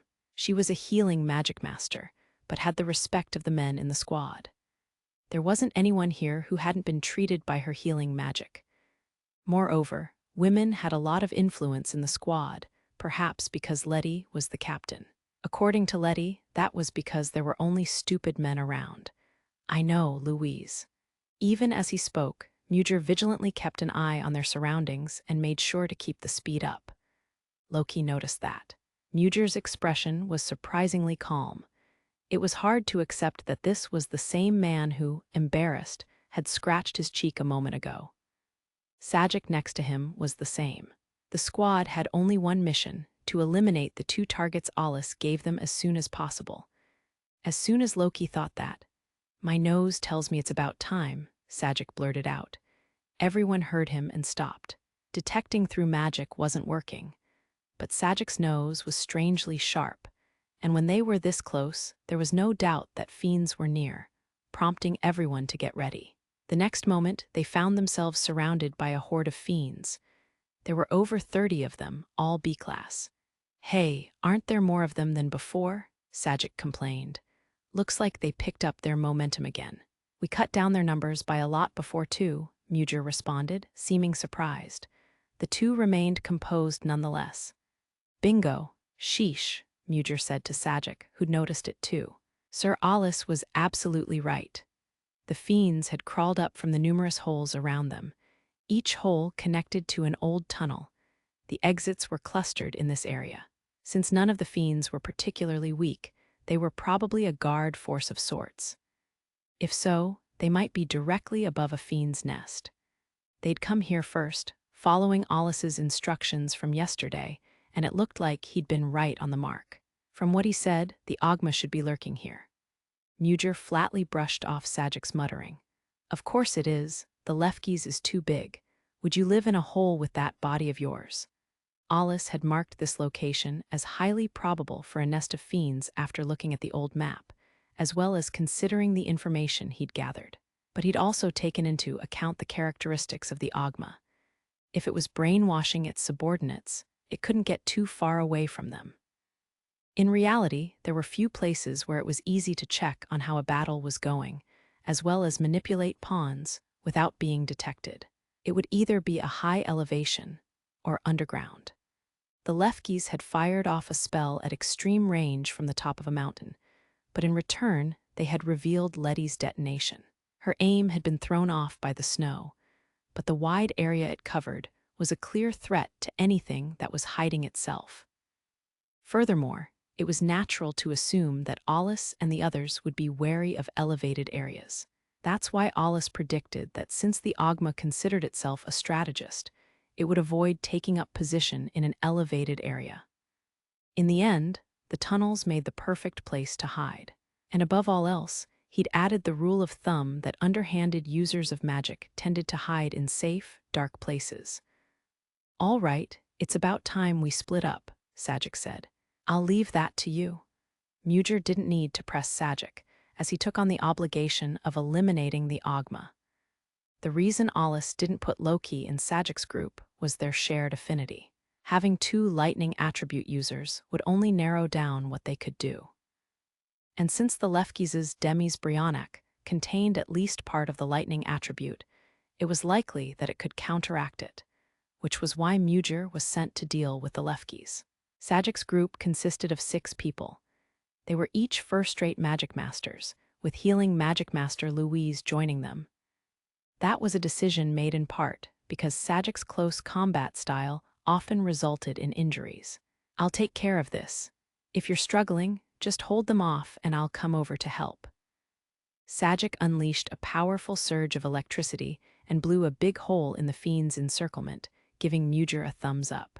Talk about exaggerating a badger hunt. Meanwhile, we're going to have to hike up a mountain. Well, I do appreciate your opening a path for us. Mugr rolled his shoulder and walked up to Sajic's side. In front of the hole, he raised his tonfa. "Don't mess up." "That's my line," Sajic snorted, lifting his gauntlet-clad hand in return. The 2 then bumped their fists together. After that, Sajic clanked his gauntlets together and attacked the horde of fiends with force activated. In a flash, 5 were dead. Each had their head or vital point destroyed, then electricity shot through them to burn up their cores. A foul smell arose in the air, but Sajic didn't seem to mind. It was like he was taking out all his pent-up stress and frustration on the fiends. "All right, it's time for us to go too," Mujir said after seeing that, urging Loki along. "The Ogma is underground just like Sir Alus predicted, so it's best to assume he was right about the Lefkis as well." Loki recalled what Alus said yesterday and nodded. He'd concluded that the single-horned Lefkis was an evolved form. When fiends took in mana, individual differences would appear, but since it was evolved from a Lefkis, it most likely would tend to move around mountainsides and peaks. That would make tracking it down rather difficult, but Alus made a certain suggestion based on that assumption. Mujir and Loki took off running with the other group members following them. Taking advantage of the hole Sajic opened up for them, they swiftly left the encirclement. There they go. Now then, Sajic sensed the others disappearing into the distance. His hands were clad in electricity. Every time they discharged, the snow around him evaporated into mist. He was deliberately adjusting his strength to attract the fiend's attention so they wouldn't chase after Mujir's group. But there was no longer any need to hold back. "I'm doing that." As soon as Sajic announced this, he swung his thick, muscular arms down. When they slammed down, countless thin lightning streaks ran across the ground. The group jumped in a panic, trying to get away from the currents. Sajic's muscles bulged. A huge amount of electricity flowed into the ground. Outbreak, a gigantic magic circle, appeared on the ground with Sajic at its center. It was a powerful electromagnetic field made from mana, and the fiends were immediately rendered immobile, as if their legs were sucked in. The circle glowed brighter, and sparks exploded out, followed by a thundering sound across the surface. Sajic poured more mana into his arms. As he did, the area was enveloped in a blinding light as a lightning storm raged for just a moment. Soon, the painfully bright light disappeared, and when the group landed on the ground again, it was completely burnt. The remaining heat they felt at their feet spoke volumes of the power used. The spell unleashed a huge burst of lightning in a defined area. The fiends on the ground had been locked in place by the magnetic field and fried by the lightning. The 10 remaining fiends were charred, their bodies falling apart. Their cores must have burned up as they turned into mana particles. "If you're going to go all out right away, say so ahead of time," one squad member complained, but Sajic brushed them off. It was just business as usual. With that attack, the fiend's presence had mostly disappeared from the area. However, nobody was particularly exhausted or injured. In reality, this kind of combat was their forte. Even if a B-class was too much to handle alone, with 2 or 3 members at their side, they could take care of it in no time at all. If they could accurately destroy the cores, they wouldn't even need to expend much effort, though that was a tall order without a spotter. But that was where experience came in handy. If they'd fought similar fiends before, it was easier to guess where the core was. They could also use wide area attacks to clear them out in one fell swoop. In that regard, since the lightning attribute had so many strong attack spells, it wasn't as reliant on spotters to find the core. Seeing that the fiends were wiped out, everyone took a moment to breathe. The ground suddenly shook with a violent tremor, like an earthquake erupting at their feet. Sajic jumped to escape from it. When he looked at where he'd been standing, he saw a massive arm covered in bristles sticking out of the ground. "I don't know what's going on, but come out already. We don't have time for this." The ground split open, and the fiend's upper body appeared, as if responding to his voice. Its head looked just like a monkey's, and its upper body alone was 4 meters tall. The body was covered in fur like a primitive ape man. Tusk, a monkey's supposed to be up in the trees. Sajic kicked off a branch and shot downwards, leaving only sparks behind. He swung both arms down to match his timing, slamming them into the fiend's head. The impact shook the ground, as his fists swung like 2 thundering hammers. Sparks of lightning shot out in all directions. Friend or foe, anyone who was in range would have been electrocuted. Not even a fiend would come out unscathed from being hit by that kind of attack. But Sajic felt only a hard sensation, like he'd slammed his arms down on a rock. And below him wasn't the fiend's crushed head, but the bristled back of its hand. The great ape had quickly thrown up its arm to cover its head, blocking Sajic's blow with the back of its hand. But that was odd, too. Normally, that blow would have destroyed the hand, as well as the head below it. Of course, Sajic didn't recall holding back. Nor were there any signs the great ape had used a spell to defend itself. In other words, the fiend had withstood Sajic's blow that could shatter not only rock but steel as well, with just the strength of its body. It's got resistance to the lightning attribute. By the time Sajic realized his attack had been blocked, he'd already come up off the ape-man's body. However, even though he was supposed to have landed on the ground, he suddenly felt like he was falling. The ground beneath him had crumbled, but it wasn't only the area directly below him. A large area had crumbled. Sajic quickly understood that the ground over the network of tunnels couldn't withstand the intense fighting and had caved in. As he fell, he didn't just see countless lumps of earth and pebbles as the ground collapsed, but also something else at his feet. Is this the Ogma's doing too? In the depths of the hole, a large number of fiends lay in wait. The great ape fiend had been a decoy, and Sajic had fallen into a trap. However, he wasn't going to let his carelessness get the better of him. With the great ape falling beneath him, Sajic poured an almost excessive amount of mana into his fists as he smiled fearlessly. His gauntlets glowed, covered in lightning. The powerful electricity would instantly kill any normal fiend and reduce everything to dust. But it seemed his opponent could handle itself in midair. Even as it fell, it swung its giant arm at Sajic's side.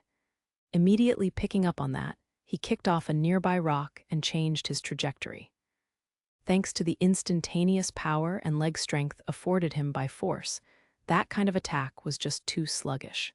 Further, Sajic chose not to dodge, but instead to charge right towards the giant hand. He slipped through the fingers that it had spread out as if swatting a fly, grabbed hold of a finger, and instantly twisted it off. The great ape, driven by pain, swung its other hand at Sajic at an even faster speed. Sajic swung his lightning-clad fist and took the hit directly. The fiend's hand burst open as white light surged through it. The fiend opened its mouth and screamed in pain. By now, only the thumb was barely connected to its hand. The other fingers flew through the air and turned to ash. When Sajic drove his fist into the fiend, he understood what was going on. Its resistance to lightning is because of that special fur. It was like it was wearing its resistance directly. That was a troublesome property for a Magicmaster, but it wasn't exactly a perfect insulator. He'd perceptively spotted an opening in the great ape's magically resistant armor. "So you're a clever monkey," Sajic mocked the fiend. He then drove his fist into the part of it that wasn't covered by fur its face. As the lightning burst, its head popped like a balloon. With the fiend's head gone, Sajic saw that he was approaching the dark ground. As he braced himself and prepared to land, a sudden blow struck him in the back. The impact rattled him to the bones, and he slammed into the wall at high speed. Ack! Sajic was buried into the wall. He coughed up blood, then peeled himself off the wall and fell. The next moment, the uncomfortable sound of flesh and bone hitting rock rang out.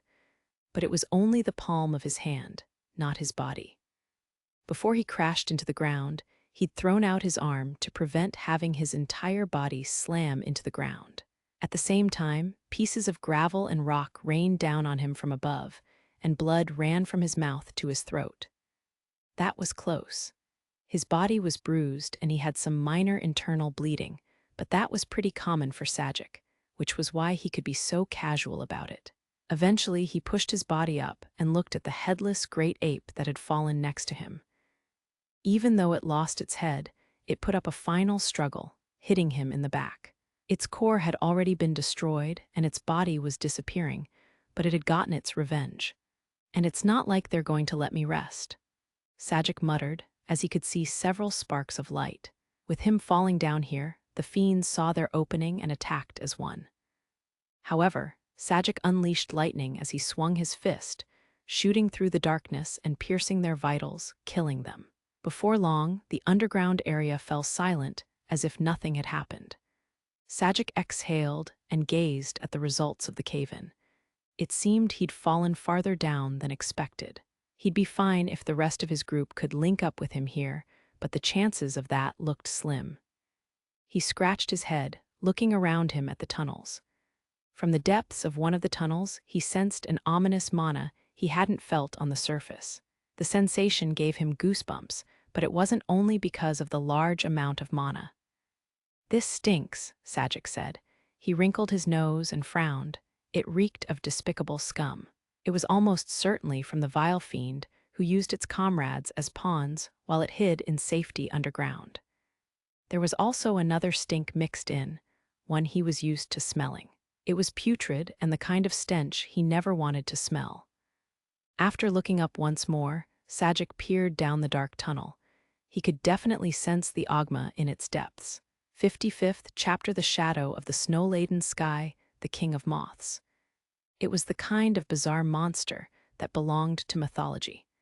Who could blame anyone for bowing down to it when meeting it in reality? There were even humans who worshipped fiends as the world's saviors. After all, it was impossible to prove that beings that exceeded human knowledge, like gods and demons, weren't real. That was why, when people saw things or events that were beyond their understanding, they tended to treat them as either divine or demonic. By doing that, they were able to make ambiguous things seem acceptable and reasonable. Humans were weak creatures after all, but Alus was different. He saw the idols of gods and devils that humans used to comfort themselves in the unreasonable world as useless, and discarded them. At the very least, he had no interest in them. If something got in the way, just kill and remove them. If people wanted to live to see tomorrow, they needed to struggle to survive no matter what happened. Still, with a hint of malice and irony, he felt demon was a suitable name for fiends. He thought back to the name of one of the fiend worshippers' evil gods, Shem-Azza, the King of Moths. It was a bit of an exaggerated name, but no problem. He would be killing it after all. Alus raised his left arm into the air. Drop dead. The next moment, 5 fireballs came flying from on high. It was Volcano, the advanced fire spell. Each fireball was as large as a meteorite, but it wasn't only their size. They were in a league of their own in firepower when compared to an ordinary advanced spell. The approaching fireballs lit up and dyed the snow-covered ground in red light. They scorched the air as they flew at an extreme speed, covering several hundred meters of the area around Shem-Azza. However, Tusk, Alus sensed a spell manifesting and clicked his tongue. It wasn't enough to panic over, but the fiend wasn't going down without a fight. As expected, once the 5 fireballs were close enough, they scattered from within. Shem-Azza forcibly undid the magic circle, causing the fireballs to disperse from mana leakage instead of bursting. It was like a teacher showing an inexperienced student the basics of counteracting magic. Alus's fire spell was at a higher standard than a Magicmaster who specialized in it, but even so it was treated like child's play. So that wasn't even enough to test you. Or are you just going to play around? Alus struggled to suppress his anger. The Institute was one thing, but it had been a while since he'd felt something like this on the battlefield. But he wasn't going to counterattack just like that. Having seen the enemy's first move, he switched his strategic brain on. If I can't take it down right away, it being in the air is a disadvantage. I can't have it move around freely with that size and speed. Guess I'll have to bring it down. The fiend was probably using wind magic to achieve its mobility. For starters, there was no way it could support itself just by flapping its wings. Right now, the Shem-Azza was hovering seemingly by flapping only the back pair of its wings.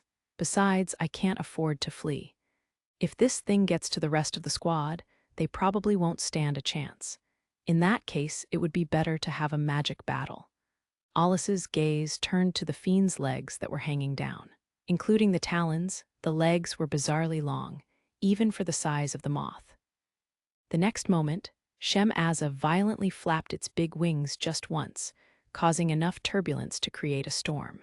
It quickly turned into a white, raging blast of wind that blew up the snow, mowed down trees, and whipped up leaves and twigs, and the Fiend sent it directly at Alus. The scale of it made it impossible to escape from. Alus pulled his hands back, then thrust them forward as the wind's momentum weakened slightly. Dalryn Zephyr following the flow of his arms, a huge barrier of azure wind formed. He intercepted the white storm with the wind attribute's highest-ranking spell. If the storm was only wind, he could have used a simpler way of countering it. However, he sensed that something was off and decided not to let the tempest that threatened to swallow everything reach behind him. With his hands held out, palms forward, Alus's body shook as the winds raged. Before him, white and blue winds clashed, creating a rift in the air. Both winds fiercely competed, trying to devour and cancel the other out. Then, timing it perfectly, Alus threw his hands up. When he did, the two clashing winds roared as they shot up into the sky and disappeared. However, his vision was blocked by the whipped-up snow. A dark shadow moved. The leg that had easily blown Lettie away was swinging again. It tore up the ground as it approached Alus. The snow not only blocked his vision, but jammed mana, delaying his response by a moment. He pulled in his right arm by conditioned reflex, ingrained through many years of experience. Any superfluous thoughts vanished as his fighting instinct made him move. His barely opened eyes were a void, showing no emotion. He took a small step forward as he spoke. "I've already seen that." Contrary to the rapidly approaching kick, Alus slowly walked forward like he was giving himself up. The intense wind rustled his hair, but his eyes remained unstirred. His lips parted as he vocalized a spell's name. Cossidus, he elegantly moved his hand as if brushing away smoke, his palm expelling chilling air. With his fingers covered in a thin layer of frost, he stroked the Fiend's leg. There was a flash of blue-white light, and the instantly frozen leg was stopped. Or more accurately, it was killed. It wasn't just frozen. Even its kinetic energy was reduced to zero. It didn't matter if something was slow or fast. Anything touched by the Cossidus would get completely frozen in its matter, mana, and even energy. It was almost like time stopped, which made no sense considering the laws of physics. It certainly lived up to its name as an ultimate-level spell. Even more terrifying was the precise control of its range.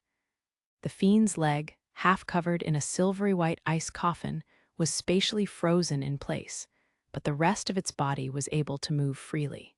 It was like the single wheel of a magic car suddenly stopped, and not from mechanical error, but absolutely stopped due to a supernatural phenomenon. The car would naturally be torn apart.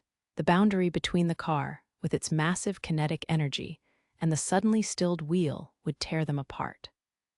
A sound similar to a frozen tree trunk getting snapped by a huge force echoed across the snow fields of Vanalis. The Fiend's body fluids sprayed out, covering the snow in an eerie color. Alus lowered his eyes to gaze at his right hand covered in Cossidus. He'd already released the spell.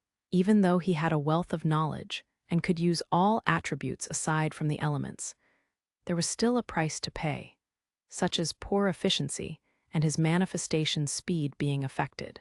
Cossidus was normally something only a Magicmaster with an affinity for the ice attribute could use. So there was a cost for Alus forcibly using it when he had no affinity for any attribute. His right hand was deeply affected by the spell and had turned dark from frostbite. That was the effect of using the spell for only an instant. If he'd continued using it to completely freeze the Fiend, his entire arm could have become necrotic and fallen off, or worse. However, that level of sacrifice hadn't even registered in Alus's mind when he made the choice. After all, he'd finally been able to make the Shem-Azza realize that someone who could kill it was standing in front of it. After confirming he could still move his fingers sufficiently, Alus detected another leg coming in diagonally from above, and jumped back to get away from the leg, and the snow still obscuring his vision. The legs moved more like whips than kicks, and tore up the ground, sending lumps of earth at Alus. "You don't need to go that far to kill me. If you can hit me, that is," Alus carefully thought to himself as he easily dodged the attacks. Eventually, there came a break in the attacks, which he took advantage of. Alus narrowed his eyes as he jumped up to the Shem Aza's level. Its massive size threw his sense of distance for a loop, but at least he didn't have to strain his neck looking up at it. He didn't like being looked down on by anyone. Seems like it'll take some more time for its leg to heal. Some species of fiends could heal missing body parts in a matter of seconds, but this one didn't appear to have such a high level of regeneration. Alus twisted his body to dodge an attack he didn't even have to confirm to know was coming, and set his sights on the fiend's torso. The spell he was composing was of a rather high level. That much could be seen from the amount of mana surging around his body. Night Mist immediately read the magic formula from the ring Alus chose and expended a vast amount of mana. However, an attack came from his blind spot. Taking advantage of its long legs, the Shem Aza swung out a leg to cut Alus to pieces from behind. The attack should have been impossible for even Alus to dodge. However, red flames unexpectedly exploded in the air behind him. A detonation had been cast from somewhere. The burst of fire and shockwave formed a barrier that canceled out the surprise attack. Not only did it protect Alus, but it dealt damage at the same time, a feat a normal barrier spell couldn't imitate. Alus's expression didn't change, as if he'd expected as much. After a brief respite, she had finally been able to take her revenge. Besides, it was the same kind of attack that had gotten her.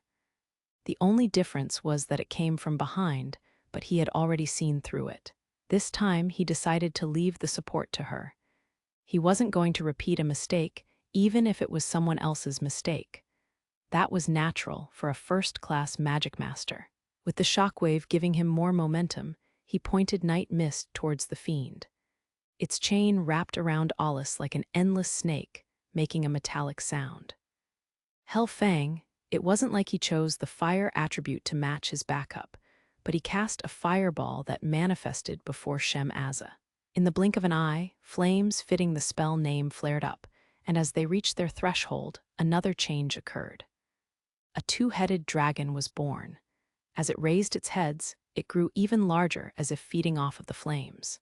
The two heads were engulfed in flames, and by the time they were ready to bite their prey, they were already big enough.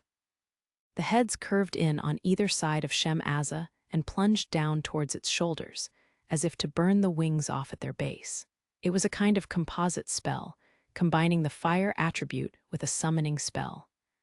The patterns on the Fiend's wings glowed, but it was too late. The heads bit down on the Fiend's massive body before it could escape upwards. After that, the dragon fell still. Alus landed on the ground and looked up. Anyone watching would have imagined the Shem Aza would go up in flames. But no matter how long he waited, the flames showed no sign of fully burning up the Fiend. Usually that would be enough damage. The slight doubt in Alus's mind quickly turned to conviction. The jaws of the double-headed dragon were slowly turning gray. He immediately understood it was turning to stone. It was a terrifying anti-mana power that replaced already manifested mana, transformed a spell into a different one, and then remanifested that one. But it seemed it could only affect some types of magic. Otherwise, the Cossidus wouldn't have worked. Alus took a closer look at the veins on Shem Aza's wings. The eye-like patterns on the wings glowed like an AWR would. That's the source of it. Alus figured the Fiend was directly interfering with the construct, but had no way to confirm it at the moment. Before long, the two-headed dragon turned into a statue, which then crumbled from its own weight and fell to the ground. So, you can use the earth attribute too. It went without saying that petrification belonged to the earth attribute. Alus gave his spells enough compositional strength, but the effect of the snow was ever present. A sound came from the construct, deteriorating the information itself. As Alus expressionlessly watched the end of the dragon, a figure landed next to him. After receiving backup in the form of detonation, he didn't need to look to know it was Lettie. Drawing a signal flare from his belt, he casually shot it up in the air. Since the consensor was out of range, this was the sign to let the squad know that Lettie was safe and the mission was to continue. He saw when Lettie went flying and confirmed the degree of her injuries. They weren't light, but he still made the decision to carry out the mission after seeing the power of her detonation and her focus in keeping her coordinates straight. It might be a little harsh, but she was a soldier. Most of all, she wanted to continue the mission as well. You didn't miss this time. Ha, ha. If I did, you would have been seriously hurt, Allie, Lettie answered him, out of breath. That's a needless worry. Besides, your injuries aren't exactly minor. This much is nothing. More importantly, Allie, let's switch. With you like that, I think it's a bit too much for you. I could say the same about you and your hand, Lettie replied, after looking at his frostbite. No, Alus curtly said. He glanced at Lettie's body. Her injuries played a part in it, but she gave off the impression of putting up a tough front. If she was being stubborn, she might not be able to make calm decisions. Is that an order? I don't care which. Lettie's demeanor was quiet, but she stared willfully at Alus, who gave it right back to her with a cool expression. Her lips were tightly pursed, like she was grinding her teeth, but Alus's answer remained the same. It might have seemed strange coming from someone not normally part of the squad, but allowing Lettie to fight that fiend on her own wasn't going to happen. The mana around Alus surged, a sign he was going to do it. He was also putting pressure on Lettie to hold back her impatience. Besides, they were already in battle. Being battle-ready, he didn't have the time to be considerate of someone else. He narrowed his eyes and gave Lettie a cold stare. Don't make me do your role, Lettie, he clearly said in no uncertain terms. That was the line in the sand as a leader. If she was going to step over that line for emotional reasons, Alus would have to take a firm stance, using force if need be. The fact that he was even taking the time to persuade her was his way of showing kindness. If he wanted to, he could have knocked her out if need be. Lettie was blindsided by his refusal. The next moment, her mana and unrest subsided. Fine. Actually, I'm sorry, she said in a dejected tone, lowering her head. Her braids slumped over like a scolded cat's tail, but at least she reconsidered her reckless attack. I shouldn't have taken that attitude either. If you just act like normal, I have nothing to complain about. Gotcha. Once calmed down, Lettie should be a valuable asset. As for Alus, it was only a small increase in work, but any negative impact on the mission was within the margin of error. Focus on responding to the enemy rather than attacking. I'll take care of the rest. Lettie's face lightened at Alus's somewhat kind tone. She made a beeline for the Fiend without any signal or answer. Of course, her intentions had already reached Alus. Their highest priority right now was to stall Shem Azza for as long as possible. The worst thing that could happen was if it escaped. Ripping off its leg and sending a dragon of fire after it wasn't just to gauge its strength, but was also meant to provoke it. The Fiend was huge, and it had the mana to go with it. It also had its quick kicks. In the event it managed to get away and hide somewhere to recover its strength, or headed over to assist the A-class Fiends, the entire Vanalis reclamation mission might end up failing. The question is how long Lettie's stamina will last. Alus kept a keen eye on his surroundings and chased after her. He'd been keeping his guard up during his entire exchange with Shem Azza due to a certain doubt in his mind. Unaware of his thoughts, Lettie ran across the snow, pulling her arm back and thrusting it forward again while snapping her fingers. Red dots appeared all around the Shem Azza. In the next moment, they exploded, dyeing the surrounding air red. At that range, any minor change in coordinates wasn't going to matter as long as she focused. And even if her aim was a little off, the spell covered a fair amount of area. The Fiend wouldn't be able to avoid being damaged from the blast. However, the Fiend dodged the attack in an unanticipated manner. 4 maelstroms suddenly appeared in front of the Fiend and swallowed the spell, flames, and all. Soon, a black conical tip started growing out of the maelstroms. It reminded Alus of his own Aberroheen, although something that looked like a charred tree was appearing instead. It looked like a massive stake formed from an old tree, so thick not even an adult could wrap arms around it. Again, it's using the mana to deploy a different magic formula. The Fiend was diverting Lettie's spell and counterattacking, while keeping its own mana consumption to a minimum. It was another application of the same ability it used before. Even if it didn't work against all magic, it was troublesome to say the least.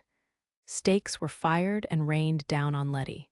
Fortunately, because of their large size, they weren't all that fast. She figured they'd be easy to dodge. Staring at the 4 stakes, she casually jumped. Instead of dodging them, she used them as footing to get closer to the Fiend. Once she was beyond them, the stakes continued falling. She'd been the one to use the enemy's attack this time, but Alus would have been a little more cautious. The stakes were too crude of an attack for a Fiend like Shem Azza to unleash against a target as nimble as Lettie. But if you asked Lettie, she would say there wouldn't be any problems if she beat the Fiend first. A large boom rang out behind Lettie. It was the sound of the 4 stakes she'd evaded piercing the ground and throwing up snow. At the same time, a strange crunching sound reached Alus's ears. His instincts on high alert, he stopped and poured his entire focus into his consciousness, discarding all unnecessary thought. A chill ran down his spine. He instantly manifested his special ability and appeared right next to Lettie. He saw a flash of light in the corner of his eye, and the next moment the light reached them before being devoured by his unleashed Gra Eater. That light was Demi's Brionac, the long-range spell the Lefkis used. After a day, the mana in the atmosphere must have recovered enough for it to be able to use it again. This was what Alus had been on guard for during the entire fight. It was why he'd split the squad up to eliminate the Fiends. It wasn't a matter of numbers. He'd already expected the battle wouldn't be against Shem Azza alone. Considering the Ogma's intelligence and its strategic abilities, it wasn't unthinkable for the Fiends' cooperation to rival their own. A-class and S-class Fiends were powerful enough alone, but together they would be far more formidable. That was normally unimaginable, but anything could happen in Vanalis. But Alus had predicted a surprise attack in the case that Sajic, as well as Mujir and Loki, were to fail to defeat the Ogma or Lefkis or both, and they came to the Shem Azza's aid. He'd not only anticipated as much, but even took Gra Eater's characteristics into his plan and waited for an opportunity. He was almost sure of a first attack coming, and the Lefkis' position could only be determined once it fired off its attack. So the Lefkis is still around, and as expected, it fired off a Demi's Brionac. That's the first hurdle cleared. Gra Eater didn't just eat mana, but also sent it to its master. Right now, the Demi's Brionac mana was being absorbed into Alus's body, and of course it was an abnormal amount. This isn't something it can eat time and time again. Gra Eater had a will of its own, and Alus simply reined it in and kept it under control. However, its will grew greater the more mana it ate. Once it exceeded what Alus could control, the dangerous special ability would run rampant, becoming a demonic plague that sucked the life out of anyone it came across. For the time being, it would be fine as long as he could wrap things up while keeping Gra Eater under control. With that in mind, Alus looked over at Lettie. Lettie had seen the Demi's Brionac, but since Alus took care of it, she prioritized the Shem Azza, shooting out flames while dodging its kicks. Alus suddenly remembered and glanced behind him. That was where the stakes fired by Shem Azza were supposed to be. He clicked his tongue as something unusual had happened. The stakes that had been fired into the ground had taken root. They looked to be positioned haphazardly, but still, they were a product of magic. "Lettie, wait." His voice didn't reach her. She was in the midst of battle with the Shem Azza. Demi's Brionac's characteristics made it unsuitable for firing repeatedly. Maybe thinking about the weakness Alus discovered yesterday, Lettie wanted to reduce the Shem Azza's fighting power before something else came to interrupt them. But with her injuries, she was at a disadvantage. However, ignoring those would be bad. The exposed trunks of the rooted stakes were pulsating ever so slightly. Alus hesitated, as something was steadily growing there. Even if he scanned through all of his knowledge, He didn't know what this spell would do. There's no time to think about it. Emergency measures first. Alus made up his mind and took action, quickly constructing Niflheim and unleashing it on the stakes. He struggled a little to prevent the snow from influencing it, but it activated as he wanted, transforming the 4 stakes into clear icicles and freezing the entire area around them. If the stakes were an earth attribute spell that worked like plants, that should be enough to stop them. That's a bare minimum measure, and now we need to finish this before the Lefkes' next attack comes flying. If the Lefkes could use composite spells, then Demi's Brionac probably wasn't its only trump card. It would be safer to assume it could use other long-range spells. Considering Lettie's condition, Alus switched from defense to offense. The Ogma aside, with the Lefkes firing off a spell of that caliber, Mugir and Loki should have discovered its location. I hope they finish it off quickly, Alus calmly thought to himself. Now that Gra Eater had supplied him with mana, he reached a decision, then sprang into action. Turning on his heel, he dove back onto the battlefield where Lettie and Shem Azza were locked in a battle of flame and gale. From what he could tell, the old style of detonation she was using was already losing power and effectiveness. That was in part because she needed more concentration with the snow's interference, but also because her personality and tactics weren't suited for drawn-out fights. Her spell constructs are pretty sloppy. I guess she's pushing herself just to dodge those attacks. From Alus's point of view, Lettie was reckless. Maybe she'd tried everything else, as right now she was repeatedly using detonation without regard for her remaining mana. It dealt damage, but it was a horribly inefficient mana method. Even so, just building up damage on the Shem Azza was better than nothing. Now is the moment. Alus read the situation, leaped past Lettie, and rapidly moved in on the Shem Azza. He raised Night Mist, which read its master's intention, and instantly began constructing a spell. Several small maelstroms appeared behind Alus. It was an attribute-less spell unique to him. Night Mist's shape was replicated, and countless blades were born from the maelstroms.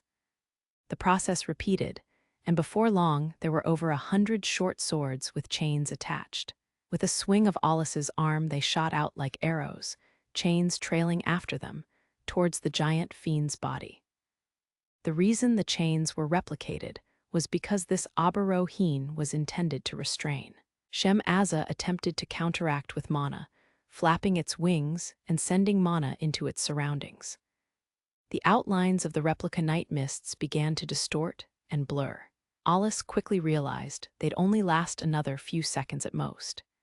He spread his arms in the air, as if feeling the wind between his fingers, and then began stroking the air like a conductor swinging a baton. The space he touched with his fingers immediately froze into ice. At first, there was only the crunching sound of air freezing. But as more mana was absorbed, more moisture in the air was collected, and a thick block of ice formed. Soon a long block of ice that followed Alus's movements was created, and looking at the composition, it was almost identical to Icicle Sword. Alus snapped his wrist to form a sharply pointed tip. Linked to the movements of his arm, he sent the huge ice sword flying at the Shem Azza. However, the enemy spread its wings, intending to counteract that as well. A thick wall of wind immediately appeared and stood before the ice sword. The weapon was gradually being scraped away in the clash of raging wind and frozen sword. But Alus wasn't going to let it go to waste. He interfered with space, pushing the equivalent of the handle with his palm covered in mana. The tip got crushed, but it broke through the wall of wind. However, it was thrown off its path and just grazed the Shem Azza's abdomen. It seemed the Fiend had dodged it, but this was simply laying the groundwork. Because it had evaded, Shem Azza moved to a certain position. Alus, having anticipated that, had already jumped up next to where it moved to. He swung Night Mist while lengthening its reach with mana. The thinner the mana blade, the sharper it was. The edge created from intense focus was the same as a masterfully crafted blade. Alus swung the blade diagonally, cutting off the Fiend's wing and slicing its stomach open. He thrust the tip in and stirred it around to expand the wound. The Fiend's fluids splattered through the air. How do you like this? Spells aren't the only way to kill you. Alus coldly looked down at the Shem-Aza falling to the ground with one fewer wing, then prepared to land. Close to the ground, the Fiend flapped its remaining wings and created a powerful gale that blew up a huge amount of snow, concealing its body behind a white curtain. Just before that, Alus saw the eye-like pattern on its remaining wings glow red as if in a fit of rage. The forewings that had been partially open were now wide open, their red eyes emitting mana in a fury. Just then, the air trembled. The temperature at ground level dropped and snowy wind swept across the land. There had been sudden changes before, but this time it was a snow tornado created by a wounded Shem-Aza. Alus narrowed his eyes when he spotted Lettie. She was leaning forward with eyes wide open, as if shouting that she'd never let it escape, her level of killing intent bordering on the abnormal. As she was about to dash into the white storm wrapped around Shem-Aza, Alus soundlessly appeared at her side and wrapped his arm around her abdomen to forcibly stop her. I know how you feel, but that's enough. Lettie looked over her shoulder at him with a harsh glare. Why? We've got it cornered. Alus didn't answer as the snowstorm rumbled, simply pulling Lettie closer. She wore a surprised expression, but in the next moment, a ray of light cut through the snowfall. The shot passed through the space that Lettie was headed for, before burning through the face of a distant mountain and fading away. Don't get too worked up. You're not stupid enough to choose death because of a hot head. If that's what you want, fine, but your subordinates will blame me. Alus finally let her go. Lettie looked like she still wasn't done, prompting Alus to brush away the snow in his hair and say, it wasn't as powerful, but that was a Demi's Brionac too. To think another one of those would come so soon. There are things not even I can predict. She silently hung her head down. It might have been weaker, but she could feel the power it contained. If he hadn't stopped her, she doubted that she would have been able to avoid it. That surely would have been the worst outcome. She would have lost an arm at least, but even that would have been lucky. Either way, she'd have been out of commission. Seeing how Lettie looked relieved, conflicted, and remorseful all at once, Alus shrugged. The power in that shot was different. The Lefkis must be able to move pretty fast. By changing locations, it's able to secure more mana in the air. It recharged its mana and fired off another shot. It can probably adjust the output. While it's not a complete Demi's Brionac, it can repeatedly fire off something with considerable power. Moreover, though seemingly not critical, he had major concerns. The first was Lettie. You're not calm right now. You're injured and you're close to your limits, aren't you? And you want me to protect you, while staying on guard for the Lefkis and fighting the Shem-Aza. The original premise had already fallen apart. That's why they needed to pause, even at the expense of the original mission. There's something I've understood in this fight. The Shem-Aza specializes in magic, though that kick can't be ignored either. Fortunately, its regenerative abilities aren't very high, not to mention it's quick to anger and vindictive. It'll definitely come after us. Alus continued with a mean smile. So even if it hides in the snow here, it'll come back for revenge. It won't run or go anywhere else. This will be where it gets settled. But unfortunately for it, things won't go the way it wants. How would you know that? I can tell. It's not like I've been killing monsters like this for show. We'll fall back for now. It's not the right time yet. The Lefkis' existence would definitely get in the way.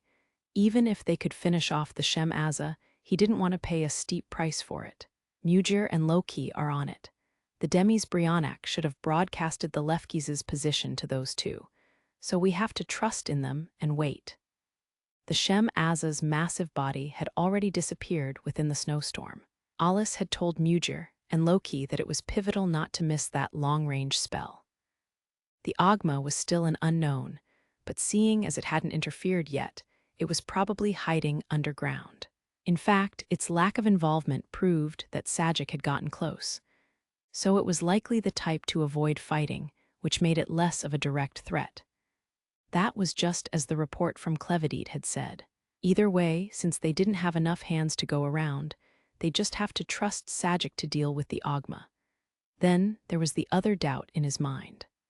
Alus glanced over at the black stakes the Shem Azza fired off before. Lettie followed his gaze and looked as well. Something strange was taking place before their eyes. Not even Niflheim can stop the pulse within. "Can you tell?" Alus asked.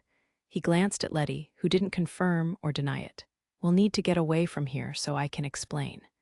Seeing how bad this storm has gotten, it's completely switched to defense. It looks like it's trying to lure us in, so we'll need to make preparations. Also, we need to tend to your wounds."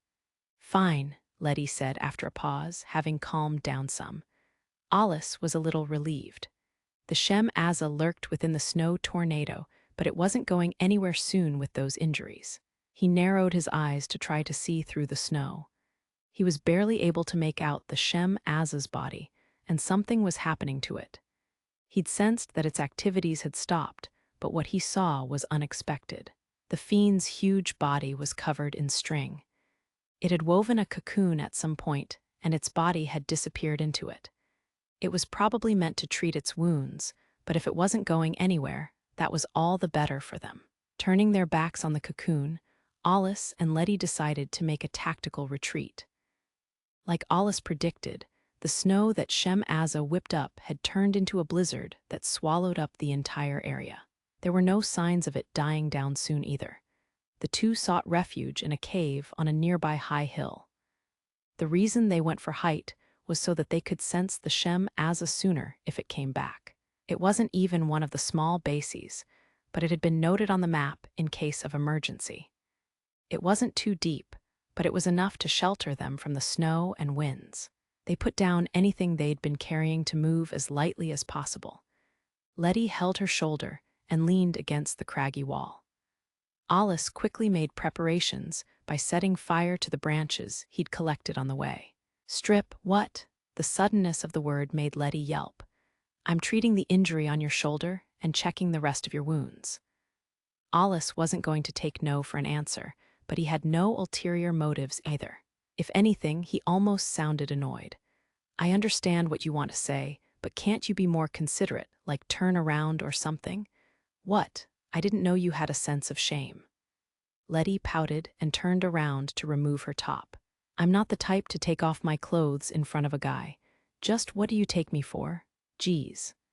Besides, she hardly ever got hurt in the first place, she wanted to add. With her top off and her back to Alus, Lettie brought her braid in front of her. "Are you angry?" "No, I'm used to hurting and getting hurt. If you want to die without getting any treatment, that's fine with me." "So you are angry," Lettie weakly muttered, turning her head away. She blamed herself for everything, giving her an unusually meek attitude. Alus told her to sit down, and she complied. She sat down cross-legged with her back straight. "For starters, I'm going to stitch you up." Lettie responded with a nod. He didn't have much use for it himself, but the soles of Alpha's military combat boots had a needle and thread in them. Sewing up a wound with these was a pretty drastic measure, but well known in the military. Back when Alus wasn't as experienced, he'd used them to fix himself up. Alus first put the needle through the flames to sterilize it before approaching Lettie.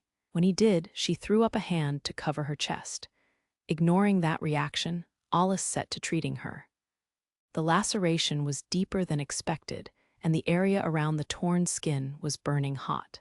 "You'll need to get proper treatment later, but just deal with this for now." He gathered mana in his fingertips as a replacement for anesthetic. Lettie's temples twitched as the needle went into her skin, but Alus couldn't do anything more for her. Thanks to the simple anesthetic, though, her sense of pain was dulled, and it didn't hurt all that much. In the middle of the treatment, she muttered, "Aren't you going to get angry?" A single wants someone to get angry and look down on them. "I'm not your parent or teacher, so I'm going to refuse no matter how much you pay me."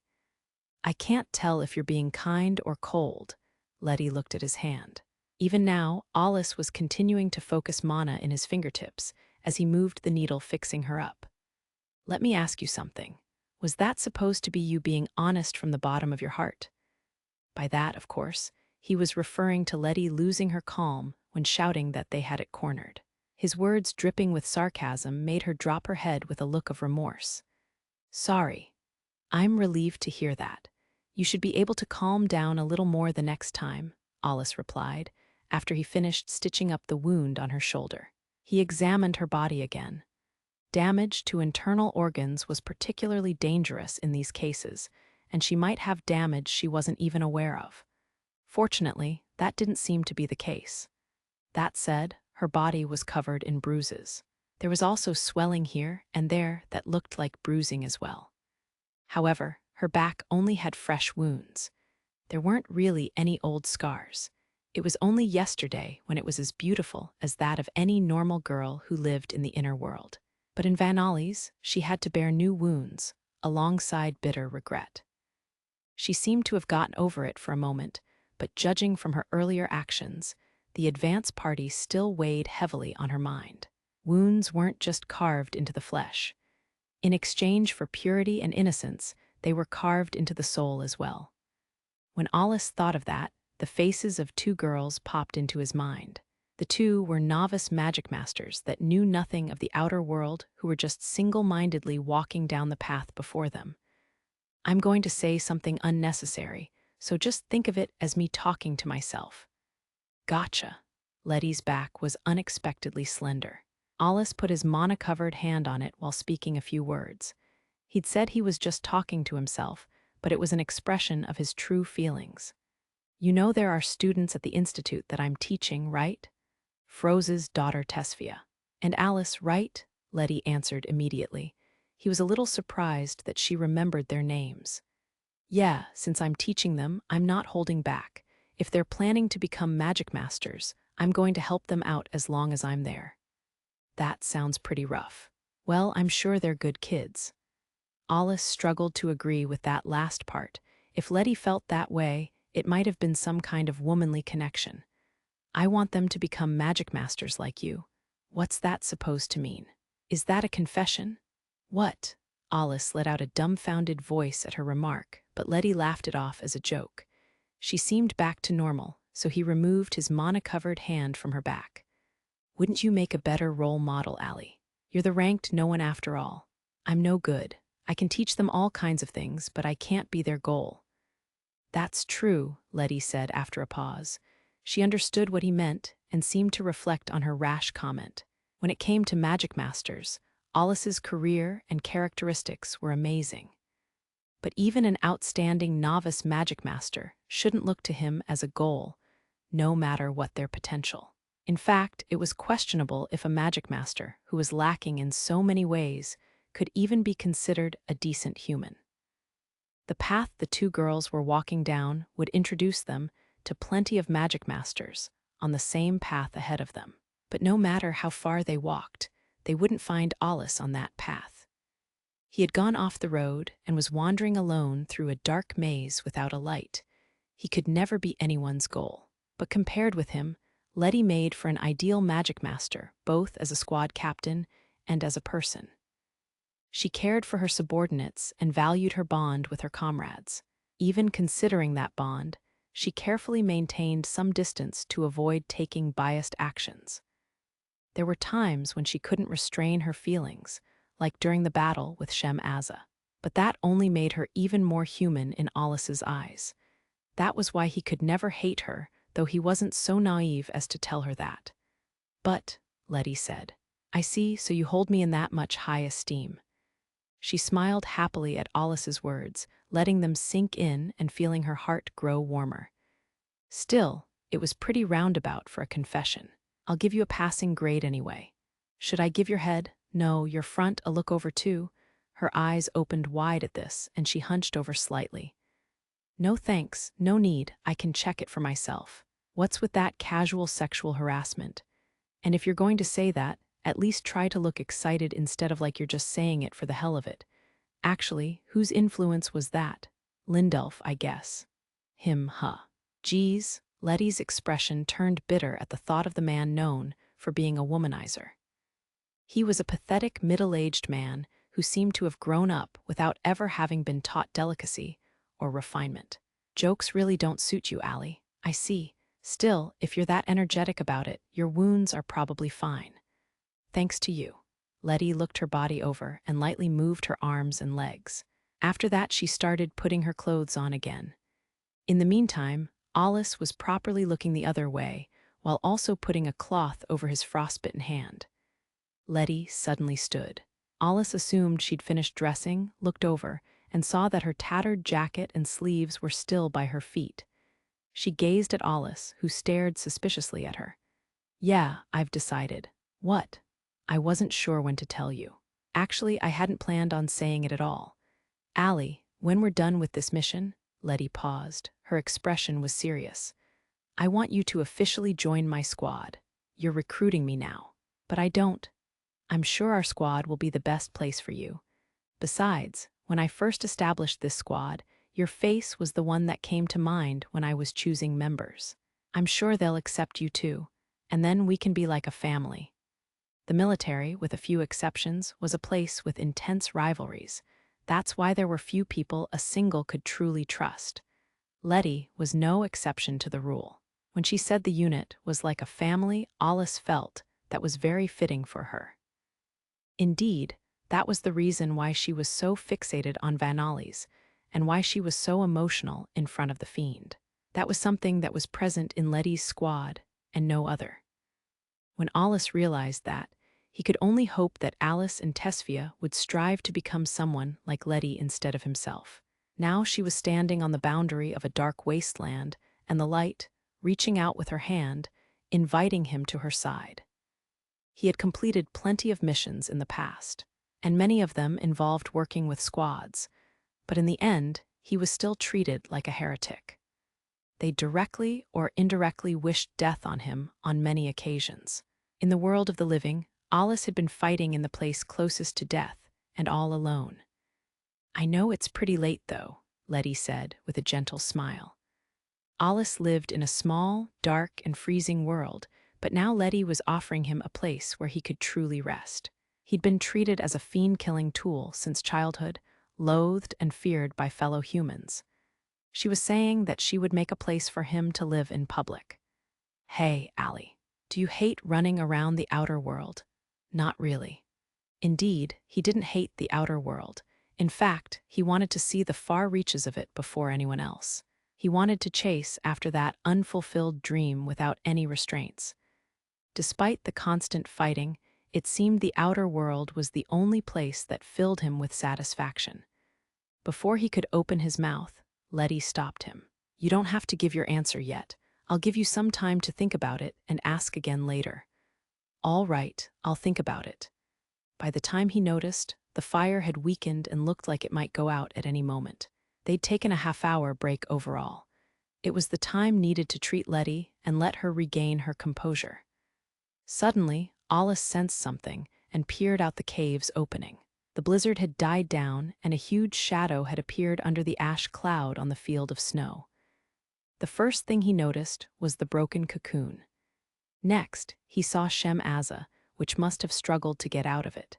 Under the dim sunlight, the king of moths trampled its cocoon and slowly flapped its wings as it attempted to take to the skies again.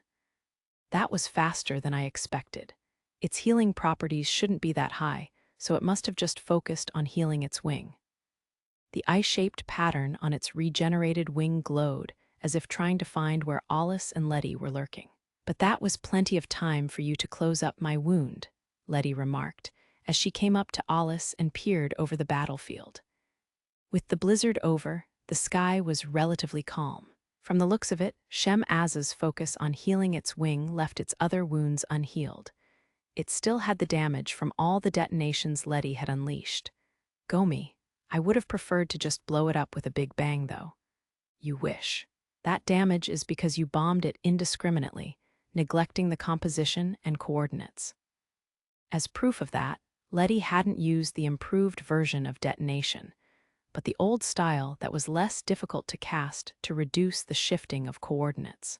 Alus had hit Lettie where it hurt, and she could only gaze at him with some shame. She was a single after all. "As an apology, you can do with me what you want." She pinched her top and pulled it open a little to give him a glimpse. She might have been trying to thank him for taking over her role. Of course, Alus ignored her. When she was in her element, she was bold, but she'd been flustered just before this. Which Lettie was the real one was easy to tell. Alus felt he could understand why Sisti said that Lettie was all talk but no action. We should get going. It's best not to let it get impatient and turn on the rest of the squad. So, what was with that big stake spell anyways? Lettie asked. That was one of the primary reasons Alus chose to temporarily retreat. It's probably an invocation spell. An unknown spell trapped within that can be detonated from a distance. And 4 of them at that. Can we break them? I tried, but it didn't work. It seems you can't affect the magic from the outside. So you don't know what spell it is? Not a clue. Based on how it looks, I thought it might be an earth attribute spell. But considering it further, it could also be a fire attribute spell.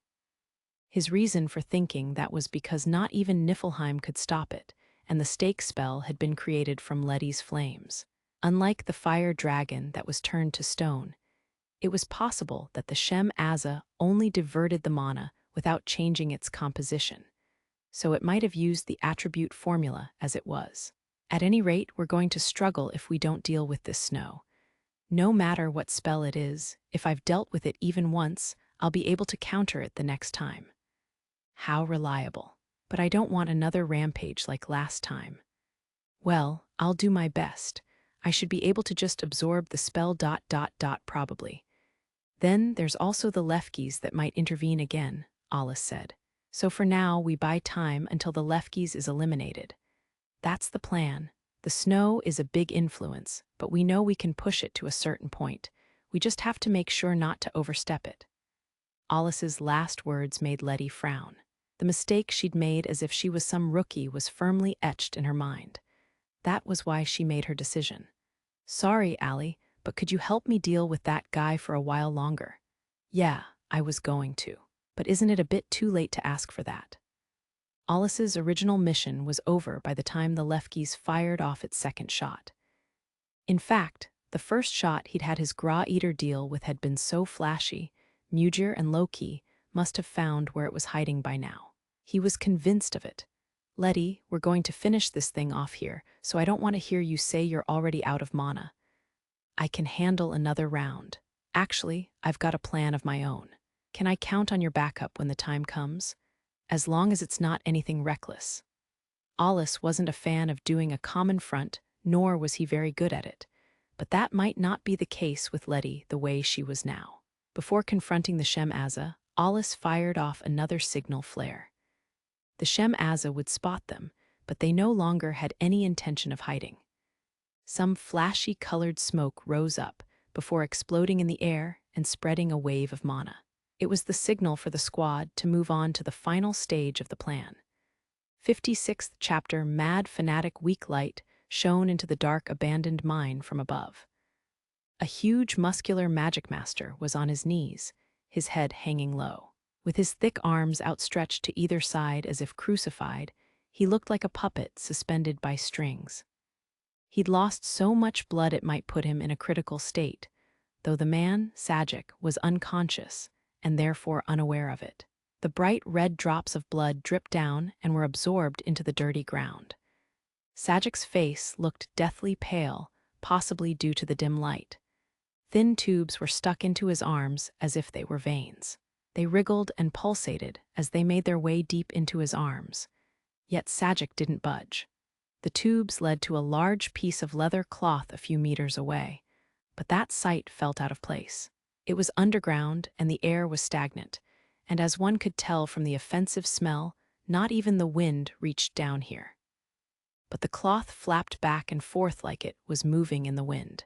No ... it was wriggling like it was alive.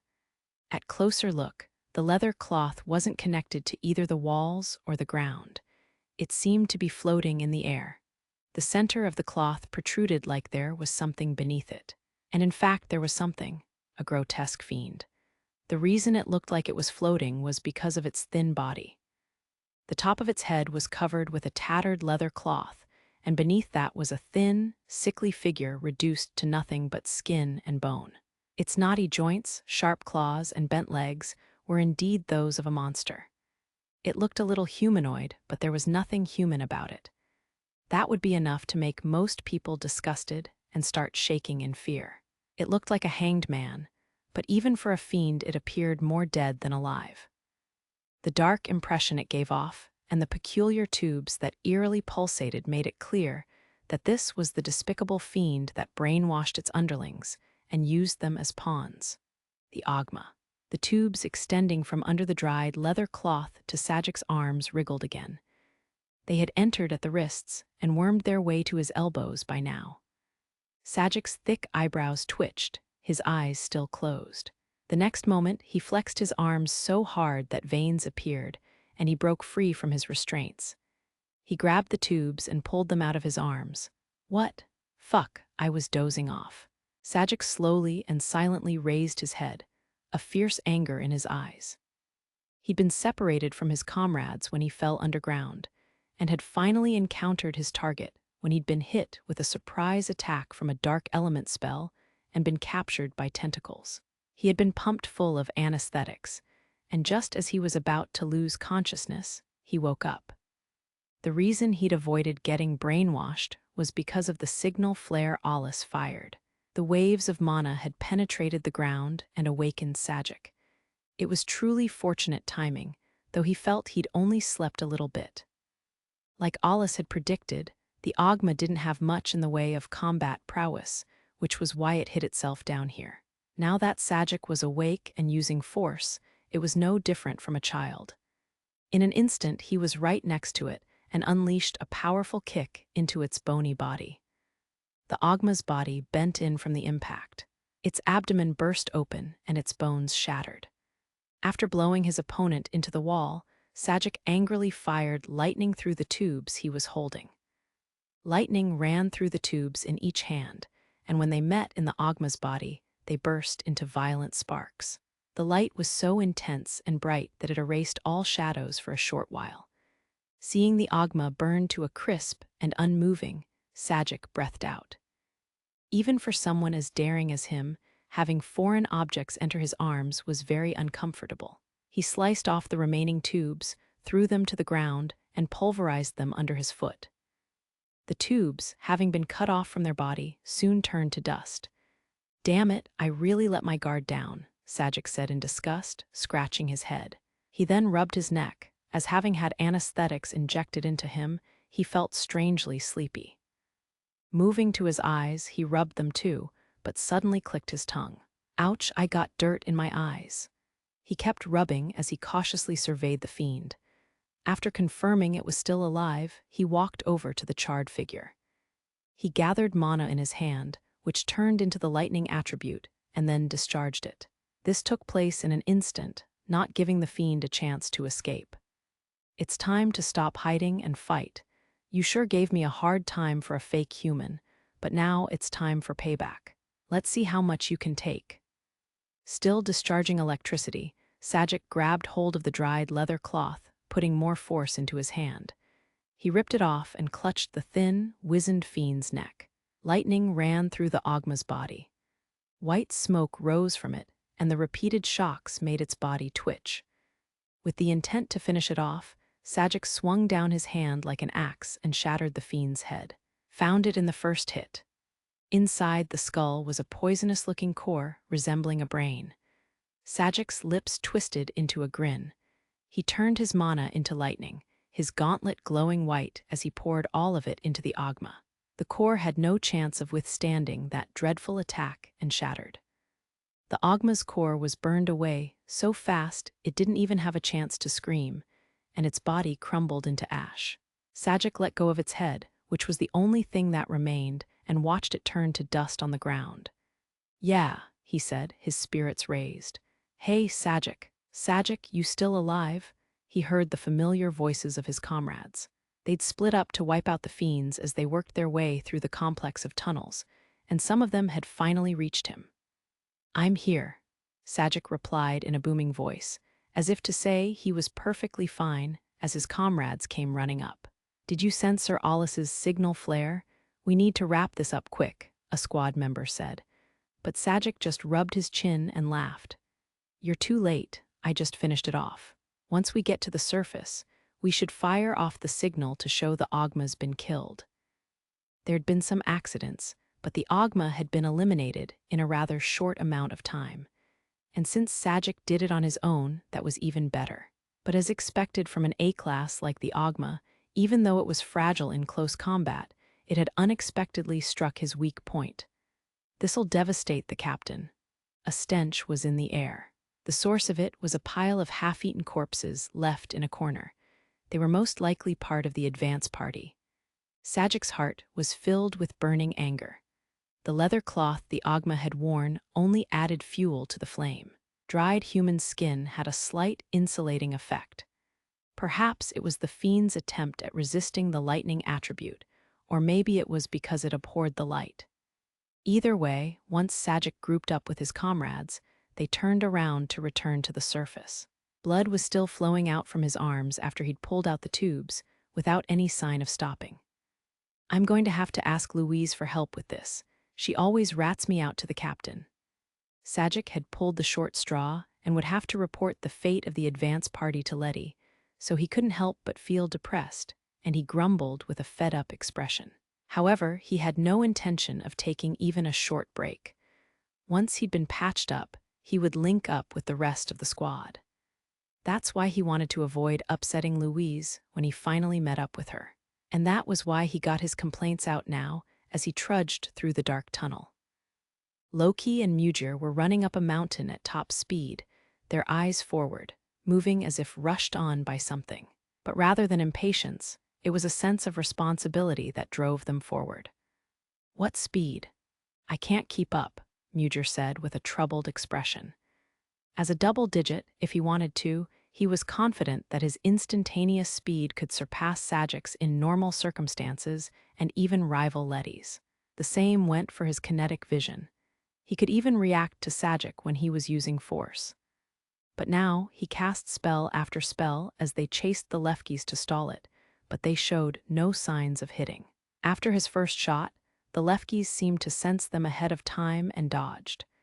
The Lefkis was an elusive fiend. They wouldn't have been able to find it if they searched blindly.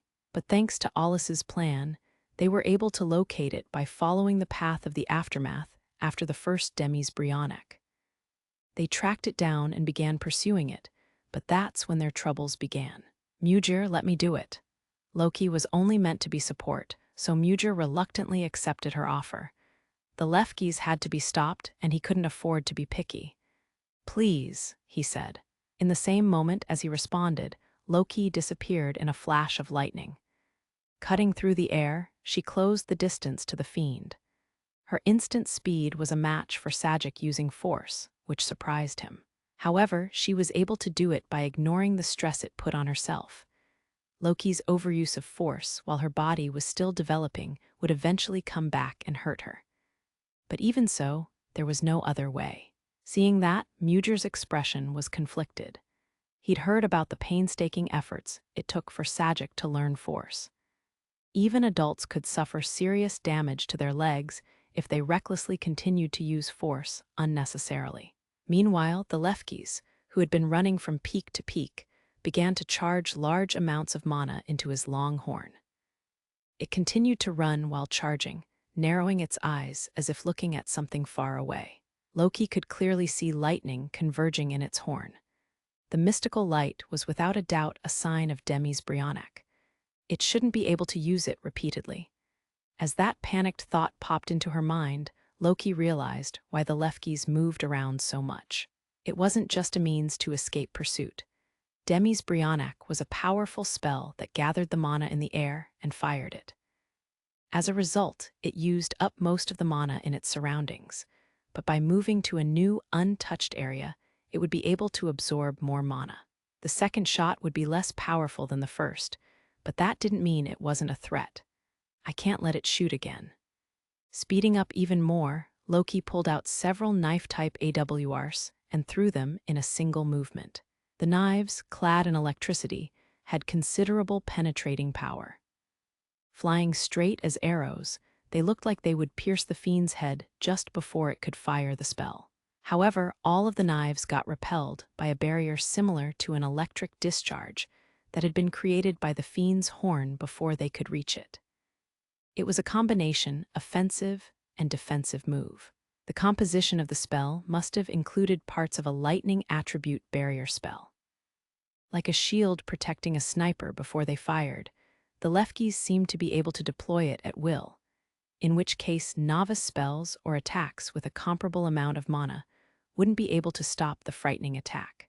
Tusk, Loki reacted, as the Lefkis narrowed its eyes to their limit and fired off the second Demi's Brionac as if to ridicule her efforts. In just that moment, the Fiend stopped in its tracks and braced itself with its 4 legs. Loki pushed on even harder with force as her leg muscles creaked, rapidly closing in on the Fiend. She pulled out another knife, determined to take it down this time, and swung it down like a conductor's baton. Lightning ray, a thunderbolt shot down from the sky at the point indicated by the tip of the knife, directly striking the Lefkis.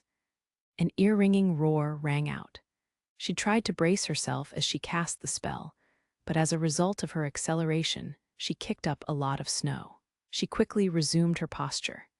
Even after getting hit by lightning of that magnitude, the Lefkis stood unfazed. The sight of it shocked Loki.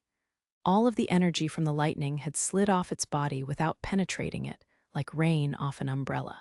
It was then transformed into a multi-layered web of lightning that stuck to its body. The next moment, the Lefkis shook its long mane and body like a wet dog shaking off water. The electricity bounced off of its body and scattered in all directions. Did Sir Alus anticipate this too? It was already clear that the Lefkis had resistance towards the lightning attribute.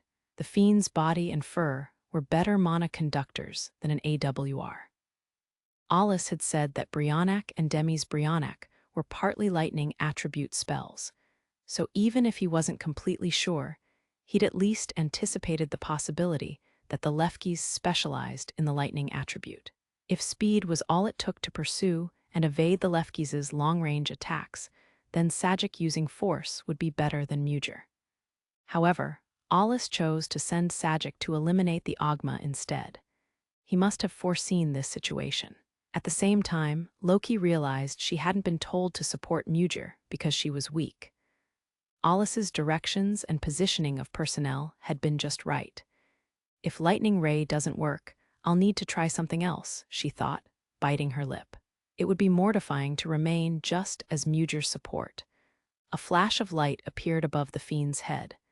Mujir leaped at the Fiend and swung down his tonfa. He'd seen what just happened and tried a direct physical attack. Of course, the surface of the weapons were clad in mana, and combined with his trained skills, their destructive power was multiplied several times over. A swift and powerful blow was unleashed towards the Fiend's head. From Loki's point of view, it looked like he'd attacked when the Lefkis was caught off guard. She felt the battle was won. Her lightning ray being brushed off was a surprise, but the Fiend's confidence, typical of high-ranking Fiends, that it had no worthy enemies had come back to bite it. It lowered its guard and Mujir had struck at the opening. More importantly, with her liberal use of force, she'd been able to get this close to the Fiend for the first time. All that was left was to coordinate with Mujir and come up with some kind of countermeasure for its lightning resistance. The Fiend wouldn't get a chance to fire off a third Demi's Brionac and trouble Alus again. However, the Lefkis easily destroyed Loki's naive fantasy.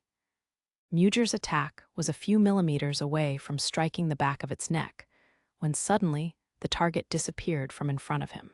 The attack meant to strike at its opening hit nothing but air. The two weren't as astonished at the attack being avoided as they were at how the Fiend had done it. Thin strands of electricity were left in place of where the Fiend had been. Force, the spell name that unconsciously came out of Mujir's mouth, was the same spell Loki had just used. Mujir, behind you. Hearing Loki's warning, Mujir turned and saw the sharp tip of the Lefkis' horn approaching his neck. He bent backwards, the attack just barely grazing him. A splatter of blood flew up in the air from his neck. At the same time, he poured mana into his tonfa and swung up at the horn as he fell, putting enough power into it to snap the horn. But the Lefkis used force and got out of range of the attack. Tusk, Mujir put a hand on his neck. Blood was flowing out, but his artery was intact. Since the Lefkes had just fired off a Demi's Brionac, its horn was hot enough that the grazing strike burned his skin.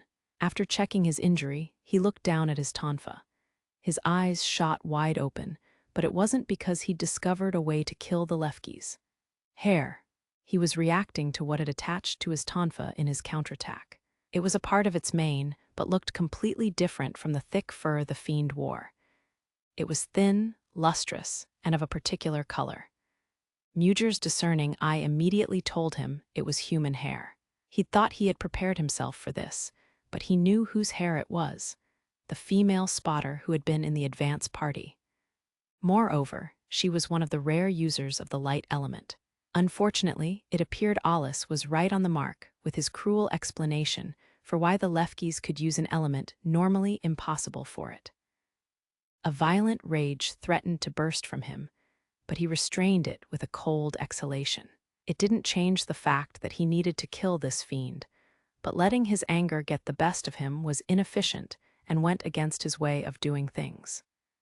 He would remain calm, choosing the most efficient and optimum method. With silent determination, Mugger focused his mana into his tonfa. If the Lefkes could use force, the situation was considerably worse than before. Humans could only use force for a limited time, and there was no way to mitigate the strain it placed on the body. If anything, it would be strange for such an intense enhancement not to have any drawbacks. Fiends, on the other hand, evolved their bodies to become more suitable to use magic, and they were also far more effective at using body-enhancing magic. In that case, it's a battle of time. A class Fiends and above were nearly perfectly optimized to use the magic of their attributes. The resistance to electricity that it showed in Loki's attack made that clear. Knowing that, Mugger wasn't foolish enough to try and compete with the Fiend in terms of physical strength. Loki stepped up next to Mugger to cover for him. She'd more or less reached the same conclusion. However, there was something only she could do. Seeing Loki take off, Mugger was shocked for a moment, but then quickly realized her intentions. They wouldn't be able to eliminate the Fiend if she stayed on support. Loki had spent a fair amount of time in the outer world and gone through her own life or death moments. She might not understand the squad's unique sense of cooperation, but she had enough experience in figuring out how to kill Fiends. She started by using force to draw a reaction from the Fiend. The Lefkes was already agile enough as it was, and with force, Loki was the only one who could keep it in check. She pulled out knives from around her hip, holding them between her fingers, and challenged this Fiend that could resist the magic she specialized in. She'd been ready to give her life for Alus's sake from the very start. But thoughts of Lettie popped up in her mind. After all, this place right here is honest. She was like a warrior princess filled with composure and pride, one of Alpha's two singles. It can really be such an inconvenience. Loki recalled Lettie's complicated expression, like a crying smile, as she thought of her fallen comrades. Loki liked her. She was a woman who understood Alus, the most important person in Loki's life, and could maintain a friendly relationship with him. She suddenly remembered their farcical sisterhood that they'd played out during the campus festival. Loki didn't have parents or siblings, but she felt she and Lettie would be able to get along if they really were sisters. The thought of the two being good sisters to each other no matter how old they got came to mind. I should thank her once we get back. Suddenly, Loki smiled. Lettie was right. The heart really was honest. Nobody could stop an impulse from the soul. Loki felt like she'd been taught something that she'd been lacking. She struggled to put it into words, but Lettie was a different sort of Magicmaster from Alus. She was also convinced that Alus had seen that quality in Lettie and acknowledged it in her. Alus was the reason for Loki's existence, but the path he took wasn't the only one. This discovery filled her heart with a sense of wonder. It felt like she'd awoken to the truth. Lettie's path as a Magicmaster was yet another ideal. In that case, maybe there were other ways she could stay by Alus's side instead of just the one. That thought appeared in her mind, and the next moment she was convinced. Indeed, she could possess something that Alus didn't, and she could use it to support him and stay by his side. Loki finally found an answer, and strength unconsciously filled her body. Instantly, she shifted to her greatest speed and disappeared, leaving only sparks of lightning and snow in her wake. In the same moment, the Lefkis disappeared as well. Occasional sounds of electricity clashing reverberated into the distance. Flashes of light produced by the tip of knives appeared and disappeared, dancing in the air. As time passed, the snow was decorated with splatters of blood, which slowly grew in number. It was red human blood. Loki was being overwhelmed. She challenged the Lefkis in super speeds that exceeded the limits of human perception, but was still a step behind the Fiend, despite being prepared to take damage in order to defeat her enemy. Loki concentrated on dodging the attacks and attacking with her knives clad in electricity. But still, the Fiend's horn grazed her cheeks and arms, splattering fresh blood as the Fiend managed to evade everything. From what she could remember, 8 knives had already been knocked down. She was fighting at the edge of her limits the entire time. Mugir saw this and sensed the determination in Loki's way of fighting and her intentions. In order for their coordinated efforts to succeed, he needed to get the timing right. And actually, he was the only one who would even be able to keep up with the situation.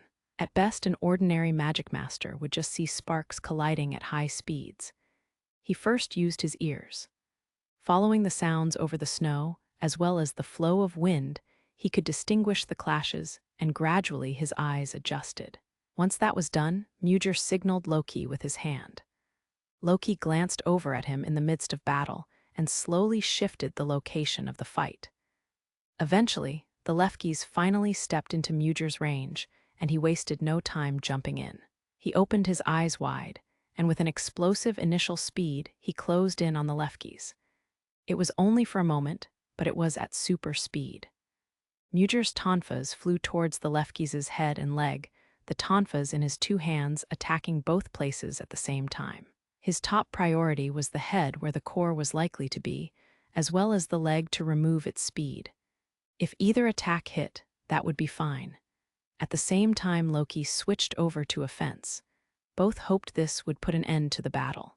Unfortunately, they didn't quite make it. Of course, there was no way Mugir would easily miss the chance he'd been waiting for.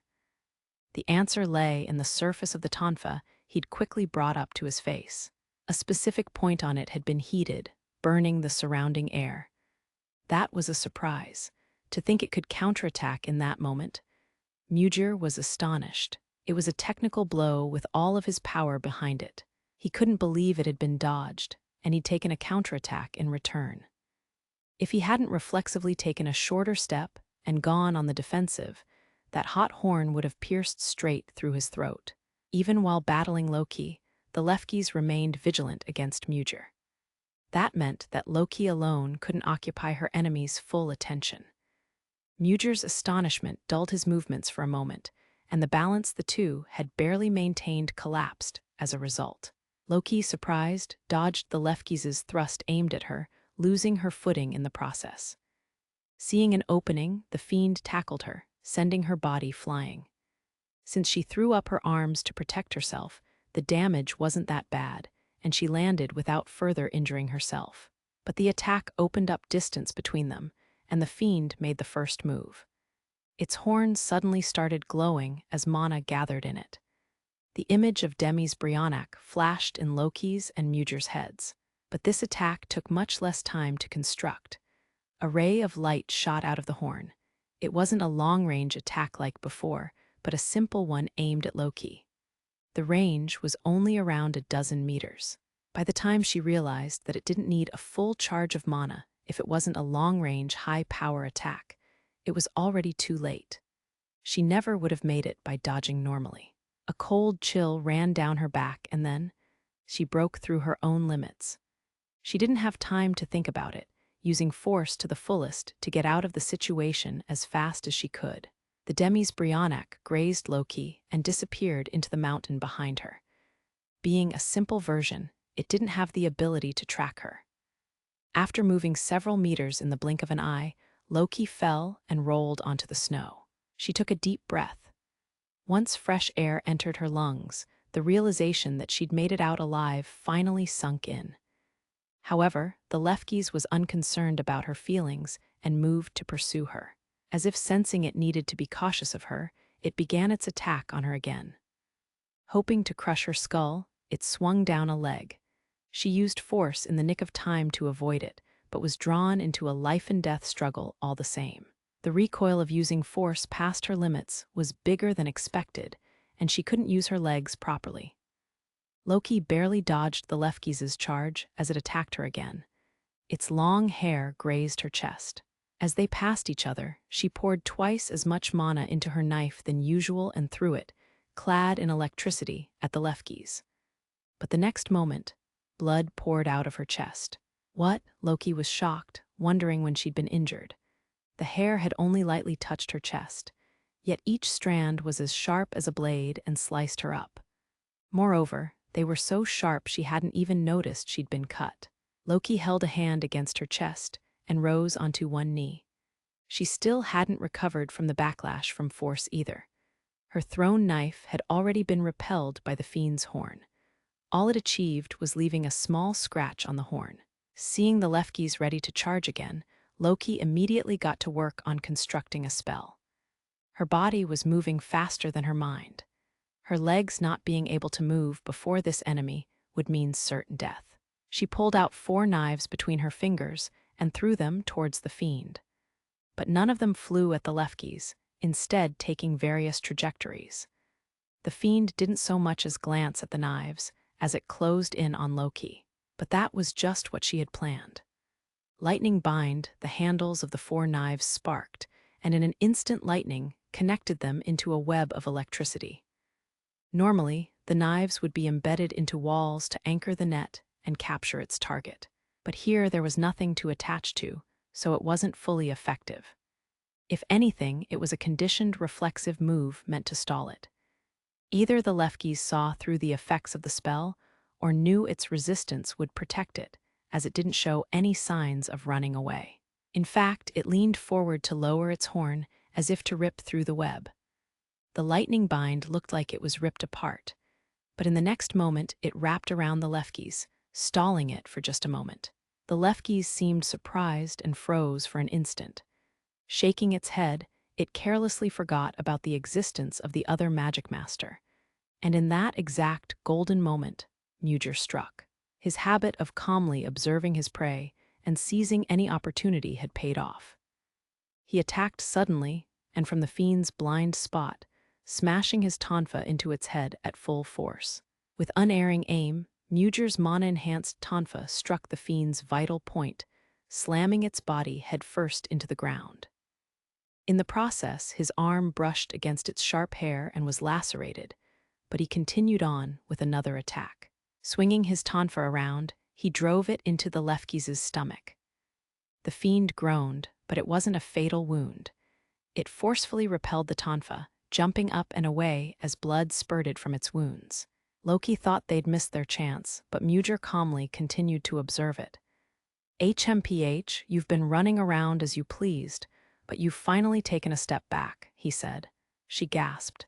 Indeed, it had stopped. And then it fell back. For the first time, the nimble Lefkes was pressured and was faltering. But it didn't seem like its core had been damaged, and the extent of its self-healing abilities wasn't clear yet.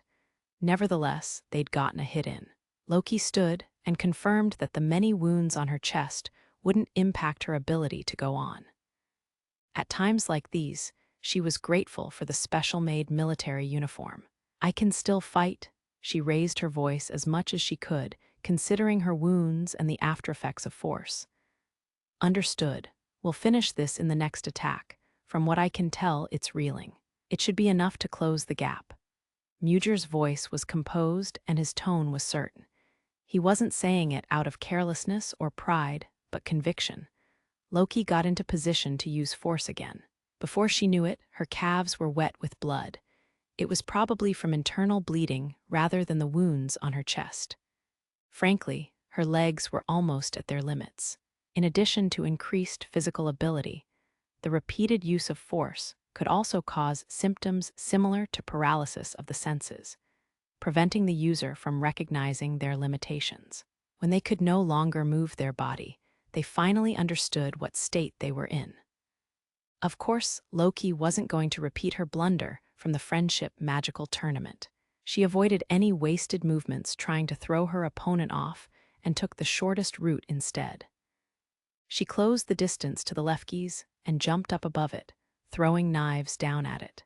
The knives rained down from the air with incredible force. But the next moment, a huge amount of snow was kicked up as the Lefkis disappeared from the spot.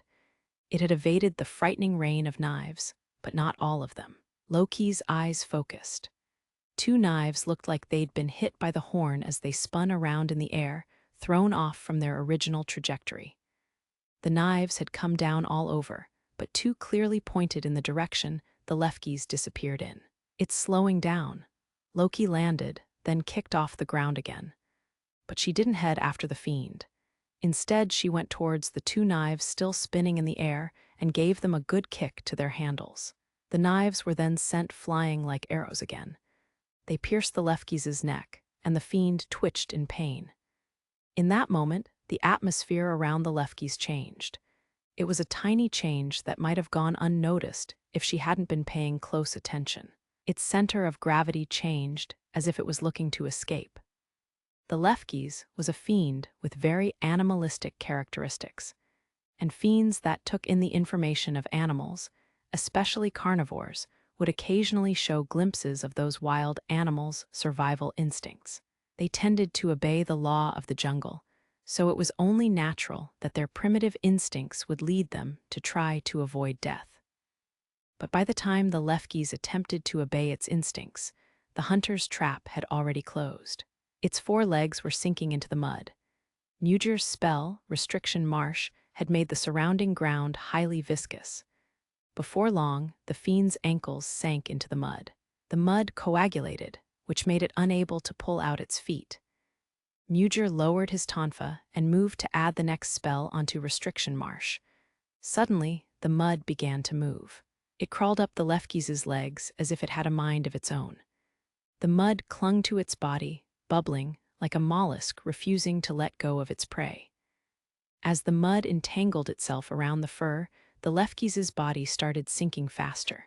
The Lefkis drew violent, heaving breaths with its fangs bared, but it shouldn't be able to do anything more. When Mugir tried to finish it off with a blow from above, he heard a howl. He instinctively controlled the mud, trying to make the fiend sink down deeper. But before he could, what? Lightning suddenly struck the Lefkis from above. A bright light filled the surroundings.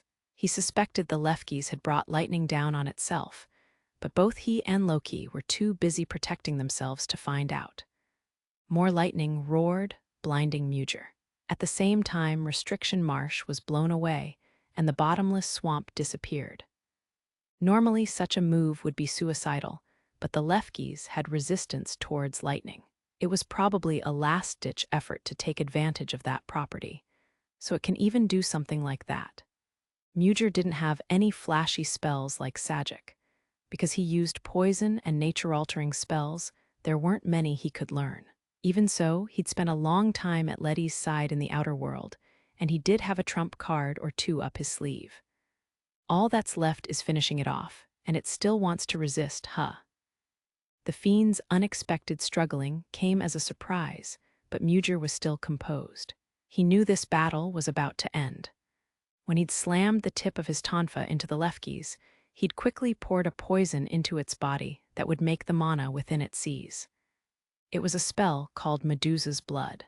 A fiend's body was a good conductor for mana, and this spell petrified it from within. He'd already injected it into the Lefkis before Loki rained down her knives, and the poison had now fully made its way through the Lefkis' body. As such, it couldn't escape. You can't even use those legs of yours.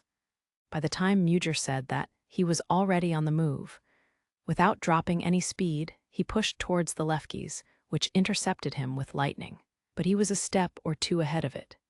He unleashed several tonfa attacks, focused on the Lefkis' horn in passing, and a moment after he stopped, the horn turned to dust. Loki, there's no need to hold back. All right.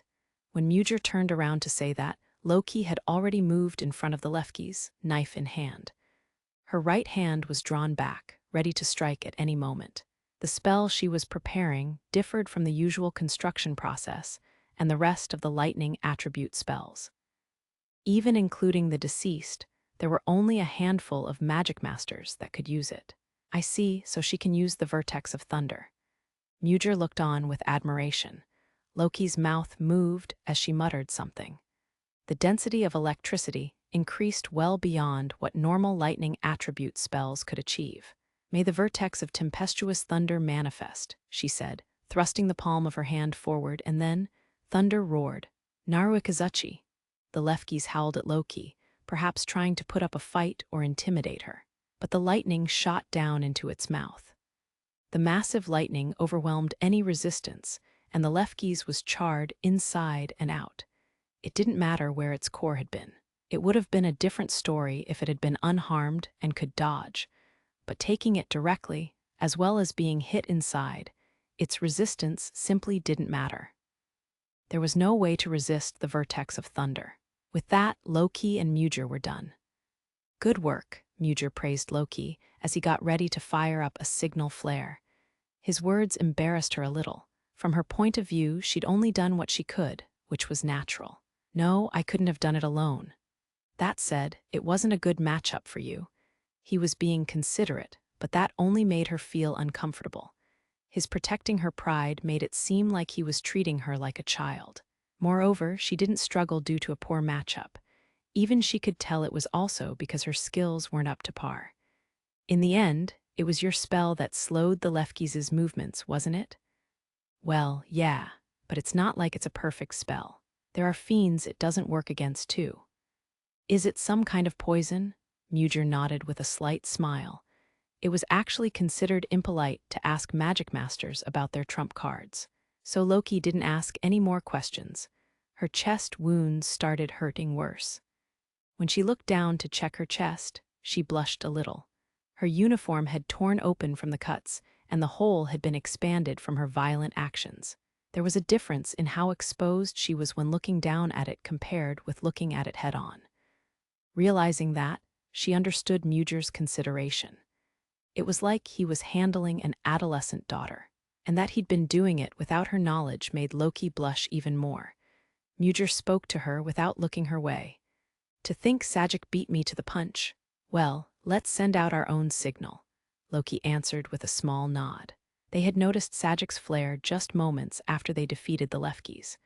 Before long, Mugr's own signal flare went up.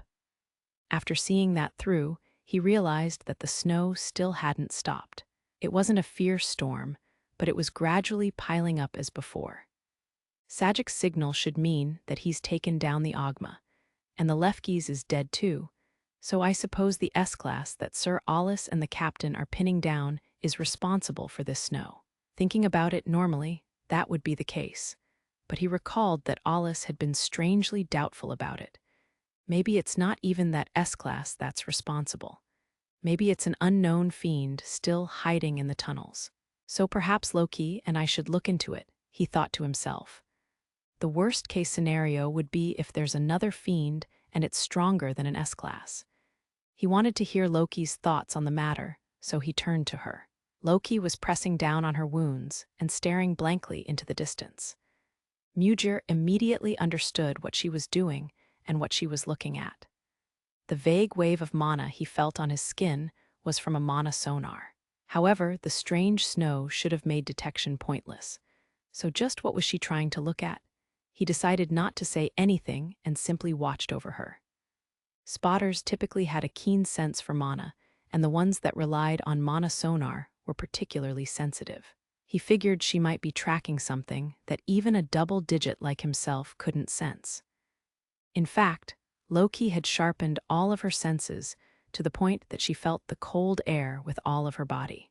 She hadn't noticed it in the middle of battling the Lefkis, but now that she was standing in such an elevated place, there was a clear sense that something was off. The noise from the snow blowing around was terrible on the ground, but was somewhat lessened up here. By connecting different kinds of wavelengths into what went beyond a normal mana sonar, Loki was barely successful in extending the range out. After she sent out the sonar 2 or 3 times, she felt a reaction that caught her attention. That reaction, which was only just within range, greatly shocked her. It was beyond a small mountain. Loki, Mujir hurriedly called out to her as she silently started to run. Sensing something urgent in her expression, he quickly gave chase. Loki had been given some emergency treatment, but her wounds hadn't healed at all. In spite of that, she used force to move from peak to peak at lightning speeds. Mujir desperately ran after her, just barely able to keep up because the big strain on Loki's legs slowed her down. But she had a reason for hurrying to that degree. 57th chapter Magic and Magic. One area in Vanalis was filled with smoke and explosions, devoid of any snow. Some snow would fall only to evaporate immediately from the aftermath of spells flying around. This area was enveloped in the heat of battle. The king of moths, Shem-Azza, had once fallen to the ground, but while it hadn't recovered, it now rose up into the sky again. So what's the trigger for this arbitrary invocation spell thing? Lettie shouted between attacks, with the 4 huge and eerie stakes still behind her. In order to avoid the Shem-Azza's attacks from above, she had no choice but to keep moving. The constant motion was starting to tire her out a little. Don't ask me, but well, if we corner it, I'm sure they'll be activated. Lettie was exasperated at how Alus was talking like it didn't concern him, but she soon reconsidered her attitude, since it was a spell he didn't really know either. Fiends used many spells that were still a mystery to humanity. So, worst case, we'll need to destroy the core in a single blow. Still, Ali just doesn't panic, does he? She felt his reply was a little too relaxed, but then it wasn't like he was letting his guard down. He probably already had countermeasures in mind in case the worst happened. Lettie was acutely aware of this, but at the same time. And I'm sure you don't want to use that either. I don't know what we'd do if it ran rampant again. The last time, during the Demi-Azur fight, Loki rushing over had created an opportunity to save Alus, but it would take a miracle or two for the same thing to happen again. Alus's special ability was an extremely risky and terrifying power. Well, it's not really for me to think about. Besides, I caused you a lot of trouble, so this is where I should be putting work in. Lettie said, as if to encourage herself, a refreshed smile on her face. Having Alus nearby was reassuring, and her injured body felt a lot lighter. Maybe it was just her emotions, but it was strange how it affected her mood. She even felt a little envious of Loki being Alus's partner. It had been a while since she fought while feeling like that. Thinking back on it, she could only really recall leading a squad in the outer world. She was always in a position to command and protect others. She hadn't been around someone she could fight with as an equal or even rely on for a long time. Ah, this is pretty comfortable. But I wonder if the fact that I'm thinking of things like this in this situation means I've finally lost it. Even her inner thoughts were somewhat elated. Lettie ran across the snow, and as she caught Alus in the corner of her eye, she giggled. Hee hee. Not even she knew what was so funny exactly, but she decided to push it all into the back of her mind for later. For the time being, Lettie pulled her arms back and accelerated. In her hands, she created bright red fireballs that illuminated her surroundings.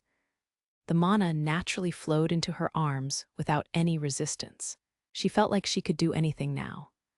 The fireballs gradually grew larger and their fire fiercer. Just before they became too much for her to control, she suddenly changed direction and jumped towards the Shem-Azza.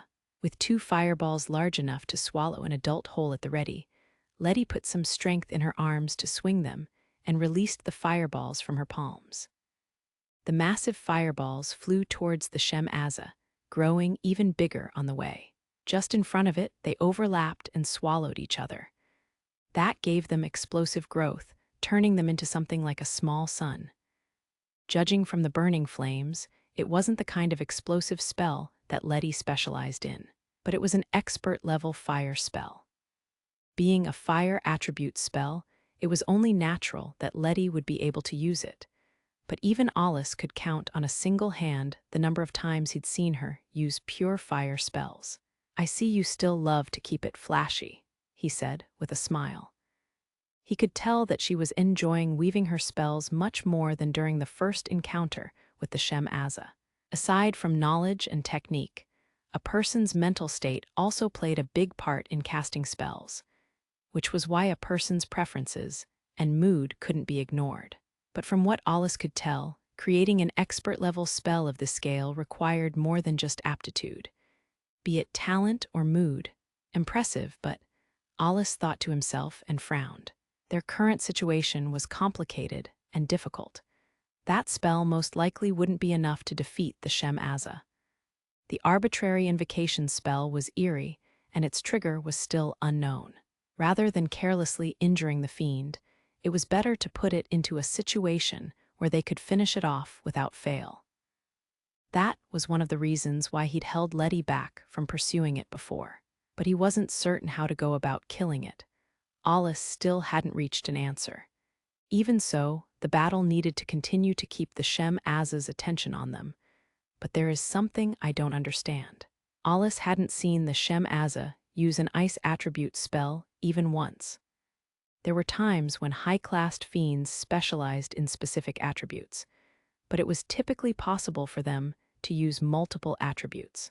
The environment-altering spell causing the snow definitely belonged to the ice attribute, and it was a very high-level spell at that. As with Alus's Muspelheim, spells like that ate up a lot of time and mana as the composition and information needed to be rewritten sequentially. But it didn't make sense to go that far just to interfere with magic. In fact, if the Shem-Aza was that skilled at ice magic, it would be actively using it. Yet the Fiend showed no signs of that. Moreover, the Shem-Aza had lost a leg to Cocytus. If a fiend like that could use the ice attribute, it would have been able to do something to avoid losing its leg. Alus glanced over at the Shem-Aza. Right now, it was blowing away Lettie's fireball with a flap of its wings. He helped out from time to time, but he never stopped observing the stakes in the ground. The strange and eerie pulsation that had been unaffected by his Niflheim was still there. It seemed to resemble the beating of a heart. It's probably fine, but I need to watch out for Demi's Brionac too. Just in case, Alus constantly maintained a certain distance from Lettie. Maybe I'll try using water magic, he thought, deciding to use an attribute he wasn't particularly skilled in. The rings on his AWR contained formulas for all attributes, but he rarely used water spells. The accuracy of each attribute depended on the user's affinity. There were attributes that were hard to use without an affinity, and water was one of them. Even for Alus, who could use all the attributes, it was a particularly inefficient attribute. Which to use, he pondered out loud. A half-baked spell wasn't going to be worth trying. In the next moment, Alus and Lettie sensed the two signal flares sent up into the air. The Ogma and Lefkes had been defeated, which means the Shem-Aza is responsible for the snow. As such, Alus felt a stronger need to confirm his suspicions. After launching a mana signal Lettie's way, he focused his attention. I just need to draw out the ice attribute from this thing's hand of cards, and that'll be all the proof I need. Alus sharply exhaled and swiftly moved from spell construction to manifestation. A pool of water formed above the fiend. Soon, it was like an invisible tank burst as the water started flooding out from one point, creating a sphere.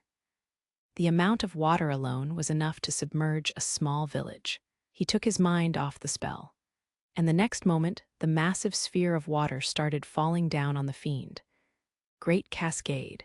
It was similar to an expert-level taboo spell that caused a massive flood. However, this was a simplified spell, reducing the amount of mana used to create the water, which weakened it considerably. Even so, it was a huge amount of water. Bullets of water scattered and shot towards their target.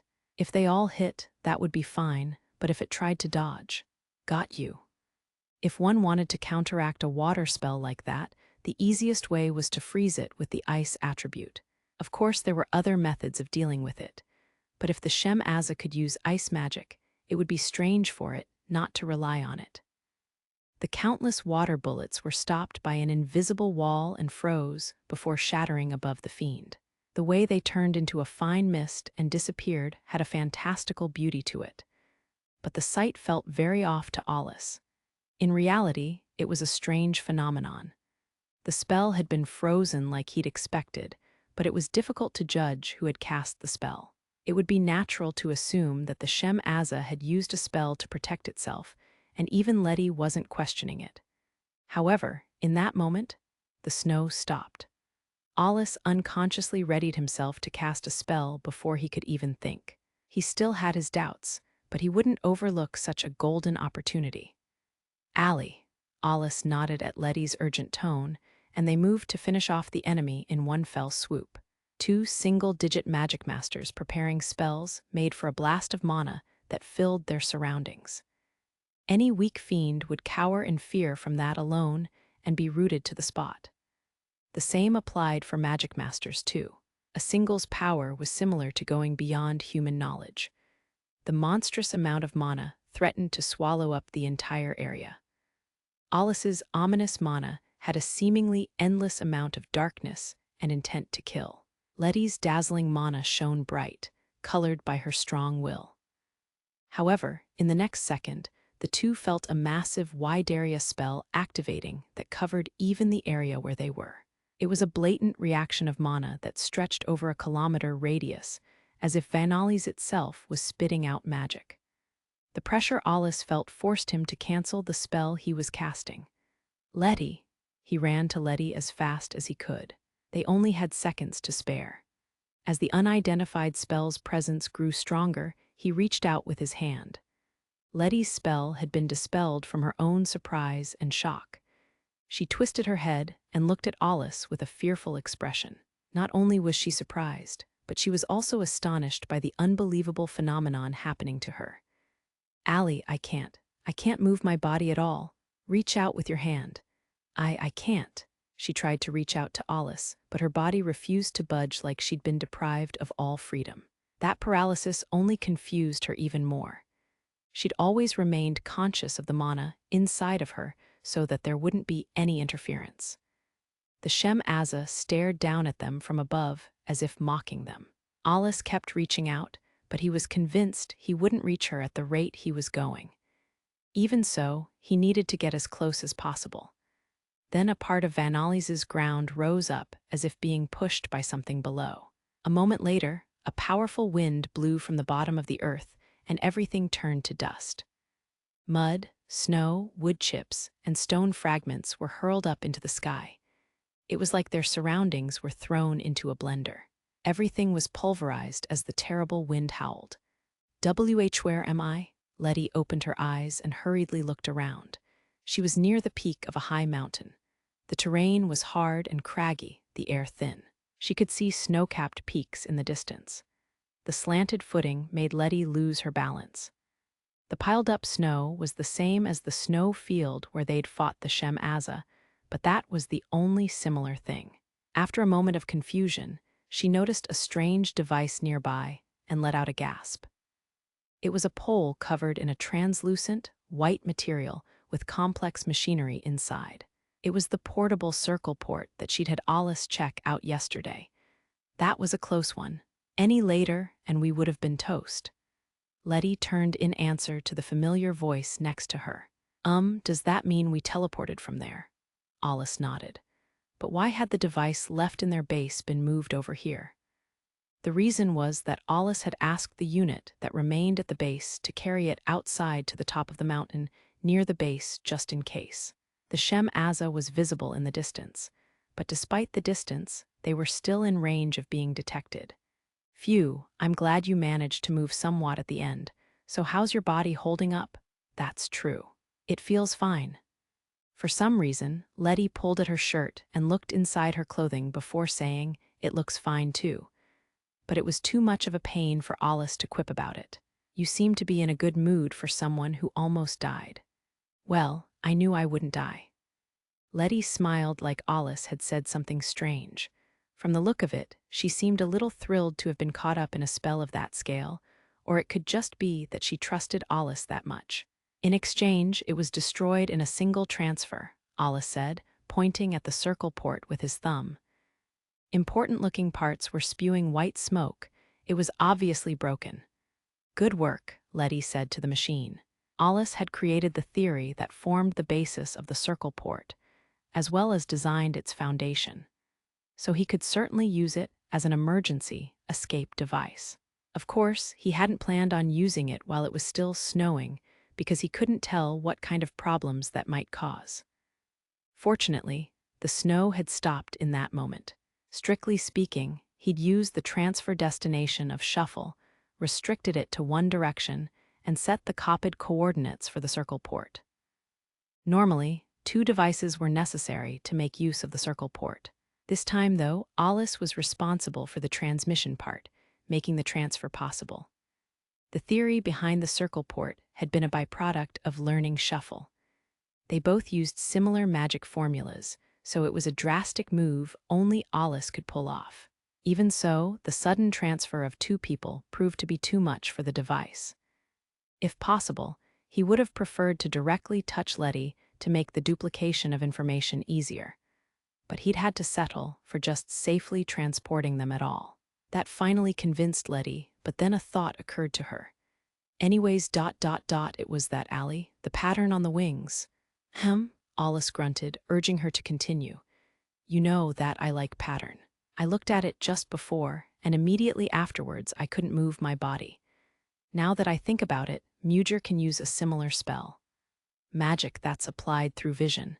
Maybe it's like a form of hypnosis. The pattern itself could be a magic formula. But I looked at that eye too. I don't get why it wouldn't use that before now." They'd cornered the Shem Azza once, so if it had a trump card like that, it wouldn't have been strange for it to use it against Alus back then. That said, he didn't understand how a fiend's mind worked. Well, casting a spell through sight would come with a lot of restrictions. Rin's magic eye was probably similar. Its effect was influenced by whether whoever she was looking at had noticed her. The effect that had frozen Lettie's body probably worked in a similar way. Is there no way to counter it? Getting hit by that in the middle of battle is bad news.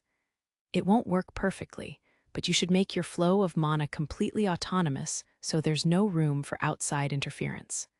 What? You're the only one who can do that. You can't do it. Quit playing around at a time like this. Alus didn't want to hear that from her, but since he wouldn't get anywhere by pointing that out, he grudgingly continued to think about it. It seemed that instead of interfering with the body directly, the spell worked by interfering with the target's mana. He could think of 2 possibilities. The first was interference with the Magicmaster's mana control and freezing the flow of mana. The other was based on looking at the pattern as a requirement, which then affected the subconscious. In other words, a kind of self-suggestion. Lettie definitely would have noticed any interference with her mana. Considering the panicked look on her face back then, it was probably the latter. It's not like the eyes of a mythological monster, but the best option would be to not look at it. Close your eyes and rely on your mana to confirm your target's location. Anyway, the snow stopping is convenient. I want to get this over with. What was with that spell anyway? It's worse than an S-class. That spell was crazy dangerous. That was the ultimate level wind spell Kehenage ... probably. Alus leaned forward and looked down at the scenery below them, confirming the spell's magnitude. The area where they fought had completely changed. All the snow was gone, leaving behind only a crater filled with mud, with not a single tree near it. Instead of snow, there was now dust and sand, as well as wood and stones still raining down. The time between the Shem Azza casting the spell and the spell manifesting was too short. And yet, it brought about so much destruction. It was enough to kill most people easily. I can understand why it was never completed. Even the basics of the formula had never been disclosed. Or rather, Alus recalled that the magic formula had been left unfinished. It was one of the spells that had been developed during the transition between the past and the present. That was the time when many taboo spells had been born, and it had been cancelled around the same time. Alus, who was deeply involved in the development of magic, and who had access to the military's classified materials, was probably the only one who knew how many spells were cancelled, halfway through their development. This is just indiscriminate destruction. Fine control was impossible, and the damage it caused was too great. In that sense, it was a weapon of mass destruction. Spells that were designated as taboo were often too lethal or had a negative impact on the future of humanity. Of course, spells that were that lethal were originally used by fiends and were meant to kill. In that sense, fiends could already use taboo spells, and they were often ahead of the curve in that regard. Moreover, Alus noted that the 4 stakes pierced into the ground had been reduced to 3. It's possible that the trigger is automatically pulled when the fiend is in danger. Even if the fiend wasn't brought to the brink of life or death, if it felt that its life was in danger, that could be the condition to trigger it. Though it was still uncertain if fiends had that kind of biological reaction. Most scholars on the subject denied it. Even so, Alus explained as much to Lettie. It was unclear if she was actually listening, as she intently stared down at the Shem Az's shadow. Look at it searching. The fiend wasn't making any major moves, but Lettie's gaze was piercing. Sounds like you have an idea. I have a few, but they'd be hard to pull off on my own. Lettie had a pensive look on her face. Despite her brave words, she glanced over at Alus like she was counting on him. In the worst case, I'll finish it off, but you won't be able to use Kagutsuchi. Speaking of aces up Lettie's sleeve, the first that came to mind was directly branding the enemy with the fire spell Kagutsuchi. But the conditions were so severe that successfully using it against an S-class fiend was extremely difficult. Not only would it be hard to restrain it until the spell was constructed, but the brand would be different depending on the size and type of the target. But most of all, applying the brand required being up close. Not to mention that the brand itself had almost no effect, so Lettie would be defenseless while she applied it. That would be very unrealistic in the current situation. I don't want to get close to that thing either, especially not to slowly apply a magic brand, you know. Knowing you, you still might try it, Alus said dryly. Even I know when and where to use it. It's fine. I'll finish it off with my special move. So if I need your backup, I'll ask for it separately each time. But it'll be a crapshoot. Frankly, Lettie's words left Alus feeling uneasy, but he'd given a lot of vague instructions based on predictions himself, as well as made last-minute changes to the plans, so he wasn't one to talk. He also dreaded the thought of what would happen after this. The 2 might be high up, but it wasn't an area suitable for hiding. The Shem Aza was only searching the snow field since they'd suddenly disappeared, but it was only a matter of time before they were found. Whatever, it'll probably be a crapshoot for both of us anyway. We'll need to finish this before it goes after the rest of the squad. Lettie looked at him with a puzzled expression. For both of us, whatcha mean? The Kehenage. One of them activated just now, but there's still 3 more of those stakes left, and they're like big unexploded bombs. I have a countermeasure in mind, but I can't tell how effective it'll be. But we can't keep hiding here, can we? Yeah, this is bad. If it loses its patience and goes after the rest of the squad, there's not going to be much we can do. Lettie fell silent. She stared at Alus for a moment. But Allie, you do have a countermeasure, right? Even if it's not certain. More or less, yes. She smiled broadly at Alus's stern expression. Then it's simple. I just have to believe in you. Besides, I can imagine all the complaints I'll hear if that thing goes after my idiots, because I did nothing. That's true. I've gotten tired of hiding here too. Lettie was a little relieved to hear his casual banter again. What a coincidence. I'm not one to draw out a fight either.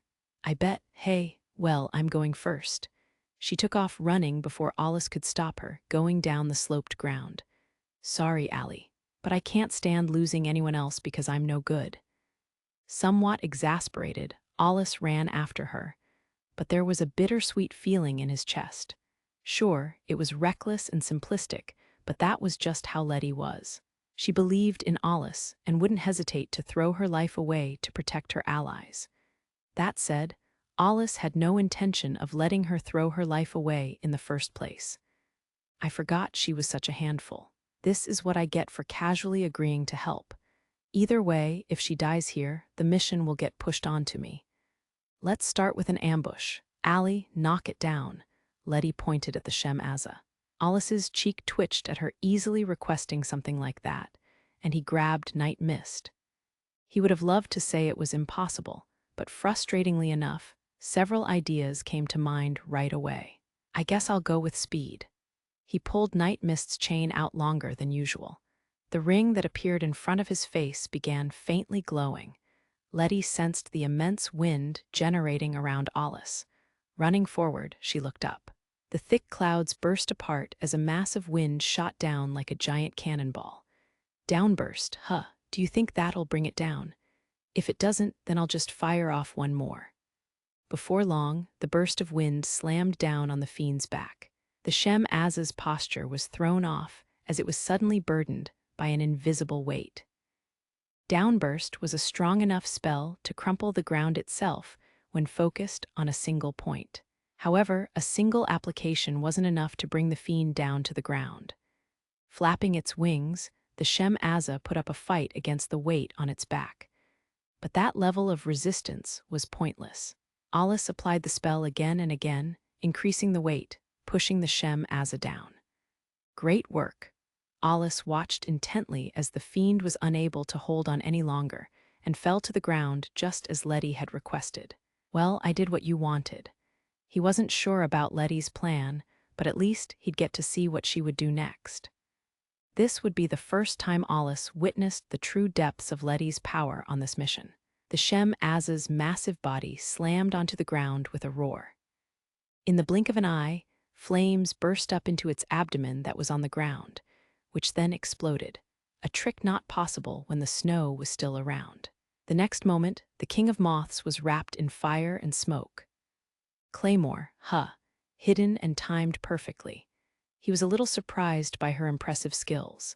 It wouldn't have gone that easily if she hadn't predicted where the Shem Azza would land when it began falling, and planted the spell in the ground. The spell was a landmine that relied on being planted into the ground and going undetected. From the look of it, Lettie's goal wasn't only to deal non-lethal damage, but also to hit its wings. The blazing flames spread to the wings and set them alight. It looked like it would be tough to burn them completely, but it was enough to damage the patterns. The eye-like pattern on the forewings was a kind of magic formula in their entirety. It was what had caused the petrification of Alus's fire dragon as well as Lettie's body freezing up. But with the wings being damaged like this, part of the magic formula was too. It wouldn't be able to use that power again for a while. That said, carelessly dealing too much damage might trigger the pulsating stakes. If the Kehanij activated again, they wouldn't make it out in one piece. For the time being, Alus got to work on the countermeasure for the Kehanij that he'd hinted about before. Like he'd experienced with Niflheim, interfering with the pulsating stakes from the outside wouldn't cause them to cease to function. Not even Niflheim, with its ability to create a world of ice, could do that. Alus's working assumption was that the black stakes were made up of two attributes: the earth attribute on the outside as a protective layer, and the wind attribute spell Kehanij on the inside. Even with his wealth of knowledge, Alus was unsure whether this countermeasure would work. It was the best method he could think of at the moment, but he couldn't guarantee that it would be effective here, so there was still some risk. Alus concluded that he had to take his chances with it. Lettie, keep it busy for a while. In response, Lettie flexed her arms and made fists, grinning. You got it. Also, I'll show you something cool in a moment. They were meaningful words coming from Lettie, but dealing with the stakes came first. Before the claymore pushed the Shem Azza past its limits, Alus rushed to the stakes. If he misjudged the Fiend's limits, he would get caught up in the Kehanij. Not that distance mattered much with that spell. He ran like he was flying and arrived at his destination in no time at all. In front of him were the 3 black stakes driven into the ground. Looking at them like that, they felt very ominous to Alus. Despite being carbonized, their surfaces were strangely smooth. Their bark was completely unnatural. The Kehanij's activation device pulsed to show that it was still alive, and the time for activation seemed to be coming ever closer. Alus glanced back at the Shem Azza. Explosions from Lettie's claymore spells were still taking place. The Shem Azza wriggled its body, but its magic resistance was working against the spells. Only its wings were burning. The rest of its body hadn't taken fatal damage. Meanwhile, Lettie's mana wasn't unlimited. She couldn't keep up her attack while burning the Fiend's wings and stalling it forever. The claymores she'd planted were already running out. When that happened, she would have to face the Shem Azza alone and would need to run around to avoid directly confronting it. I guess she'll last another 10-15 minutes. Alus took a deep breath and sharpened his senses. He covered his hands with a bare minimum of mana, neither casting a spell nor creating a mana blade. Narrowing his aim down to the center stake, he put both hands on the eerie bark. When he touched it, he could tell it had some kind of elasticity to it that pushed his hands back. A faint smile appeared on his face as he closed his eyes. Just as expected, it's a composition of two spells. Right now, he was trying to neutralize the Kehenage. In other words, he was trying to overwrite the spell. The process of composing spells should be the same for both humans and fiends. If so, then the same should be true for setting coordinates, designating power, durability, directionality, shape, and more. However, Alus was probably the first Magicmaster to try and tamper with the internal construction of a Fiend's spell. If it was even possible to perfectly analyze the spells Fiends used, modern magic would probably look very different today. Humans had been searching for ways to fight Fiends for half a century, but still hadn't found a complete solution. It's pretty loose, but as long as I can understand the spell in broad strokes, then it should be easy to figure out where to make changes. Normal magic, the kind used by humans, was easy to figure out, but he couldn't tell to what extent existing knowledge would help with a Fiend's spell. He carefully started pouring his mana into the bark. Instead of interfering, he was trying to synchronize with it. Being able to read spells was the ultimate in mana control. Alus was able to use his field of view to recreate the structure in his head. He'd practiced mana control to restrain Gra Eater, and his goal was now to take control of the spell. That's why he could tell that rewriting the spell was risky business and should be avoided. If there was even a single loose thread, it might unfurl the entire spell, causing it to run out of control and mutate, which could lead to even more damage. Incidentally, Alus didn't think he could completely dismantle a spell of Kehenage level. Similar to a bomb, he was trying to stop the fuse so it didn't activate, as opposed to neutralizing the bomb's contents. However, as he came into direct contact with the spell, Alus opened his eyes wide. This is completely different from any spells I know. Shit. There was no theoretical formula and no information connected to it. Spells created by humans were established through engineering. Creating a spell was like piecing together a massive puzzle. But there was no single connection in this spell, no steps that made up a single picture. It was more like the caster just willed it into existence. It was a supernatural power that ignored logic and theory. It was too much to handle. Everything was too abnormal. An unusual amount of cold sweat ran down Alus's back. Then why do lost spells exist? Ancient letters known as lost spells were said to be the origin of humanity's spells. With them, even humans could use magic.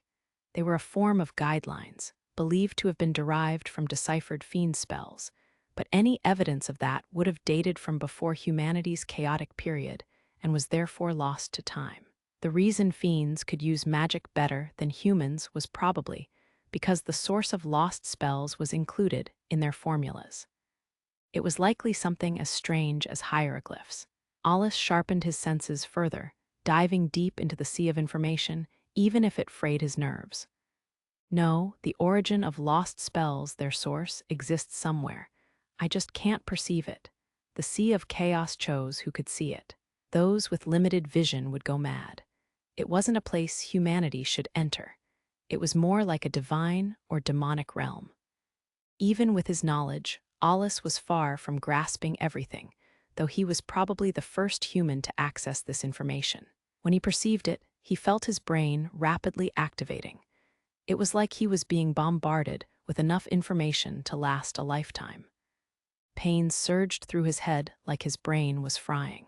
A fantastical light flickered in his retinas, and it felt like sparks were flying around in his eyes. It was a place where the roots of the world and the soul lay, a place that a mere human's intellect would never reach. Indeed, it was almost as if it was. The Akashic Records, Alus blurted out.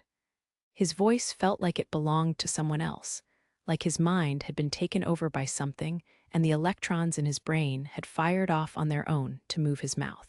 However, before he was about to be swallowed by the unknown, the presence of a jet-black glutton stirred inside him, bringing his consciousness back.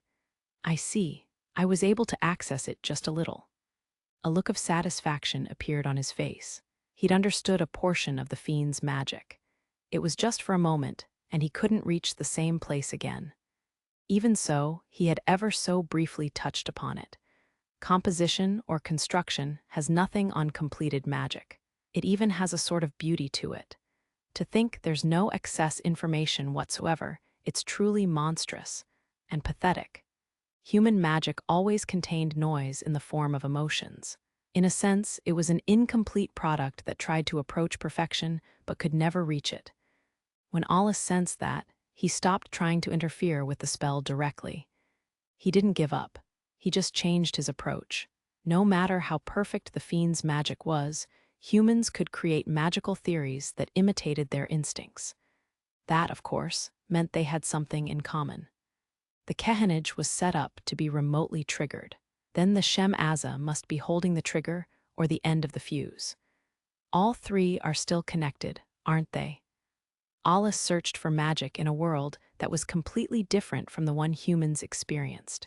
Digging deeper and deeper, he looked for a construct that matched something in his knowledge. In order for a spell to be connected to a caster from a distance, some form of communication that transcended space was mandatory. The key was mana. Alus's attribute-less power, together with his observant eyes backed by his outstanding mana control, meant he wouldn't overlook it. Suddenly, the edges of his lips curled up. It seemed there was indeed an unnecessary circuit in the construct for the 3 stakes. The reason he saw it as unnecessary was because of conditions similar to the magic that humans used. But he was only able to notice it after touching the stake. Normally, it would have slipped by unnoticed as something humans couldn't understand. Deciphering it and understanding it would take longer than all of human history. No matter, I'll be able to cut the link to the Kehanage now. Alus employed magic in his mind to act as virtual fingers. Amid a dimly glowing light, they moved like a pianist's delicate fingers to skillfully unravel the 3 eerily intertwined threads that pulsed like veins. The circuit was finally cut. Taking a deep breath, he opened his eyes with a clear mind. It felt truly refreshing, like all of the noise in his brain had been removed. At the same time, he could instantly think of multiple things in parallel. For just that moment, he felt like his senses were perfectly clear. Yet his eyes widened again at the unthinkable scene before him. The stake in front of him was still pulsating. He should have completely disconnected the circuit from the construct, removing the Shem Aza's control of it. But it wasn't only pulsating. Tension washed over him as he saw the stake had begun to glow in a sinister light. It was the same color as when the Kehanage had activated. Looking over, he could see the other 2 stakes glowing the same way, like they were resonating with the first. I see. It's perfect. What a well-thought-out spell. The giant stakes resembled time bombs laced with elaborate traps. When he cut the circuit, another mechanism kicked in. The link being cut was probably another trigger for the spell to activate. The worst-case scenario in his mind was happening. In response, Alus slowly closed his eyes. Gra Eater, which constantly threatened to run out of control, appeared as his final trump card. 3 stakes worth of mana, huh? It's unclear if it can fit inside the vessel, but too late for that now. Considering the risk for Rampage, it was a dangerous choice. While Alus had his misgivings, he noticed something odd. Gra Eater was always struggling and putting up a fight even under his control. but this time it was being strangely cooperative. In fact, it was even showing unexpected movements. This is my first time seeing this. Gra Eater opened its eerie mouth and bared its dark-colored fangs at the stakes, as if trying to intimidate them. It wasn't predatory instinct at play, but rather fighting spirit and hostility. To Alus, it looked like it was trying to counter a threat with a will of its own. Whether it was enough to call it consciousness was questionable, but Gra Eater seemed to have developed a sense for danger, when before it only had basic predatory instincts. He hesitated for a moment, but quickly got back into it. I'm not sure what's happening, but I have no choice but to do this. His shoulders slumped down as he turned his consciousness in on himself. Like always, he felt his vessel turning incredibly vague. He always felt like he was diving down deep into the sea of a different world that went beyond theory and reality. It was similar to paying complete attention to every little movement to do something as natural as moving your arm or finger. After all, that was without a doubt a foreign body with a grotesque form, but even as such he needed to control it like it was part of his body. He plunged half of his consciousness into the dark abyss. Then he raised his arm and spoke its name. Gra Eater, 8 twisted, jet-black forms of mana gathered around Alus in an odd shape. They then rushed like mad at the stakes that were about to release their spells. Any onlookers might have thought that the black mana moved like a snake, while others might describe it as a naga dragon. However, it was something fundamentally different from a living being. It was a predator's pure instincts given form. As if embodying that, Gra Eater was nothing but a mouth to eat its prey. Opening its giant mouth wide, it continuously spewed out black mana. The vomited mana formed a mouth of its own, and the cycle continued infinitely like a nesting doll as it approached its prey. Gra Eater swarmed to its food at unbelievable speeds. Perhaps sensing the approach of the violent black mana, the stakes emitted an eerie glow and burst open at once. Alus manipulated his black mana like a whip. He couldn't tell if the Kehenage had activated or not, but considering the amount of mana flowing into him it must have, and 3 at that.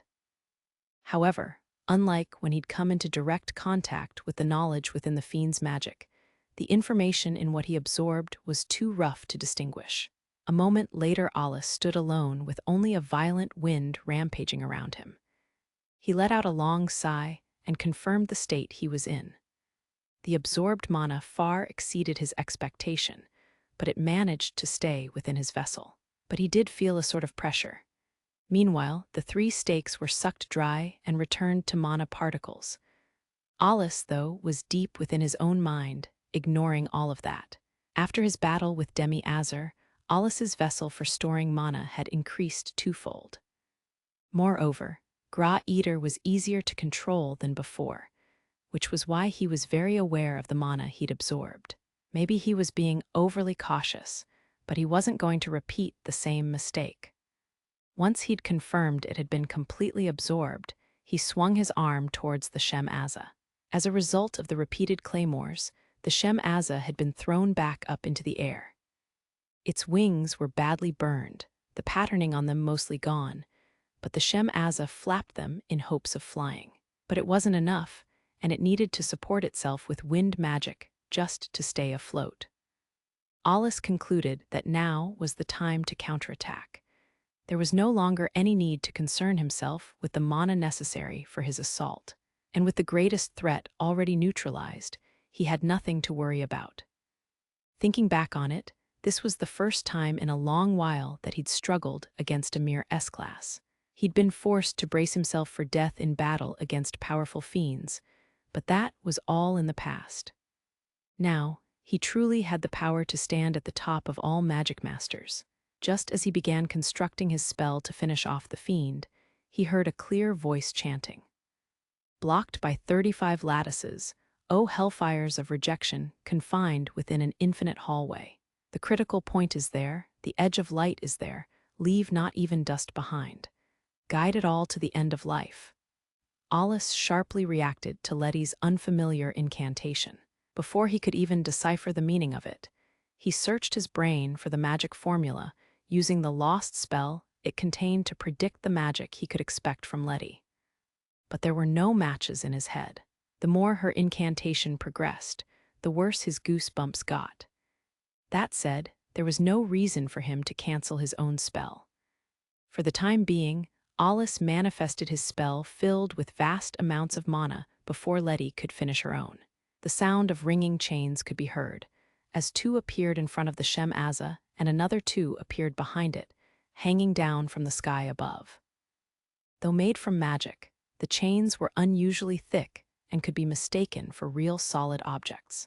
Just as the Shem Azza seemed to recognize the chains, they were pulled up with great force. As the chains were pulled up, something fell down, cutting through the sky.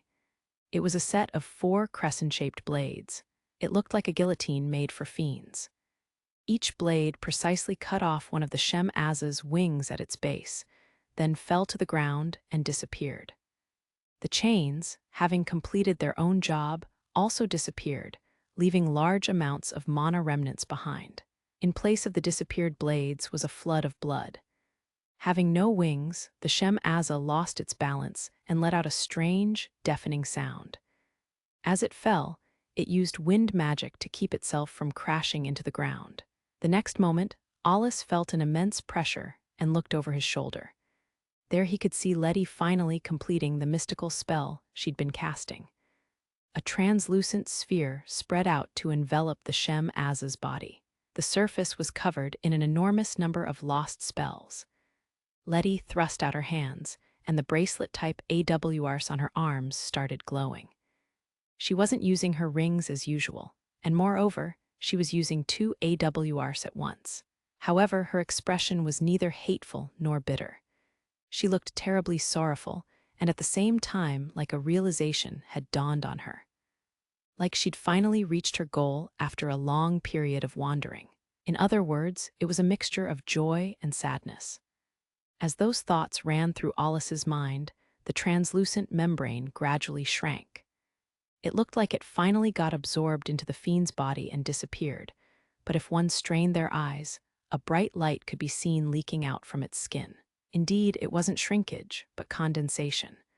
Unlike the red dots of Lettie's detonation, this spell emitted a blue light. Don't tell me. Before Alus could make a move, Lettie put the finishing touches on her spell and quietly spoke its name. Blue star, Emtwopolaris. The blue light reached its limits and explosively expanded. Without any smoke, blue flames spread over a wide area that included the Shem Azza. The blue flames that burned the clouds and swallowed mountains first erased sound from the world. Next, it dyed the landscape blue. Then a blast wave swept everything away. Alus could see blue flames covering the sky in a spherical shape. A mana explosion. No, all unnecessary information has been removed from it, leaving only pure mana energy. Did she reconstruct the spell and accumulate all of this at once? Emtwopolaris was one of the spells that Alus and Lettie had jointly come up with the basic theory for when they were looking at ways to improve detonation. However, they'd stopped developing it because there were supposedly no techniques for accumulating pure energy from the mana in the air. Even Alus had given up on it, as it was extremely difficult to pull off in the outer world. Those bracelets are responsible for this. They must have made the normally impossible act possible. This was definitely the cool thing she had mentioned. For now, he ran towards Lettie. Did she really understand what kind of aftermath would result from this? It was a spell that would continue on even after reducing all to nothing. No, even if she could do something about it, it was still too dangerous from his point of view. He had started running because he feared Lettie might be releasing it with the intent of going down with it. The novel idea of reusing mana residue was proof that Lettie had made modifications to the basic theory Alus knew about. His primary concern had been resolved with a single bracelet. There was indeed a large amount of mana lingering around the Shem Azza after Alus's spell, and Lettie had taken advantage of that. However, the power of her spell was so high that the aftermath would be devastating. A normal person caught up and it would be blown apart. Clicking his tongue, Alus continued running. Lie.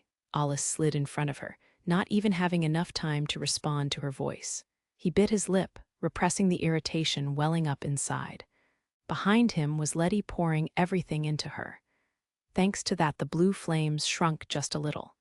Even so, it was an ebb and flow situation. Lettie weakened the impact and kept it from growing any larger, but she clearly couldn't restrain it. The mana formula isn't converging properly. Alus narrowed his eyes and assessed the situation. It was a spell he hadn't expected, but having noted the characteristics of that bracelet-type AWR before, he could guess the cause to some extent. Lettie wasn't able to extinguish the flames faster than they were spreading. Moreover, unlike a simple explosive spell like detonation, the blue flames defied her intentions and expanded as they spiraled. Alus finished his analysis in the blink of an eye. He was convinced their current situation would collapse eventually. Lettie probably wouldn't make it. For starters, her AWR's performance wasn't good enough to contain the spell. Even so, she wasn't giving up, and that paid off. She might have reacted a little late, but it was enough for Alus to weave a spell strong enough to counteract the situation. He had more than enough mana for it, even considering the amount he'd used against the Shem Azza. He couldn't converge the formula that Lettie had released, but he did have a way to counteract the phenomenon of combustion. It was a method he could use while Lettie's control was clashing with the spell. It rewound the structure itself, even the causation of events, and returned all phenomena to their original states. It was a spell that could even make spells about to manifest return to fundamental mana information. Temple Fall, up in the air, above the vortex of blue flames, was a vast composite magic circle containing the highest-level formulas of all 6 attributes. Everything under its influence had its coordinates fixed, and even time itself was stopped. The lamentation of all of creation shook the air, and everything began to return to the primordial void. Once the spell that disintegrated all compositions activated, there was no longer any need for Lettie. All magical existences under its influence were fated to go back in time and ultimately revert into nothing but mana information. Mtwopolaris was no exception. The blue light gradually dimmed and dissolved into pure mana information. Soon it all faded away, leaving only a pale light, as if it had only been an illusion. Only a large hole was left in the ground. It was unfathomably deep and filled only with darkness. Temple Fall had drilled way down into Vanalis. Alus took a deep breath and looked around. The clash between Lettie's Mtwopolaris and his own Temple Fall left a massive scar on the land. "That's my first time seeing that spell," Lettie casually said as she tried to catch her breath. But her complexion was far from good. As to be expected from a single-digit Magicmaster, though, she could still move. If she'd been so exhausted she couldn't even move, then it would have been more worthwhile to swoop in and save her. For some reason, the fact that she still had energy left in her annoyed Alus somewhat. "It's only the second time I've used it at all." "Phew, well, it really saved my bacon this time. Were you relying on me from the start?" Alus was completely exasperated by her unabashed attitude. "Well, if you weren't here, I wouldn't have used it. But I wanted to finish it with a bang, you know, for my dead comrades," she finished with moist eyes and a sorrowful tone. Hearing that, Alus held his tongue. Her attitude might have been an act, but she was telling the truth about her feelings. It was easy for him to tell she was hesitant to say what she was thinking. To Lettie, the blue flames may have been her way of mourning her fallen comrades, though it was a little extreme to Alus's way of thinking. "It's over." Lettie smiled as she said the simple words to Alus, who was silent. The S-Class had finally been defeated. There was no need to even confirm it. Not even ashes remained after Mtwopolaris, and there was nothing of the Shem Azza left. In the next moment, Lettie leaned against Alus's back. The tension that had sustained her had disappeared, being replaced with relief. She glanced at Alus's face with a complicated mix of emotions on her face, but her expression turned stiff again. Alus's eyes and his focus were on a completely different place. She'd thought the mission to conquer Vanalis was over, but sensing it wasn't, she gazed at him with a questioning look. Not yet. There's still one thing that doesn't add up. Lettie, can you run? I can run, but not really use magic. She didn't have much mana left, and she was mentally exhausted to the point that she would struggle to construct any spells. That's fine. I'll deal with the rest, Alus said, unconsciously using words that acknowledged there was still another existence to eliminate. It was the reason why the snow suddenly stopped in the middle of battle against the Shem-Aza. Alus was keenly aware of the true nature of the final challenge. It was the last obstacle before they reached the peak and reclaimed Vanalis. Near the top of a lightly snow-capped mountain, the tallest in Vanalis, was a figure looking down at the snow field from above a sheer cliff. Like an unmoving rock, they simply cast a silent gaze downward, as if trying to sense something. The snow had already stopped. The illusion of winter had finally been released. However, the man didn't seem to think anything of the courageous people who had rushed over. His composed face showed no signs of admiration or hints of irritation. He had long red hair that went down to his neck. That color was the only thing that stood out on the man. His eyes suddenly flickered, though without any sign of emotion. At his feet was a male Magicmaster that he'd just dealt with, staining the snow red. Thanks to the snow finally stopping, the sun peeked out at the horizon and there were white clouds in the sky. And as the sunlight lit up his surroundings, what he held in his outstretched hand could be seen. His iron grip held a silver-haired girl letting out a faint cry of agony. Loki weakly struggled, trying to peel his hand off. She managed to squeeze her hands in between his palm and her neck, but couldn't budge his hand an inch. Every time she moved, blood seeped out from the wounds she'd sustained while fighting the Lefkis. She fought to breathe, being held above the ground, and glanced down with hazy eyes. Mugir was on the ground and unconscious. Blood was pooling around him, which only added to Loki's sense of urgency. But the situation was desperate. There was an overwhelming gap in strength between the red-haired man and her. After the fight against the Lefkis, they'd noticed the snow hadn't disappeared and sensed an unnatural presence. They'd rushed over here, but what awaited them was an unexpected sight. It was another human this far into the outer world. Moreover, he was a formidable adversary. The battle had ended as quickly as it had begun. While Loki might have been exhausted, it was clear that the man was dreadfully powerful. Even Mugir had been treated like he was a child. And the moment the man shifted to fight Mugir and Loki, the snow had stopped. That was when Loki realized this man was the one pulling the strings and that he was responsible for the snow. The snow hadn't been a fiend's doing. It was all done by the will of this man. But why? When Loki started thinking about the man's motives, more force was applied to her neck. Blood flowed from her mouth and she struggled to breathe. Her vision was blurring. Loki mustered the last of her strength to resist. She only had one method left, to manifest electricity within her body. She would designate herself as the manifestation coordinates, just like the Lefkis had. It was a crude method, trying to take the man down by self-destructing. But it was the only way she could escape from the man's hand. Even if she had to burn herself, it was better than having her neck snapped. On the verge of passing out, she focused her mind and cast the intermediate-level spell lightning bolt right next to herself. A ball of lightning appeared with a rumble and fell to the ground. But before she knew it, the lightning that was supposed to electrocute both of them had turned into a normal ball of ice. But that didn't surprise Loki. She already knew the man would easily be able to do something like that. He'd only shown an ability to handle the ice attribute, but even in that field alone, he displayed fearsome expertise. Force. Using her remaining mana, she forcibly increased her leg strength. She then twisted her body to kick at the man's arm. It was a powerful kick that she hoped would break a bone. But as soon as her kick struck the man's arm, pain shot through her leg like she'd kicked a steel beam. Pain seized her entire body as the top of her foot broke. "Ah!" she cried out, and a spray of blood flew from her lips. It wasn't just pain either. The foot she'd used to kick was being frozen.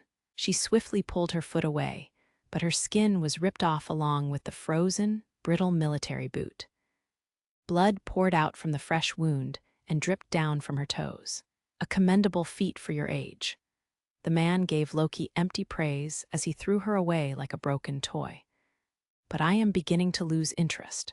So let us bring this to a close, he muttered, as a weapon made of ice began to appear behind him. The sharp tip was pointed straight at Loki, threatening to run her through. At several meters long, the massive single-blade sword expelled cold air all around it. A pang of regret ran through Loki's mind. She wished she hadn't used up so much strength against the Lefkis, or she could have put up a little more resistance. But she'd managed to buy a little time. Now her role was over. Loki looked at the man with something close to a relieved smile.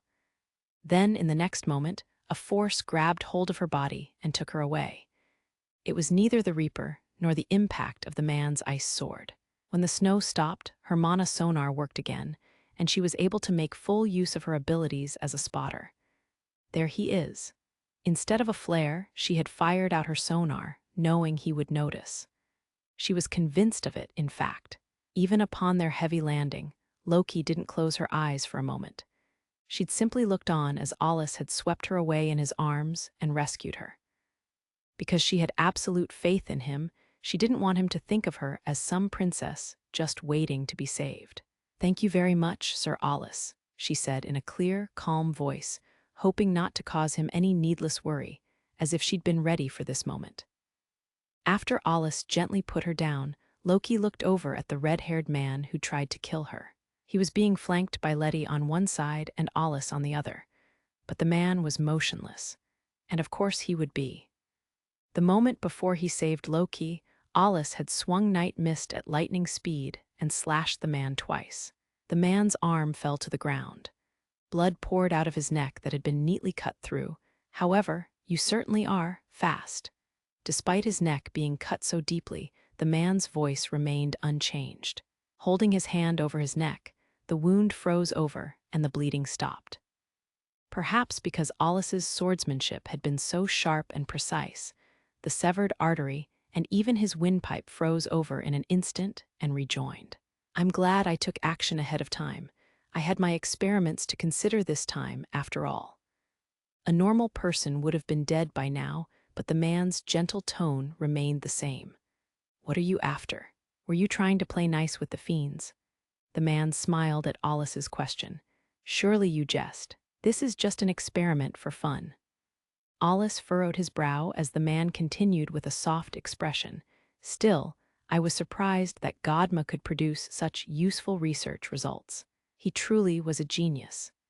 You mean the Godma that was responsible for the element factor separation project? Godma Barhung was a criminal and mad scientist that Alus once received a mission to eliminate. In the end, he'd turned into a cross between man and fiend. He was supposed to have died a mysterious death in the facility where he was being detained. You ended up crushing him. What a shame, the man answered nonchalantly. There really had been someone else behind the Godma incident, and although his identity was unknown, the man was a powerful Magicmaster. Putting the pieces together, it started to make a lot of sense. But Alus's reaction was to something else. So the 4 books of Fegel did exist, he said with a slight smile. The moment those words left Alus's mouth, the man's expressionless eyes narrowed in a bemused manner, which only made Alus's conviction stronger. If the book he'd spotted was truly one of the 4 books of Fegel, then Godma's mysterious death was meant to silence him and tie up any loose ends. And the man before him who'd reacted to Alus's words was the likely culprit. His motive probably wasn't to erase any traces of his connection to Godma, but of the 4 books of Fegel themselves. That still left the question of how, but the military wasn't a monolith. He could have had an accomplice on the inside. "Allie, how do you want to do this?" Lettie aggressively asked, but it was part of her bluff. She didn't have the strength to fight with the man before them, but still said it as a way to put pressure on him. The man was the very picture of eeriness, and the depths of his abilities were unknown. However, it was the man himself who answered her question.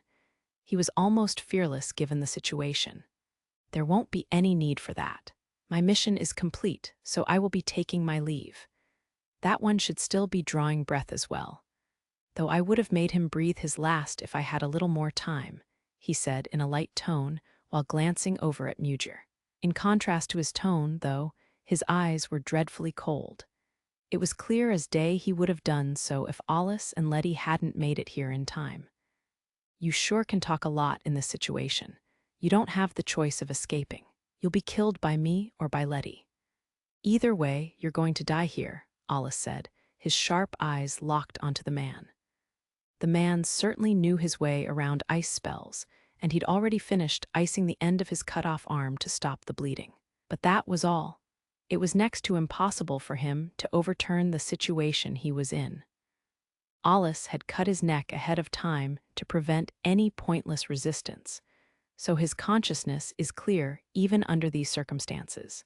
In other words, he had the mental capacity to understand the situation and adapt to it. That type of person could construct spells even at death's door. The mental strength to do that was impossible for just any normal Magicmaster. So this man was that far removed from the ordinary, which was why Alus made his decision. I won't restrain you, so there won't be any torture either. Don't worry, I'm used to this. A swift execution to avoid future problems, that was Alus's form of judgment. At the same time, he was signaling that he wouldn't need anyone's help. Since he didn't know what the man would do, having the weakened Lettie or Loki step in would only complicate matters. I see, that is a reasonable assessment, but I have trouble accepting it outright. As such, I will put up at least a token resistance. His tone was the sort that rubbed people the wrong way, and his choice of words wasn't what you'd expect from a cornered man. In the next moment, snow fell and the man moved. Alus took a step forward in response. The atmosphere tensed up. He wasn't wearing the expression of a Magicmaster, but of a man who killed people. It was Lettie's first time seeing him like that. Her eyes opened wide with a tinge of turmoil in them. He disappeared. Alus looked like he'd faded away like a shadow as he blended in with his surroundings. Her eyes fluttered in disbelief, but there was no doubt. The second she realized he'd killed his presence, she felt like the temperature had dropped several degrees. Lettie's red braid jumped from her startled response. A Magicmaster's show of force was mostly based on releasing mana, but Alus had done the exact opposite. It was a sign of combat completely different from what you'd expect a Magicmaster to do. She experienced an instinctual fear. The unfamiliar sensation made her hands damp from cold sweat, even though she also had experience in fighting other people, and more so than most at that. Alus's every movement emitted an aura unique to those who killed for a living. Lettie unconsciously gulped, and before the sound in her throat fully died down, Alus had slipped right next to the man. He wordlessly swept his AWR sideways. There was no hesitation, nor did he brace himself, as if killing was just an everyday occurrence. It was a technique for use against people rather than fiends. But just in time, the man's ice sword clashed with Night Mist's sweep. And the man's blade wasn't even in his hand. It was fixed in position between him and Night Mist. That kind of remote control required a delicate and precise technique. Even so, Alus was neither impressed nor astonished. The only thing his mind processed was that his first attack had been blocked. Any other information was pointless. The next thing anyone knew, an ultra-thin mana blade extended out from his AWR. Without missing a beat, it stabbed into the man's abdomen. Blood spurted out, but there wasn't enough time to push it in further. Before the counterattacking ice sword could hit, he let go of his AWR. It was a quick decision made with the stinging sensation still in his hand. Taking a step backwards, Alus ducked down under the ice sword. He then struck back, not with his sword but his own arm, or rather, the new mana blade extending from it. The blade slashed upwards diagonally towards the man's opposite shoulder. Fresh blood splattered, but that didn't faze him. Once Alus decided to kill, he wouldn't stop until he achieved his objective. Even dealing a fatal wound wasn't enough, as it meant the opponent hadn't died yet. The mana blade swung through the man's body and slashed directly across his neck. It wasn't a mere attempt at a fatal wound, but a swing that would bring certain death. When Alus landed and kicked up a puff of snow, his job was finished. The man staggered forward 2, 3 steps, then collapsed. Blood poured out from his neck, and a moment later his head separated from his neck and rolled over the snow. His expression showed no shock. It was simply the look of a man who had accepted his fate. His blood continued to silently drip on the snow. Feeling a proper response from his attack, Alus picked up and sheathed his AWR. Normally, these kinds of killings didn't remain in his memory. Even this time, it was no different from kicking a pebble out of his path. If anything remained in his memories, it would be the sword of ice the man had used, or rather the sculpture.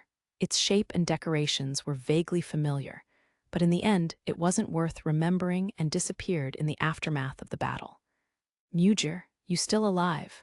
Lettie's voice brought Alus back to reality. Despite his serious injuries, Mugir seemed to have regained consciousness. He groaned as he moved his wrist and answered Lettie's call by weakly tapping the snow. Loki, looking on with worry, was relieved. Shortly afterwards, Alus and the others grouped up with Sagic as well. There were no signs of fiends around them, but you never knew when one might appear. Because of that, they put off retrieving the man's corpse for later.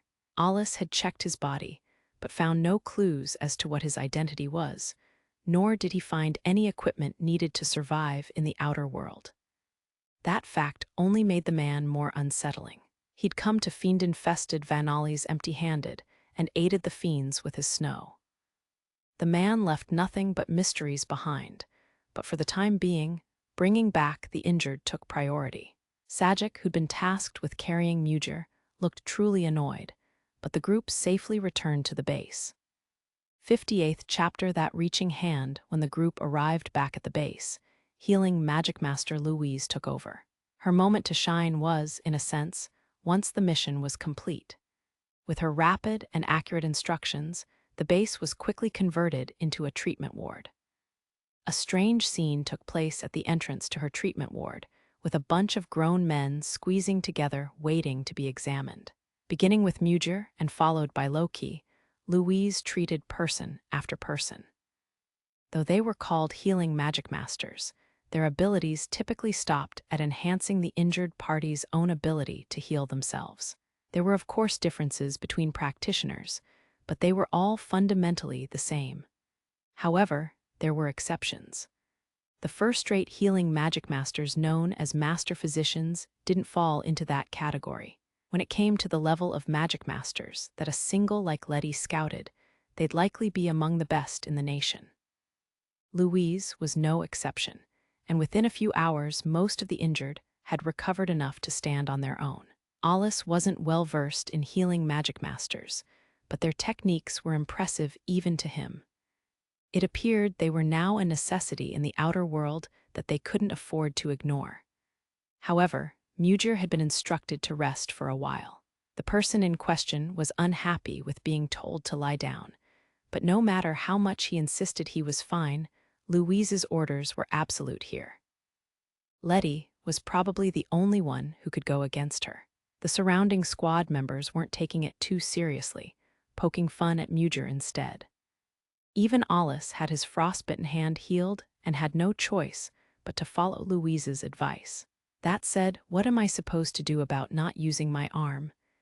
Being told not to use his dominant arm in the outer world was a rather strict condition. He'd overused his hand despite the frostbite, which was how it had gotten aggravated to that level. Fortunately, he could still use magic. Having finished his treatment, Alus headed for a small room in the back. The base was about as large as it needed to be and no more, though whether it could even be called a small room was up for debate, seeing as it was just an area separated by a cloth hanging down. Alus pushed the cloth aside and signaled the owner of the room with his eyes. Since the cloth had been half open to begin with, Loki had already noticed him coming to visit. She was currently recuperating on a roughly made wooden bed, her leg hanging in a sling. As a Magicmaster, she must have felt that dreary look was unbecoming of her, Like Mugir, she wore a complicated expression. Alus seemed to pick up on her state. The aftertaste of defeat is bitter, I imagine. With a slight frown, Loki looked at Alus like she wanted to say something. Just surviving was fortunate. This time everyone was saved by that recklessness. With a slight smile, he gave her some credit for that recklessness. If the snow had still been around, the battle against the Shem Azza would have been a lot trickier. Lettie's Emtwopolaris flashed through his mind for a moment. If she'd used that spell while the snow was still there, she would either have been unable to use it or unable to control it. Since that spell could easily hit the caster as well, it would be difficult for anyone not considerably skilled in barrier spells. Similar spells existed, but all were designated as taboo spells out of fear of what might happen if they were abused. For example, someone in high authority could manipulate a disposable pawn to use on the assumption that they'd get blown up too. Why did that man coordinate and side with the Fiends? He was all alone next to a Fiend's nest. It's not normal, and he mentioned Godma, Loki asked Alus. The question lurking in her mind was shared by the rest of the squad. It prevented them from honestly rejoicing in their reclamation of Vanalis because of their discomfort. Are you discussing something interesting? I can't have secret conversations in my base, Lettie said, as she embraced Alus from behind. She put her chin on his shoulder and whispered into his ear, "Don't leave me out of this." But judging from her relaxed atmosphere, she probably didn't have ulterior motives. She was sticking close to Alus, but Loki, lying in her bed, wasn't particularly shaken. Actually, she regretted bringing it up when it was just the two of them. It would have been better to discuss it with Lettie around. Loki slowly closed her eyes, but Lettie didn't seem to mind. Or rather, she wasn't even looking at her. There were many injured people in the base, and there was the advance party as well. The result left a bitter aftertaste in her mouth, and wasn't something she could take pride in. But Lettie, the captain, was no doubt hurting much more than she was. The next moment, the squad members seemed to have read the room, and their eyes began to turn to them. It was time to listen to the summary of their mission. Since Loki was lying on a bed in a corner of the base, she couldn't help but feel cramped. Alus waited for the right moment and continued the topic from before. In terms of international politics, the reclamation of Vanalis is a great accomplishment for Alpha. It will take some time to build this place up, but the other nations will come to see its value as a frontline base for expansion. Mugir listened as he gazed up at the low ceiling from his bed that he'd been carried in on. Sajic's large frame leaned against the wall. He was being unusually quiet. Lettie let go of Alus and remained silent. Everyone listened in their own way, but their reactions were all muted. Well, there were casualties after all, Alus rationalized. There were no bodies or remains left behind, so the number of dead couldn't be determined, but their comrades in arms had been destroyed. Many of them were treated as missing, but that was just a euphemism. However, Alus could neither feel a unity with them, nor could he share their feelings. At best, he understood how they felt and kept quiet. There was one thing that hadn't met his expectations. The group sent to search for the advance party had miraculously returned with a few survivors. They'd been caught in the sudden blizzard and attacked. Following that, exhausted, they'd found a place to hide. Hearing their report, Alus didn't think much of it. At most, it was good news that they hadn't all been wiped out. But he could understand Lettie's grief when she saw the others weren't with them. She was normally so outgoing that it was easy to tell when she was faking it. Alus was on the verge of reflecting on similar memories, but they belonged in the past. There were more than a few casualties, but I'm sure you'll be able to repay them one day. Everyone, you did a good job. The words echoed hollowly. Even he thought they were tasteless. Allie, you can save that for the old geezers in the top brass leaning back in their comfy chairs. I'm sure they'll be buttering us up once we get back. I guess that's true. Then let's move on to the main topic. You want to know about that man, don't you, Lettie? The mood in the room completely changed. There weren't supposed to be any enemies in the outer world aside from Fiends. Yet it was an outsider believed to be a Magicmaster who was behind the events, a mysterious man who had injured Mugir. Let me start with the conclusion. I don't really know who the man controlling the snow was. It's not like I'm friends with all the Magicmasters. Wouldn't you at least have heard about someone that skilled? Not to mention that strange exchange you had with him, Lettie said, referring to when they talked about Godma. It was a military secret, but Alus decided he had no choice but to discuss it. I'd like to say you should ask the Governor General for the details, but whatever. You probably didn't hear about it, but some time ago I was given a mission to apprehend a criminal named Godma. Alus told Lettie and the others about the incident in an indifferent manner, noting that Godma was a researcher deeply involved with the element factor separation project, part of the military's dark past. That illegal human experiment had since been erased from the records. He then explained that Godma had been killed by someone while in military custody, and that Barrick believed there was a co-conspirator behind Godma, tasking Vizziest to investigate it. Having been in the outer world all this time, Lettie and her squad had no way of knowing this. And then he never found him. Man, Vizziest's gotten senile, Lettie joked, but she looked nostalgic at the mention of a familiar name. You've got it the other way around. Not even an intelligence professional could find any clues, Alus told her, covering for Vizziest and telling himself they were even now. I believe it was a man called Inuv pulling the strings. Then our snowman was this Inuv. Seeing how he knew about the 4 books of Fegel, there's little doubt. The 4 books of Fegel were the rarest books in the world. Some people considered them prophetic, though there were squad members present who hadn't even heard of their existence. Could Kurama be involved in that? Lettie asked. Even Barrick suspected that the criminal organization Kurama was behind it. There'd been no proof of it, but Alus, who had a history with Kurama, felt it was the most likely scenario.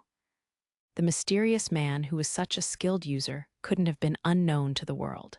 Moreover, Kurama had become more active this past year, spreading their name around. During the Demi-Azur incident, Alus and Lettie had come across Elise and her accomplice.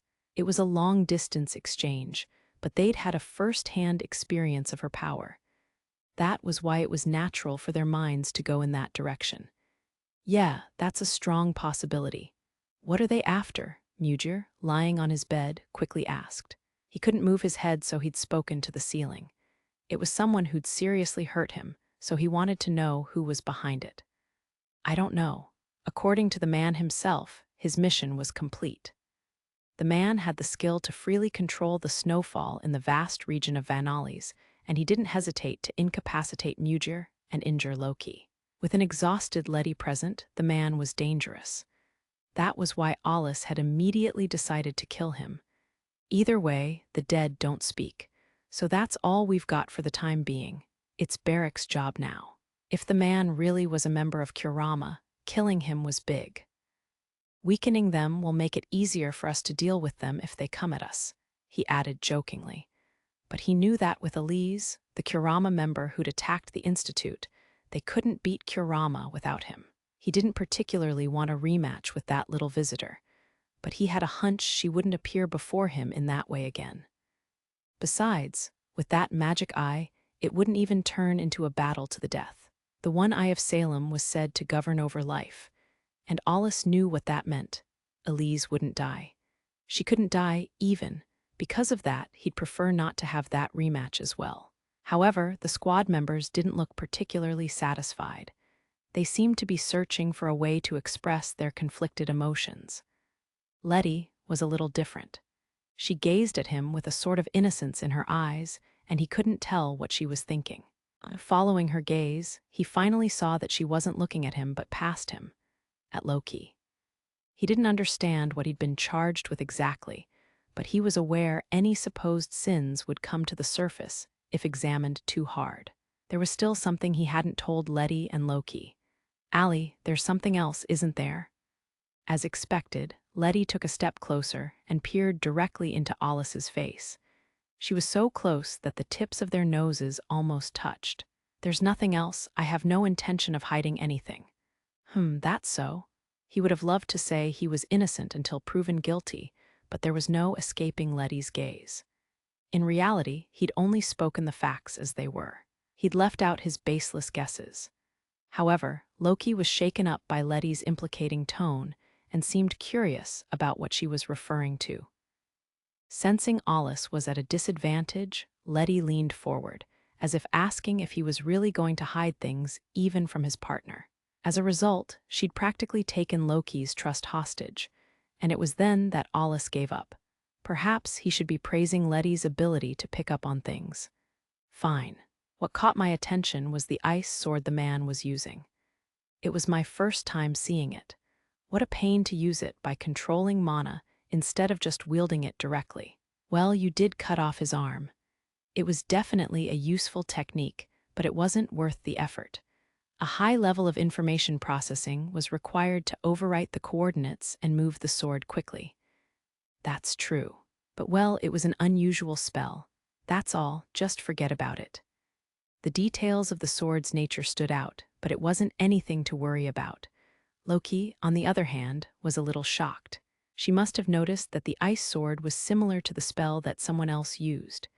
Anyways, Alus tried to wrap things up, but Lettie stopped him with her hand. All right, I more or less get it, so that's okay for now. I'll take it from here. She turned and faced her squad. Right, let's celebrate the retaking of Vanalis. She shouted in a cheerful manner, raising her fist. It was boyish behavior, and they were all taken aback at first, but then they looked at one another. The next moment, they let out cries of victory. Some hugged, some clapped others on the shoulder, and some smiled from their beds. Raising their brawny arms, they danced with joy, howling loudly and whistling and making all kinds of noise. The gloomy atmosphere from before was gone, being replaced with a great clamor. Alus and Loki were a little puzzled, but understood this was how the squad Lettie built up was like. No matter how many hardships they might experience, when the time came and their grueling mission was complete, their sorrow was temporarily replaced with joy. But the loud bellows were so powerful that they blew even those thoughts from Alus's mind. It no longer mattered how meaningful their results were to humanity and Alpha. They were only moved by the achievements that mattered to them. However, Alus didn't let himself get caught up in the atmosphere. Instead, a doubt came to his mind. Maybe the snowman only looked like he was cooperating with the fiends on the surface, while in reality, he was doing something else. As the Ogma could control its allies with the dark element, maybe he was trying to control the fiends too. He had mentioned Godma's research results after all. Incidentally, all of Godma's research materials were supposed to have been erased at Visiust's direction. But what if the snowman had been working behind the scenes with Godma? It wouldn't have been strange for him to have received some research results. Of course, it wouldn't be research on the elements, but the magic that turned people into fiends. Suddenly, images popped into Alus's head. The eye-like pattern on the wings, as well as the mane of human hair, and the patch of human leather that Mugir and Sagic had reported. Those human traits had taken on too obvious of an appearance as the result of predation, not to mention fiends wearing human skin was abnormal, which meant that maybe, shortly thereafter, Louise appeared from the back of the base carrying a wooden tray. On top of the tray were a lot of cups. They must have been handmade as well since they looked uneven, but they'd been filed down beautifully. Louise picked up a cup and bottle from the tray and began pouring a transparent liquid. Here you are, Lady Lettie. Thank you for the help and for healing everyone, Lettie grinned and thanked Louise. After composing herself, she raised her voice. Everyone take a cup. She then turned to Alus and Loki. Sorry, but kids will have to settle for water. As Alus gave her an exasperated look, she continued, That's a no even if you give me those puppy eyes. This is strong stuff. Hearing that, Alus recalled that there had indeed been alcohol among the things the advance party brought with them. With a wry smile, Mugir added his own excuse. Sir Alus, it's not like we're always drinking. It's more like a tradition for this kind of occasion. His eyes were gentle, but with a degree of sadness in them. Come to think of it, after all that commotion, the toast had a sort of ceremonial solemnity to it. In other words, the kind of occasion Mugir referred to didn't mean finishing up a big mission, but mourning, their fallen comrades. In Alus's hand was a cup with enough water to drink in a single swallow, but he felt like that swallow had a lot of meaning. Loki sat up in her bed and held the small cup in both hands. After confirming everyone was ready, Lettie raised her cup high. As she did, some alcohol spilled out, but she didn't mind. The squad raised their cups in response. Alus and Loki followed suit, slowly raising their cups, careful not to spill the contents. Now we've cleaned up your mess. I don't know if heaven or hell lies beyond this, but there's no time for you guys to rest. As long as we wield our power in the outer world, you have an obligation to witness it. That's your punishment for taking a long vacation before the rest of us. Lettie spoke as if she envied the dead, but her expression was cheery and innocent. Her words were very like her, far different from the formal language one would usually expect at these occasions. She then tilted the cup and downed the drink in one gulp and sharply exhaled. It seemed it really was a strong drink. The surviving squad members followed Lettie's lead and downed their drinks. Some were like Lettie, showing expressions like they were putting up with something, while others stuck their tongues out, and still others held their cups upside down with unsatisfied looks on their faces. Sajic furrowed his brow, looking like he was choking on it. Mujir drank his down, but showed no expression. He looked like he could hold his liquor. Finally, Alus downed his own cup, but as expected it was just water. Thinking Loki's was the same, he glanced over at her. Only to see her face turn red after drinking it. Her eyes went unfocused as well. Alus turned around and snapped, "Hey!" Louise gazed back at him with a vague look, leaving it unclear if it had been intentional or not. Lil Loki drank some alcohol.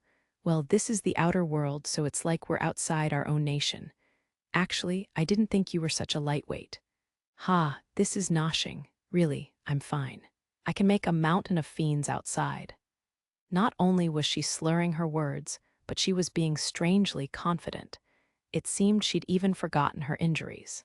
Sir Alus, don't you think you take your eyes off of me too much? I need you to see thaw that eye. I can handle myself too.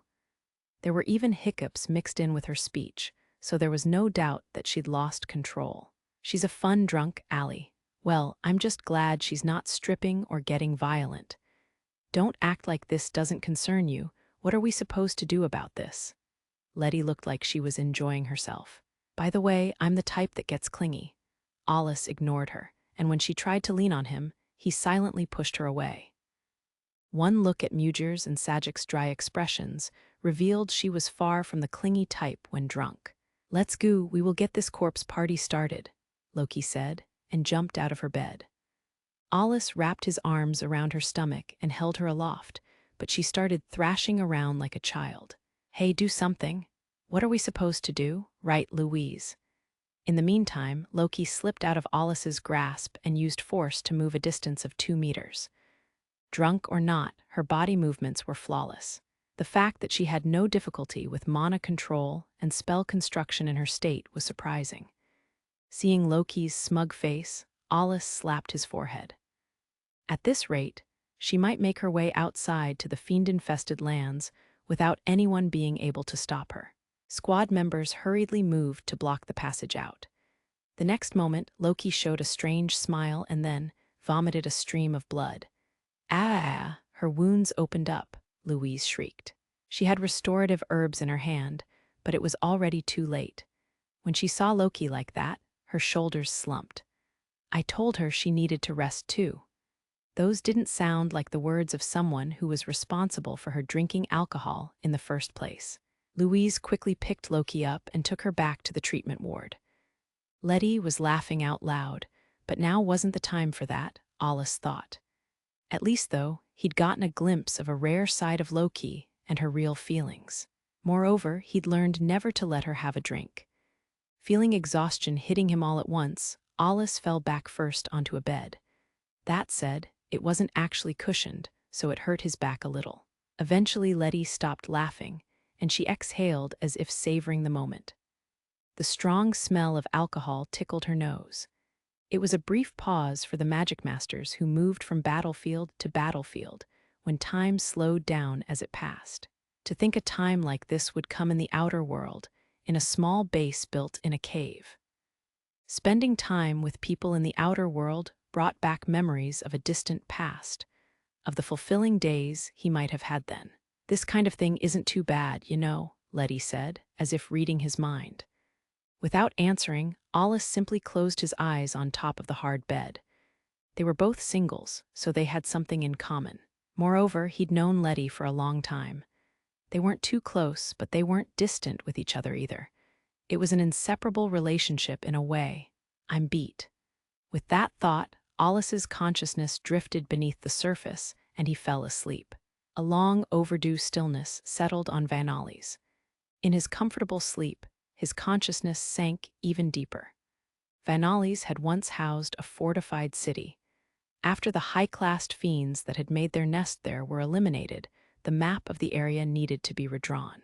Some of the terrain had been altered after all. If the likes of Visiest or Barrack found out, they'd be holding their heads in their hands. The place where Alus and Lettie eliminated the Shem Azza in particular was unlikely to see any plant life for the next half-century. The earth was burned, and it had a big hole that reached deep into bedrock. The ground was upturned everywhere as a testament to the intensity of the battle. A lot of manpower would be necessary to fix it back up, but since he wasn't going to be doing that himself, Alus didn't particularly care. With the battle over, Vanalis was quickly regaining its previous climate. It was a warm region to begin with, and with the strange snow melted away, the original scenery was rising to the surface. The air was crisp, and it no longer hurt to breathe. The skies of Vanalis were clear and without a cloud in sight. With their mission complete, they were free to be captivated by the beauty of nature in the region. It might be a long ways off, but the flora and fauna would eventually return to carpet the land in green. After the decisive battle, the appearances of fiends had been drastically reduced, but that wasn't a rare phenomenon. Once the highest-classed fiend ruling over the region was eliminated, the remaining fiends tended to scatter. With the head gone, the proliferation of fiends would dramatically decrease until another leader appeared. But since they'd gone out of their way to clean up Vanalis, they would have preferred that no new leaders show up for a while. "I really want Lil Loki for myself," Lettie suddenly blurted out, while they were patrolling through the region to make sure there were no more high-classed fiends. Loki wasn't back to normal yet, but she could still use her mana sonar with no problems. Louise strictly forbade her from taking part in any battle, so she was limited to just detection, which she was carrying out just fine. Someone on my level would only get in the way. The way Loki firmly declared this was both emphatic and stubborn. She was embarrassed and regretted running rampant yesterday. There were a lot of memories she just wanted to erase. "Well, the way you threw up blood was pretty bad," Lettie noted. That was because of the alcohol." Loki wanted to pretend like it never happened, but her reaction made it obvious that she was bothered by it. She turned to Alus to appeal to him that it was the alcohol's fault and not her own. But then she saw Alus's surly face. "I'm sorry for all the trouble I caused you," she apologized and bowed. "Well, it was funny, so it's all fine." "La Lady Lettie." Lettie ignored the blushing Loki's protests and chuckled to herself as she remembered yesterday. Exasperated, Alus spoke up to interrupt the flow. "This area should be fine now. Sorry, but we'll be heading back first." Other squad members in charge of different areas were reporting in via their consensors, and there were no problems. They were gradually making their way back to Lettie in small groups. The next step would be a detailed cleanup of the region, but Alus's job didn't include dealing with the small fry. Lettie smiled. "I guess there's no choice. That's what we promised." "Of course. Any more of this will affect my academic records. So not even you are a match for Sisti. That witch is really scary." "Yeah, something like that. So good luck over here." With that, Alus prodded Loki and turned around. Their packs were waiting for them at the base, but Lettie called out to Alus from behind. "Also, I'd like to hear your answer to that question, Allie." Her manner of speaking remained unchanged, but the way she looked away and sounded a little brusque made her seem like a girl waiting for the answer to a confession. The words rang through the clear air with their delicate nuances standing out. Only Alus knew what question Lettie was talking about. Ignoring Loki's puzzled gaze, he glanced over at Lettie. However, he didn't stop walking. It would have been a lie to say he didn't have the time to think it over. There was no need to think about it. No matter how long he would reminisce or consider it, he wouldn't find an answer. Just the fact that he'd been invited into Lettie's squad felt like he'd been saved. Ever since he started going to the outer world alone, nobody would step in regardless if he lived or died. And he felt the same way towards others. Alus asked to retire from the military because he'd gotten tired of that kind of world. But the world inside was too different for a single-digit Magicmaster like Alus. There'd been times when he felt his only place was on the outside. So maybe that was why he'd always been waiting for someone to reach out to him. Lettie interpreted his pause as hesitation, and a smile appeared on her lips. It's good to have a place where you can run around the outer world together with others. These guys won't die so easily, you know. Oh, I guess you'd become the captain if you joined. Well, that would be fine too. She said those heavy words in a rather light-hearted manner, but the squad members that had gathered round didn't look upset in the slightest. Instead, they all looked ready to accept it. Some smiled faintly while crossing their arms. Others looked interested, stroking their chins. Still others leaned against nearby trees looking on. However, they were all silent, watching over Lettie's and Alus's discussion. Each face was as fierce as the next. They were all powerful veterans who'd lived through their fair share of battles. You don't have to be alone anymore. If you can't live anywhere other than the outer world, you should find a place where you belong. This is one such place. Allie, you're already like family. Along with her cheerful smile, Lettie held out her soft, supple hand. When Loki saw that, she was unable to hide her surprise. She realized everything and broke into a smile. Alus had endured inhumane treatment in the military, and all he'd gotten in return was superficial praise. The pain in his heart and his own wishes had been completely disregarded. Now his wounded soul would finally be saved and rewarded a little. Lettie was one of the few people who could truly understand Alus, and taking her hand would surely lead to happiness. Loki would stay by his side as he walked down that path. They wouldn't be able to leave the military, and the path would be filled with dangers, but that was no different from now. More importantly, the squad was where the people who understood Alus's true worth were, and they were there for him. She felt like the things Alus wanted were here. She had lost her parents and was raised in the military. That was why she could understand what he'd choose and what he wanted. Compared to the military that only valued his ability to kill fiends, Lettie's squad was like a dream. It was both a family and a place to call home. Loki was unable to verbalize the feeling in her heart. It was warm, but there was also a slight bitterness. The invitation was meant to be good for him and for her as well. But she did feel a difference in what was supposed to be an equal relationship. In the end, though, she never said anything out loud. That way, we won't have to scout for a new spotter either. Lil Loki will be with us after all. But aside from that, having two singles in one squad would completely ruin the military's power balance. I don't care about those little things. What matters is what you want to do. Just so you know, I'm not inviting you on some impulse here. I've been thinking about this ever since I created this squad. What Lettie said was the truth. As they were two singles fighting on the front lines, she'd always remained aware of Alus's movements, as well as the orders that were given to him. I won't let anyone complain. Even if the Governor General is the one in authority, it's the Magicmasters on the scene who have the actual power. If you join my squad, Allie, we'll be in control of 60% of Alpha's military power. Alus stopped himself from saying she was exaggerating.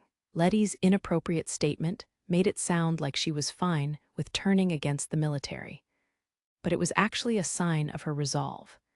That was how much emotion she was putting into her offer to Alus. No matter which choice Alus made, nobody would complain. There might be some dissatisfaction, but the power and value of a single was enormous. And if two of those came together in a single squad, nobody could touch them. However, Lettie's offer held no political considerations. In essence, she was asking what he wanted and how he wanted to live.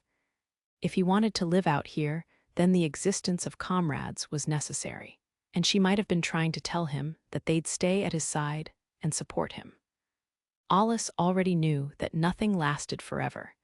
He knew the memories of comrades would always be in the corner of his mind, existing like persistent ghosts. Throughout his military life, which was the only life he'd experienced, Alus had always cut out anything unnecessary. That was how he kept himself alive. Even emotions were something to be cut out.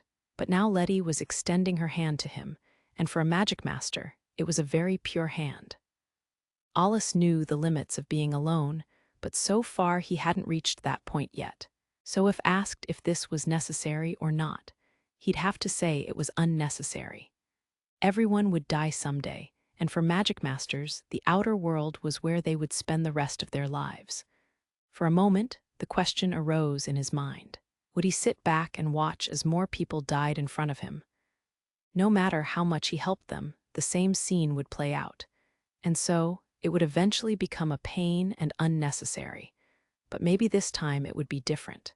With comrades in arms, they would be able to cover for each other when the time came. That kind of thing would be nice. Even after getting tired of fighting and retiring, there were always excuses to drag Alus back out. Not even a year had passed at the Institute, and he'd already been sent out several times. He was just fooling himself. His situation hadn't actually changed. Retirement had just been an excuse for him to find a place where he belonged. A place where the honor and title of the greatest Magicmaster didn't matter, and he could just be himself. He wanted to find a place where he could do what he pleased. That was all. He wanted to let go of his title and even leave his name behind. Alus was also aware that his desire was stronger than most people's. At the same time, he wanted to see what lay farther beyond in the outer world. Perhaps Lettie's hand would grant that wish of his. Someday, he would be freed from his days of fighting, when all the fiends had been wiped off the face of the planet. I guess that's not going to happen. Even if all the fiends were somehow wiped out, fighting would still go on. The art of killing will always come in handy, no matter how the world might look. Alus laughed inwardly and pondered it a bit longer. Eventually, he reached his own hand out towards Lettie's hand. If he took her hand, his days of fighting would begin anew. But it would be completely different from what he experienced in the past. It would surely lead to a different future than the path he was on. However, just before he touched her supple and beautiful fingers that held a sweet future, his hand stopped. "I'll pass, I still have some unfinished business to handle." That might just have been an excuse he made up, but Lettie silently accepted it with a smile and withdrew her hand. "At the Institute, huh?" Alus's answer was silence. He didn't really know if there was something he still had to do there, but looking after Tesphia and Alus could certainly be considered unfinished business. Lettie stared at Alus. She knew the Institute was an important place for Alus, and the same was true for Loki. Alus had changed a lot since he went to the Institute. Some things were good and others bad, but he wasn't the same as before. That was what you called growth. In that sense, the troubles that had come to him one after another might not be as worthless as his complaints made them out to be. "Well, it's a shame, but I kinda guessed that would happen. That's why I didn't plan on saying anything," Lettie grumbled. Still, she must not have wanted to miss the opportunity of working together with him in the outer world. She was also one of the people who'd sensed the changes in Alus. That was why she'd made her offer, while more or less expecting to be rejected. At the same time, she was unable to hide her reaction. Despite knowing she'd probably get rejected, she found she was more depressed about it than she thought she would be. She hid that inner turmoil behind an easygoing tone. "If you're ever looking for a place to belong, you can always come to us. We'll be waiting, always." As she ruffled her hair, Lettie's smile wavered. She felt true gratitude, hope for the future, and faint regret. "Yeah, it was only for a short time, but I owe you." "No, I guess you owe me," Alus jokingly replied. With a big grin, Lettie grabbed hold of Alus's shoulders and forcibly turned him around. Why, you little. She then embraced him from behind, whispering into his ear so that only he could hear. I really owe you. Still, I wish I'd invited you before you enrolled at the institute. Well, if you're happy with it, that's for the best. Hearing that heartfelt voice in his ear, Alus gazed at the empty skies above.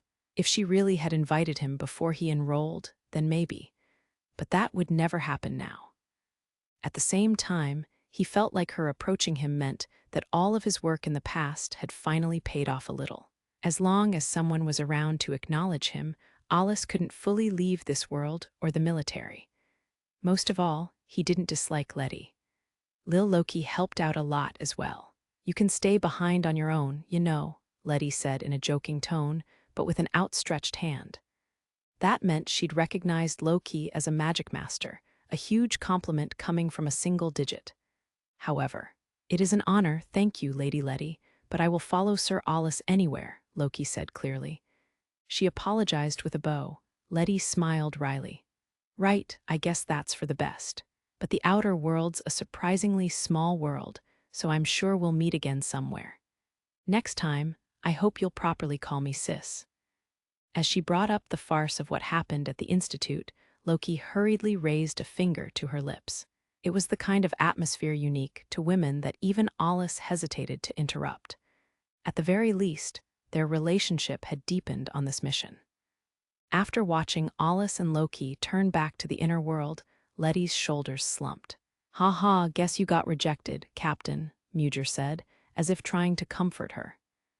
His tone was cheery, but had a forced feel to it because it just didn't suit his character. It might end up backfiring and offending her, but his loyalty pushed him to take the risk. And it wasn't just him. Everyone in the squad knew that this had been her dream since forming the squad. She'd wanted to bring Alus into her squad and fight side by side. Doing so was next to impossible, but it had been Lettie's personal desire. Still, wanting to push her will through was something all Magicmasters understood when they gained experience. A single-digit Magicmaster was a keystone in a nation's military power. So they tended to get stuck with all sorts of bonds as political considerations inevitably twisted themselves around their feet. Lettie's squad only learned about the constraints that came with power through spending time with a single like her. And that was why they were all positive about Alus joining them.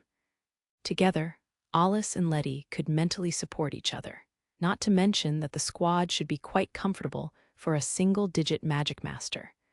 Those feelings only grew stronger after the battle against Demi-Azur. It's fine.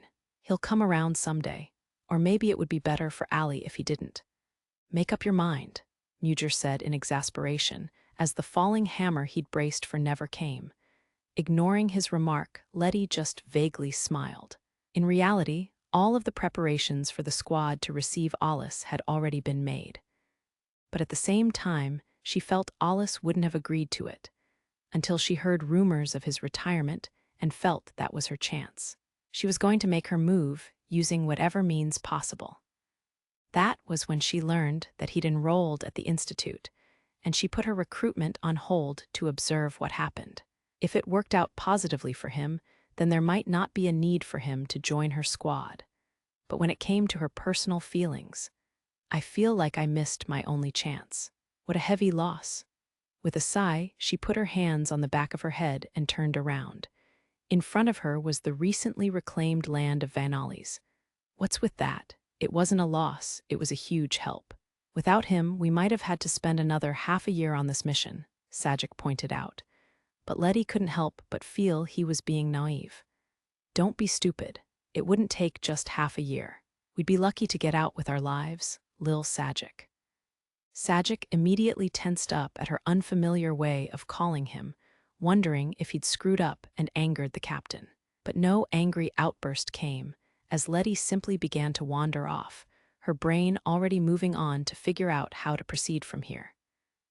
Thinking back on it, the mission had been full of mysteries. Not only did a lot of high-classed fiends rapidly change in leadership, but there was also the Lefkis that had the horn of an evolved species capable of firing spells at long range. And two, the unprecedented case of fiends coordinating with each other. Not to mention that leading them wasn't the leader, the Shem Azza, but the Ogma, which was all the more strange. Then again, whether it had actually been the Ogma was doubtful now. The presence of that man cast a dark cloud over Lettie's thoughts.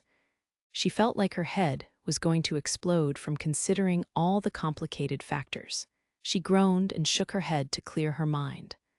Our priority for now is to maintain this place and prepare for the handover. Sajic, write a report and clean up the perimeter. Mujir, update the map and write the necessary documents. Misfortune suddenly befell Sajic and Mujir as they realized that they would pay for their previous gaffes. Even their pleas for just one night's rest were mercilessly denied. Shortly afterward, Lettie received some ominous news brought by the unit she'd sent to the top of the snowy mountain.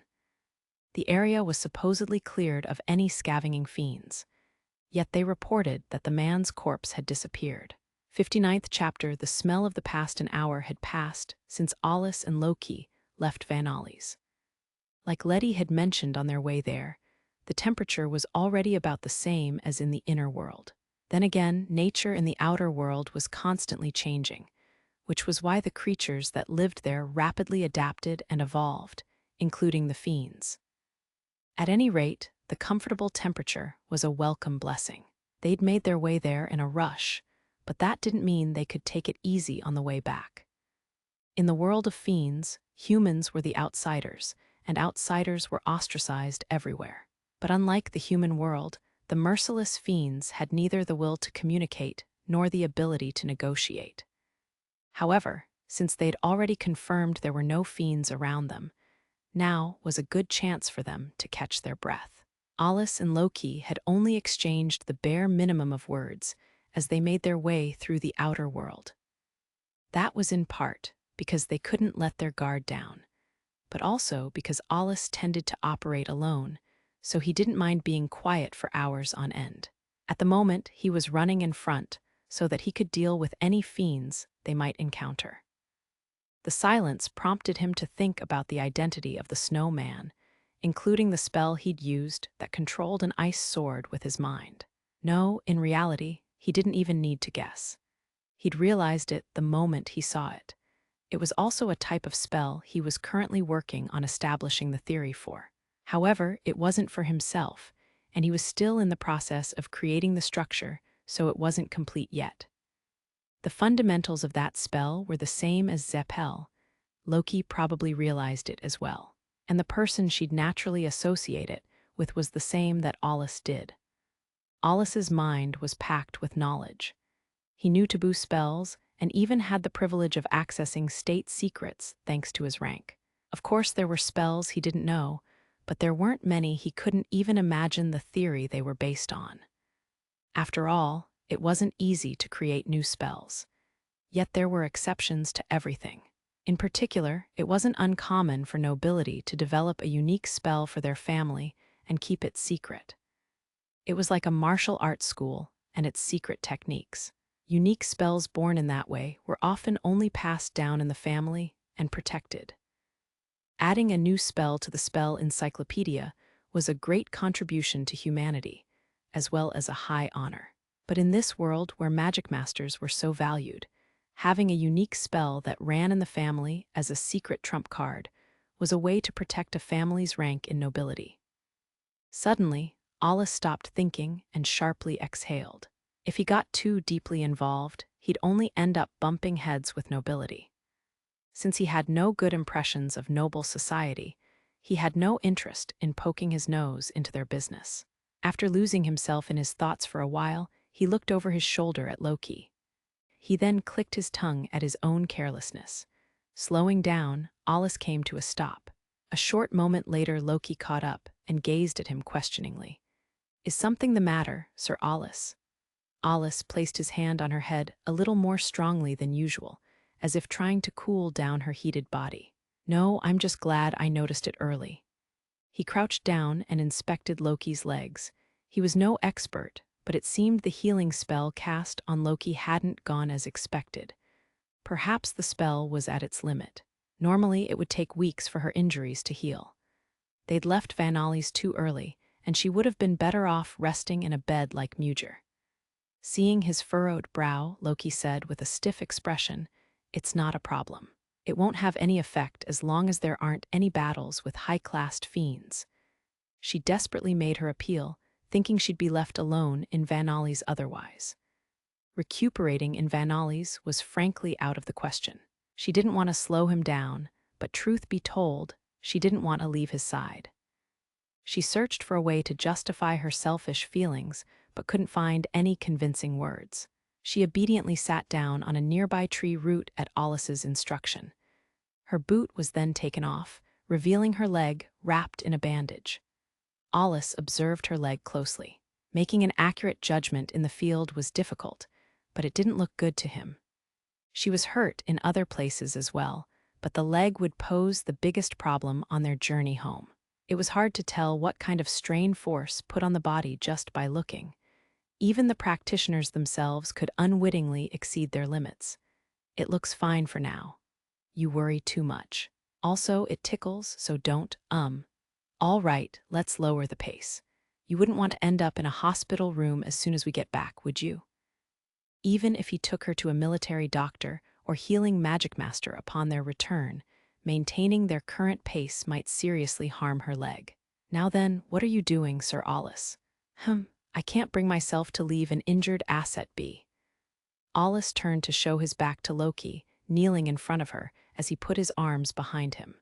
It was a position anyone could tell from first glance, offering a piggyback ride.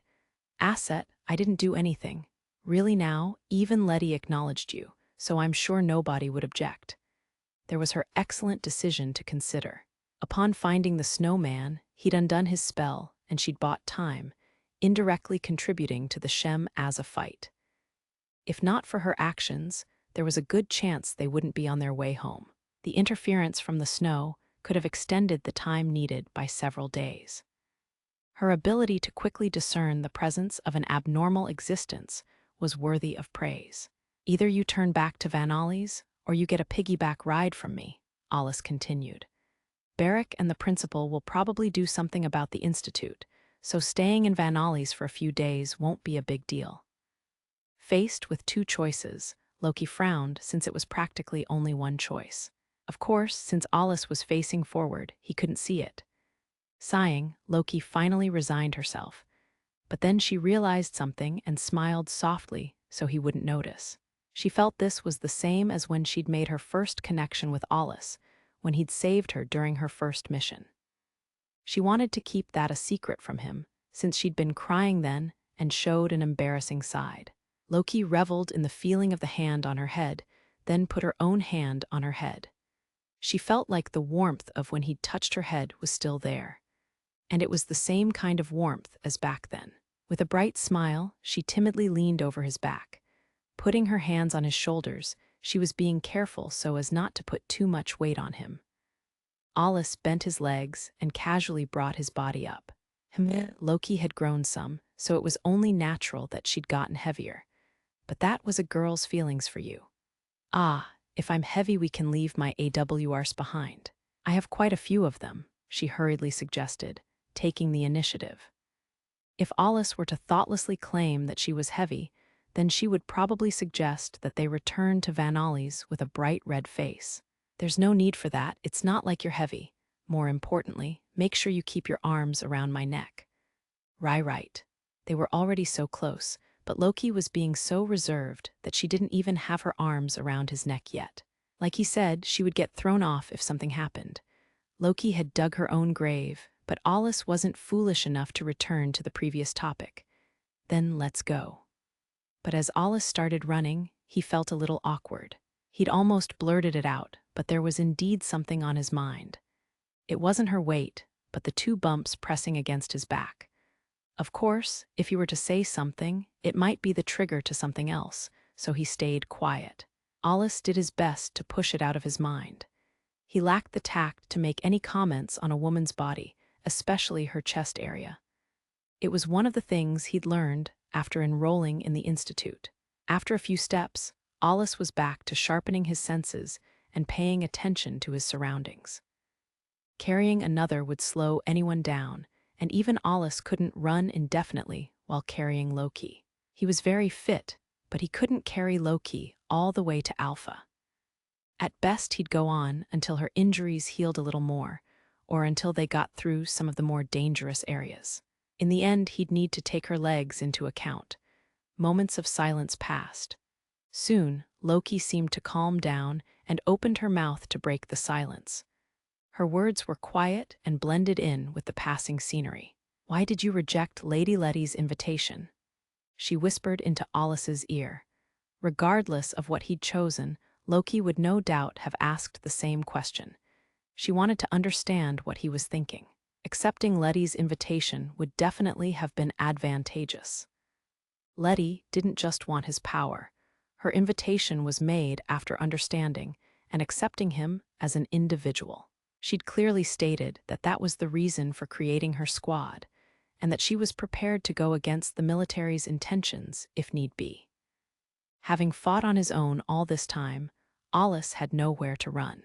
Loki was painfully aware of that. In the end, he'd always be put back on the battlefield. As someone who was at his side, she found it very unpleasant. Every mission he was sent out to his death, and she burned with indignation at the thought of the dangerous tightrope walk never ending. Immense strength and ability aside, Alus was still just one person. Loki was fine with the military being dismantled if it meant Alus could be free. But reality was different, and when she really thought about it, if he couldn't escape then, it might be best for him to be on the battlefield with someone who was reliable, capable, and who understood him. She had no doubt that Lettie was that person. That was why. Is your unfinished business. Those two. There was no need to worry about such a thing. It was too ridiculous to even consider that those two girls could tie Alus down. Even if he hated giving up on things halfway through, Loki couldn't accept it. Well, that's one thing, but it's not my only reason. Then why? Loki's tone unconsciously turned harsh, and not even she knew why. No matter what Alus chose, she would have rejoiced. At the very least, that's what she thought back then, whether he joined Lettie's squad or turned her down and returned to the Institute. The next moment, she panicked and added, "I'm sorry. I said too much." "True," Alus said after a pause. Loki's small shoulders trembled at his words. It reminded her that it was the distance between them that had grown and not their relationship. She shrank back at the thought that she'd overstepped her boundaries.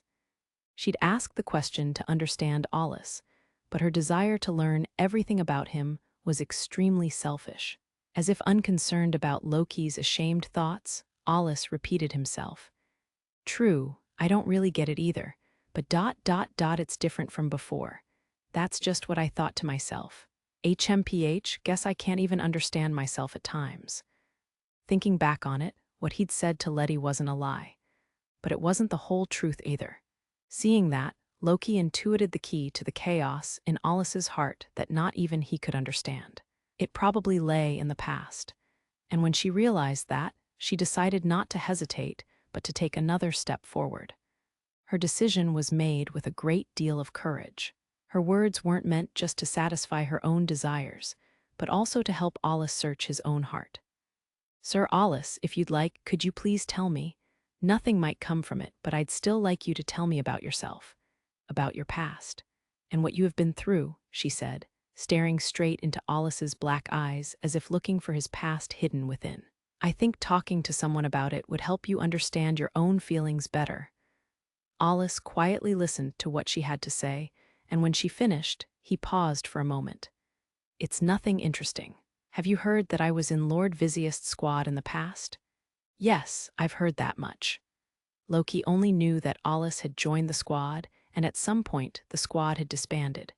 But everything in between was a complete blank. During the mission, Louise told her heartwarming anecdotes about Alus. That said, she'd probably only told Loki screen stories. In reality, there must have been more to it. Loki only heard the trivial, everyday life stories, and not the horror that made up most of it. Alus had joined a squad led by Felinela's father Visiust, and spent some time with his comrades there. His participation dramatically improved the squad's strength, and after he joined, their mission completion rate was near 100%. If I recall, the squad's name was the Special Fiend Attack Unit. So you know that much. Alus sounded a little critical of her inquiry, so Loki struggled to nod along. As far as she knew, ever since that squad was disbanded, Alus had never joined another squad, nor did he take an official partner. He'd been attached to squads as part of missions, but mostly he'd operated alone. Is that why you rejected Lady Lettie's offer? Who knows? It's a bitter memory for me. Even now it gets in the way from time to time. I've never once forgotten that day. The day that proved I didn't need any allies. His final words were said in a monotone. Loki softly closed her eyes to digest everything he'd said, what he'd felt at the time, and whether a scar had been left on his heart as a sign of his determination. Wanting to at least experience the same pain, she let her cheek touch his back. It certainly had a person's warmth, but Loki aside, Alus didn't think so. To him, he'd already abandoned human warmth. Although there might have been something left, it was nothing more than trace heat. Its source had been closed off behind the thick, cold door of the past. Should he open that door again, he wondered, looking for the answer within himself. With hesitation, he slowly reached his hand out towards it. Suddenly, he felt the heat from the silver-haired girl's cheek, and finally put his hand on the doorknob. It had been years since it was last moved, so the knob was rusty and heavy. It was a story about Alus that nobody knew about. The story of a boy who grew up in the military, who knew nothing about the world outside of it. The story of a broken boy. Bonus short story, the bedtime signal. The days within the weather-adjusted human domain were relatively warm. Alus was sitting at a large desk in his laboratory, doing battle against his heavy eyelids. The desk was so crammed with papers and documents that you couldn't see the surface. Although Loki managed to free up just enough space to put down some newly made tea. It's morning already. Alus couldn't tell when the sun had risen. Without his realizing it, it would be nighttime, and then it would be morning again. He'd been spending the last week like that. He'd only just now come out victorious against his 5th battle with sleep today. It wasn't until he felt he was at his limit that the true battle really began. At first he'd been getting coffee from Loki, but by his 5th day she was serving black tea, heavy on the milk. The tea she served tasted like medicine. How is it? I thought you would be tired, so I tried a blend. A tea blend, huh? That was all he said to Loki at first. In reality, he was having a hard time figuring out what to make of the change in taste. He wasn't exactly a connoisseur, so he couldn't explain what was good or bad. He didn't know anything about tea leaves or where they came from, and he really only had a smattering of knowledge of their beneficial effects. I was sure she'd tell me to go to bed. Alus was grateful to the girl who always supported him. He tended to neglect his health due to his focus being elsewhere, so he tried to listen to Loki's advice at every opportunity. However, to her, it felt like he'd only listen after she nagged him for a long time. Looking at his clock for the first time in a while, Alus realized it had been 3 days since he last slept. To Loki, who watched over his health, 3 days would put her at her limit. It was strange, though, that she wasn't saying anything yet. With a puzzled look, Alus picked up his cup. When the smell reached his nose, he turned to Loki. This smells good. Thank you, Loki immediately replied with a big smile. So that's how it is. Instead of nagging at Alus to stop, Loki had brought tea his way. She would tolerate him staying up overnight, but if it went past 1 or 2 days, she would forcibly keep him in check. That said, not stopping him directly was very much like her. With her tray in hand, Loki stared at his cup. Alus quickly picked up on this. It's not much, but this has some sleep-inducing drugs in it, doesn't it? So far, Loki had been making the tea extra sweet or less hot, and the like. Seeing how Alus wouldn't fall asleep even with that, she had decided to be more direct in her approach. He felt bad about putting the cup down without drinking it. Besides, he was the one who'd ignored her warnings. Guess I'll drink it. Due to his line of work, Alus was sensitive to traces of drugs. He also had a degree of resistance to them, but being so exhausted, even a small amount would affect him and bring about sleepiness. But but in the end, he chose to return the cup. Guess it's about time to go to sleep. I'm about at my limit. Sorry about this, Loki. Please don't worry about it. I think going to bed is a good idea. Seemingly overpowered by Loki's pressure, Alus could only weakly nod. Since she'd gone this far, he worried over what would happen if he ignored her warnings any further. He shuddered at the thought of her using tasteless and odorless drugs in her next blend. However, it seemed that was a needless worry. On the way to his bed, he realized how clueless he had been. Loki was now drinking the tea she'd made herself. I'll make more next time. Why, yeah, thanks. It only took him a moment to realize the truth. The tea had never been drugged in the first place. But she'd added the scent to it and pretended it was real to show Alus how serious she was. A high-level battle of wits, if you would. Geez, I'll be more careful next time, he said, and headed off to bed. Please? The satisfied smile on Loki's face, as she saw him off, seemed out of place so early in the morning.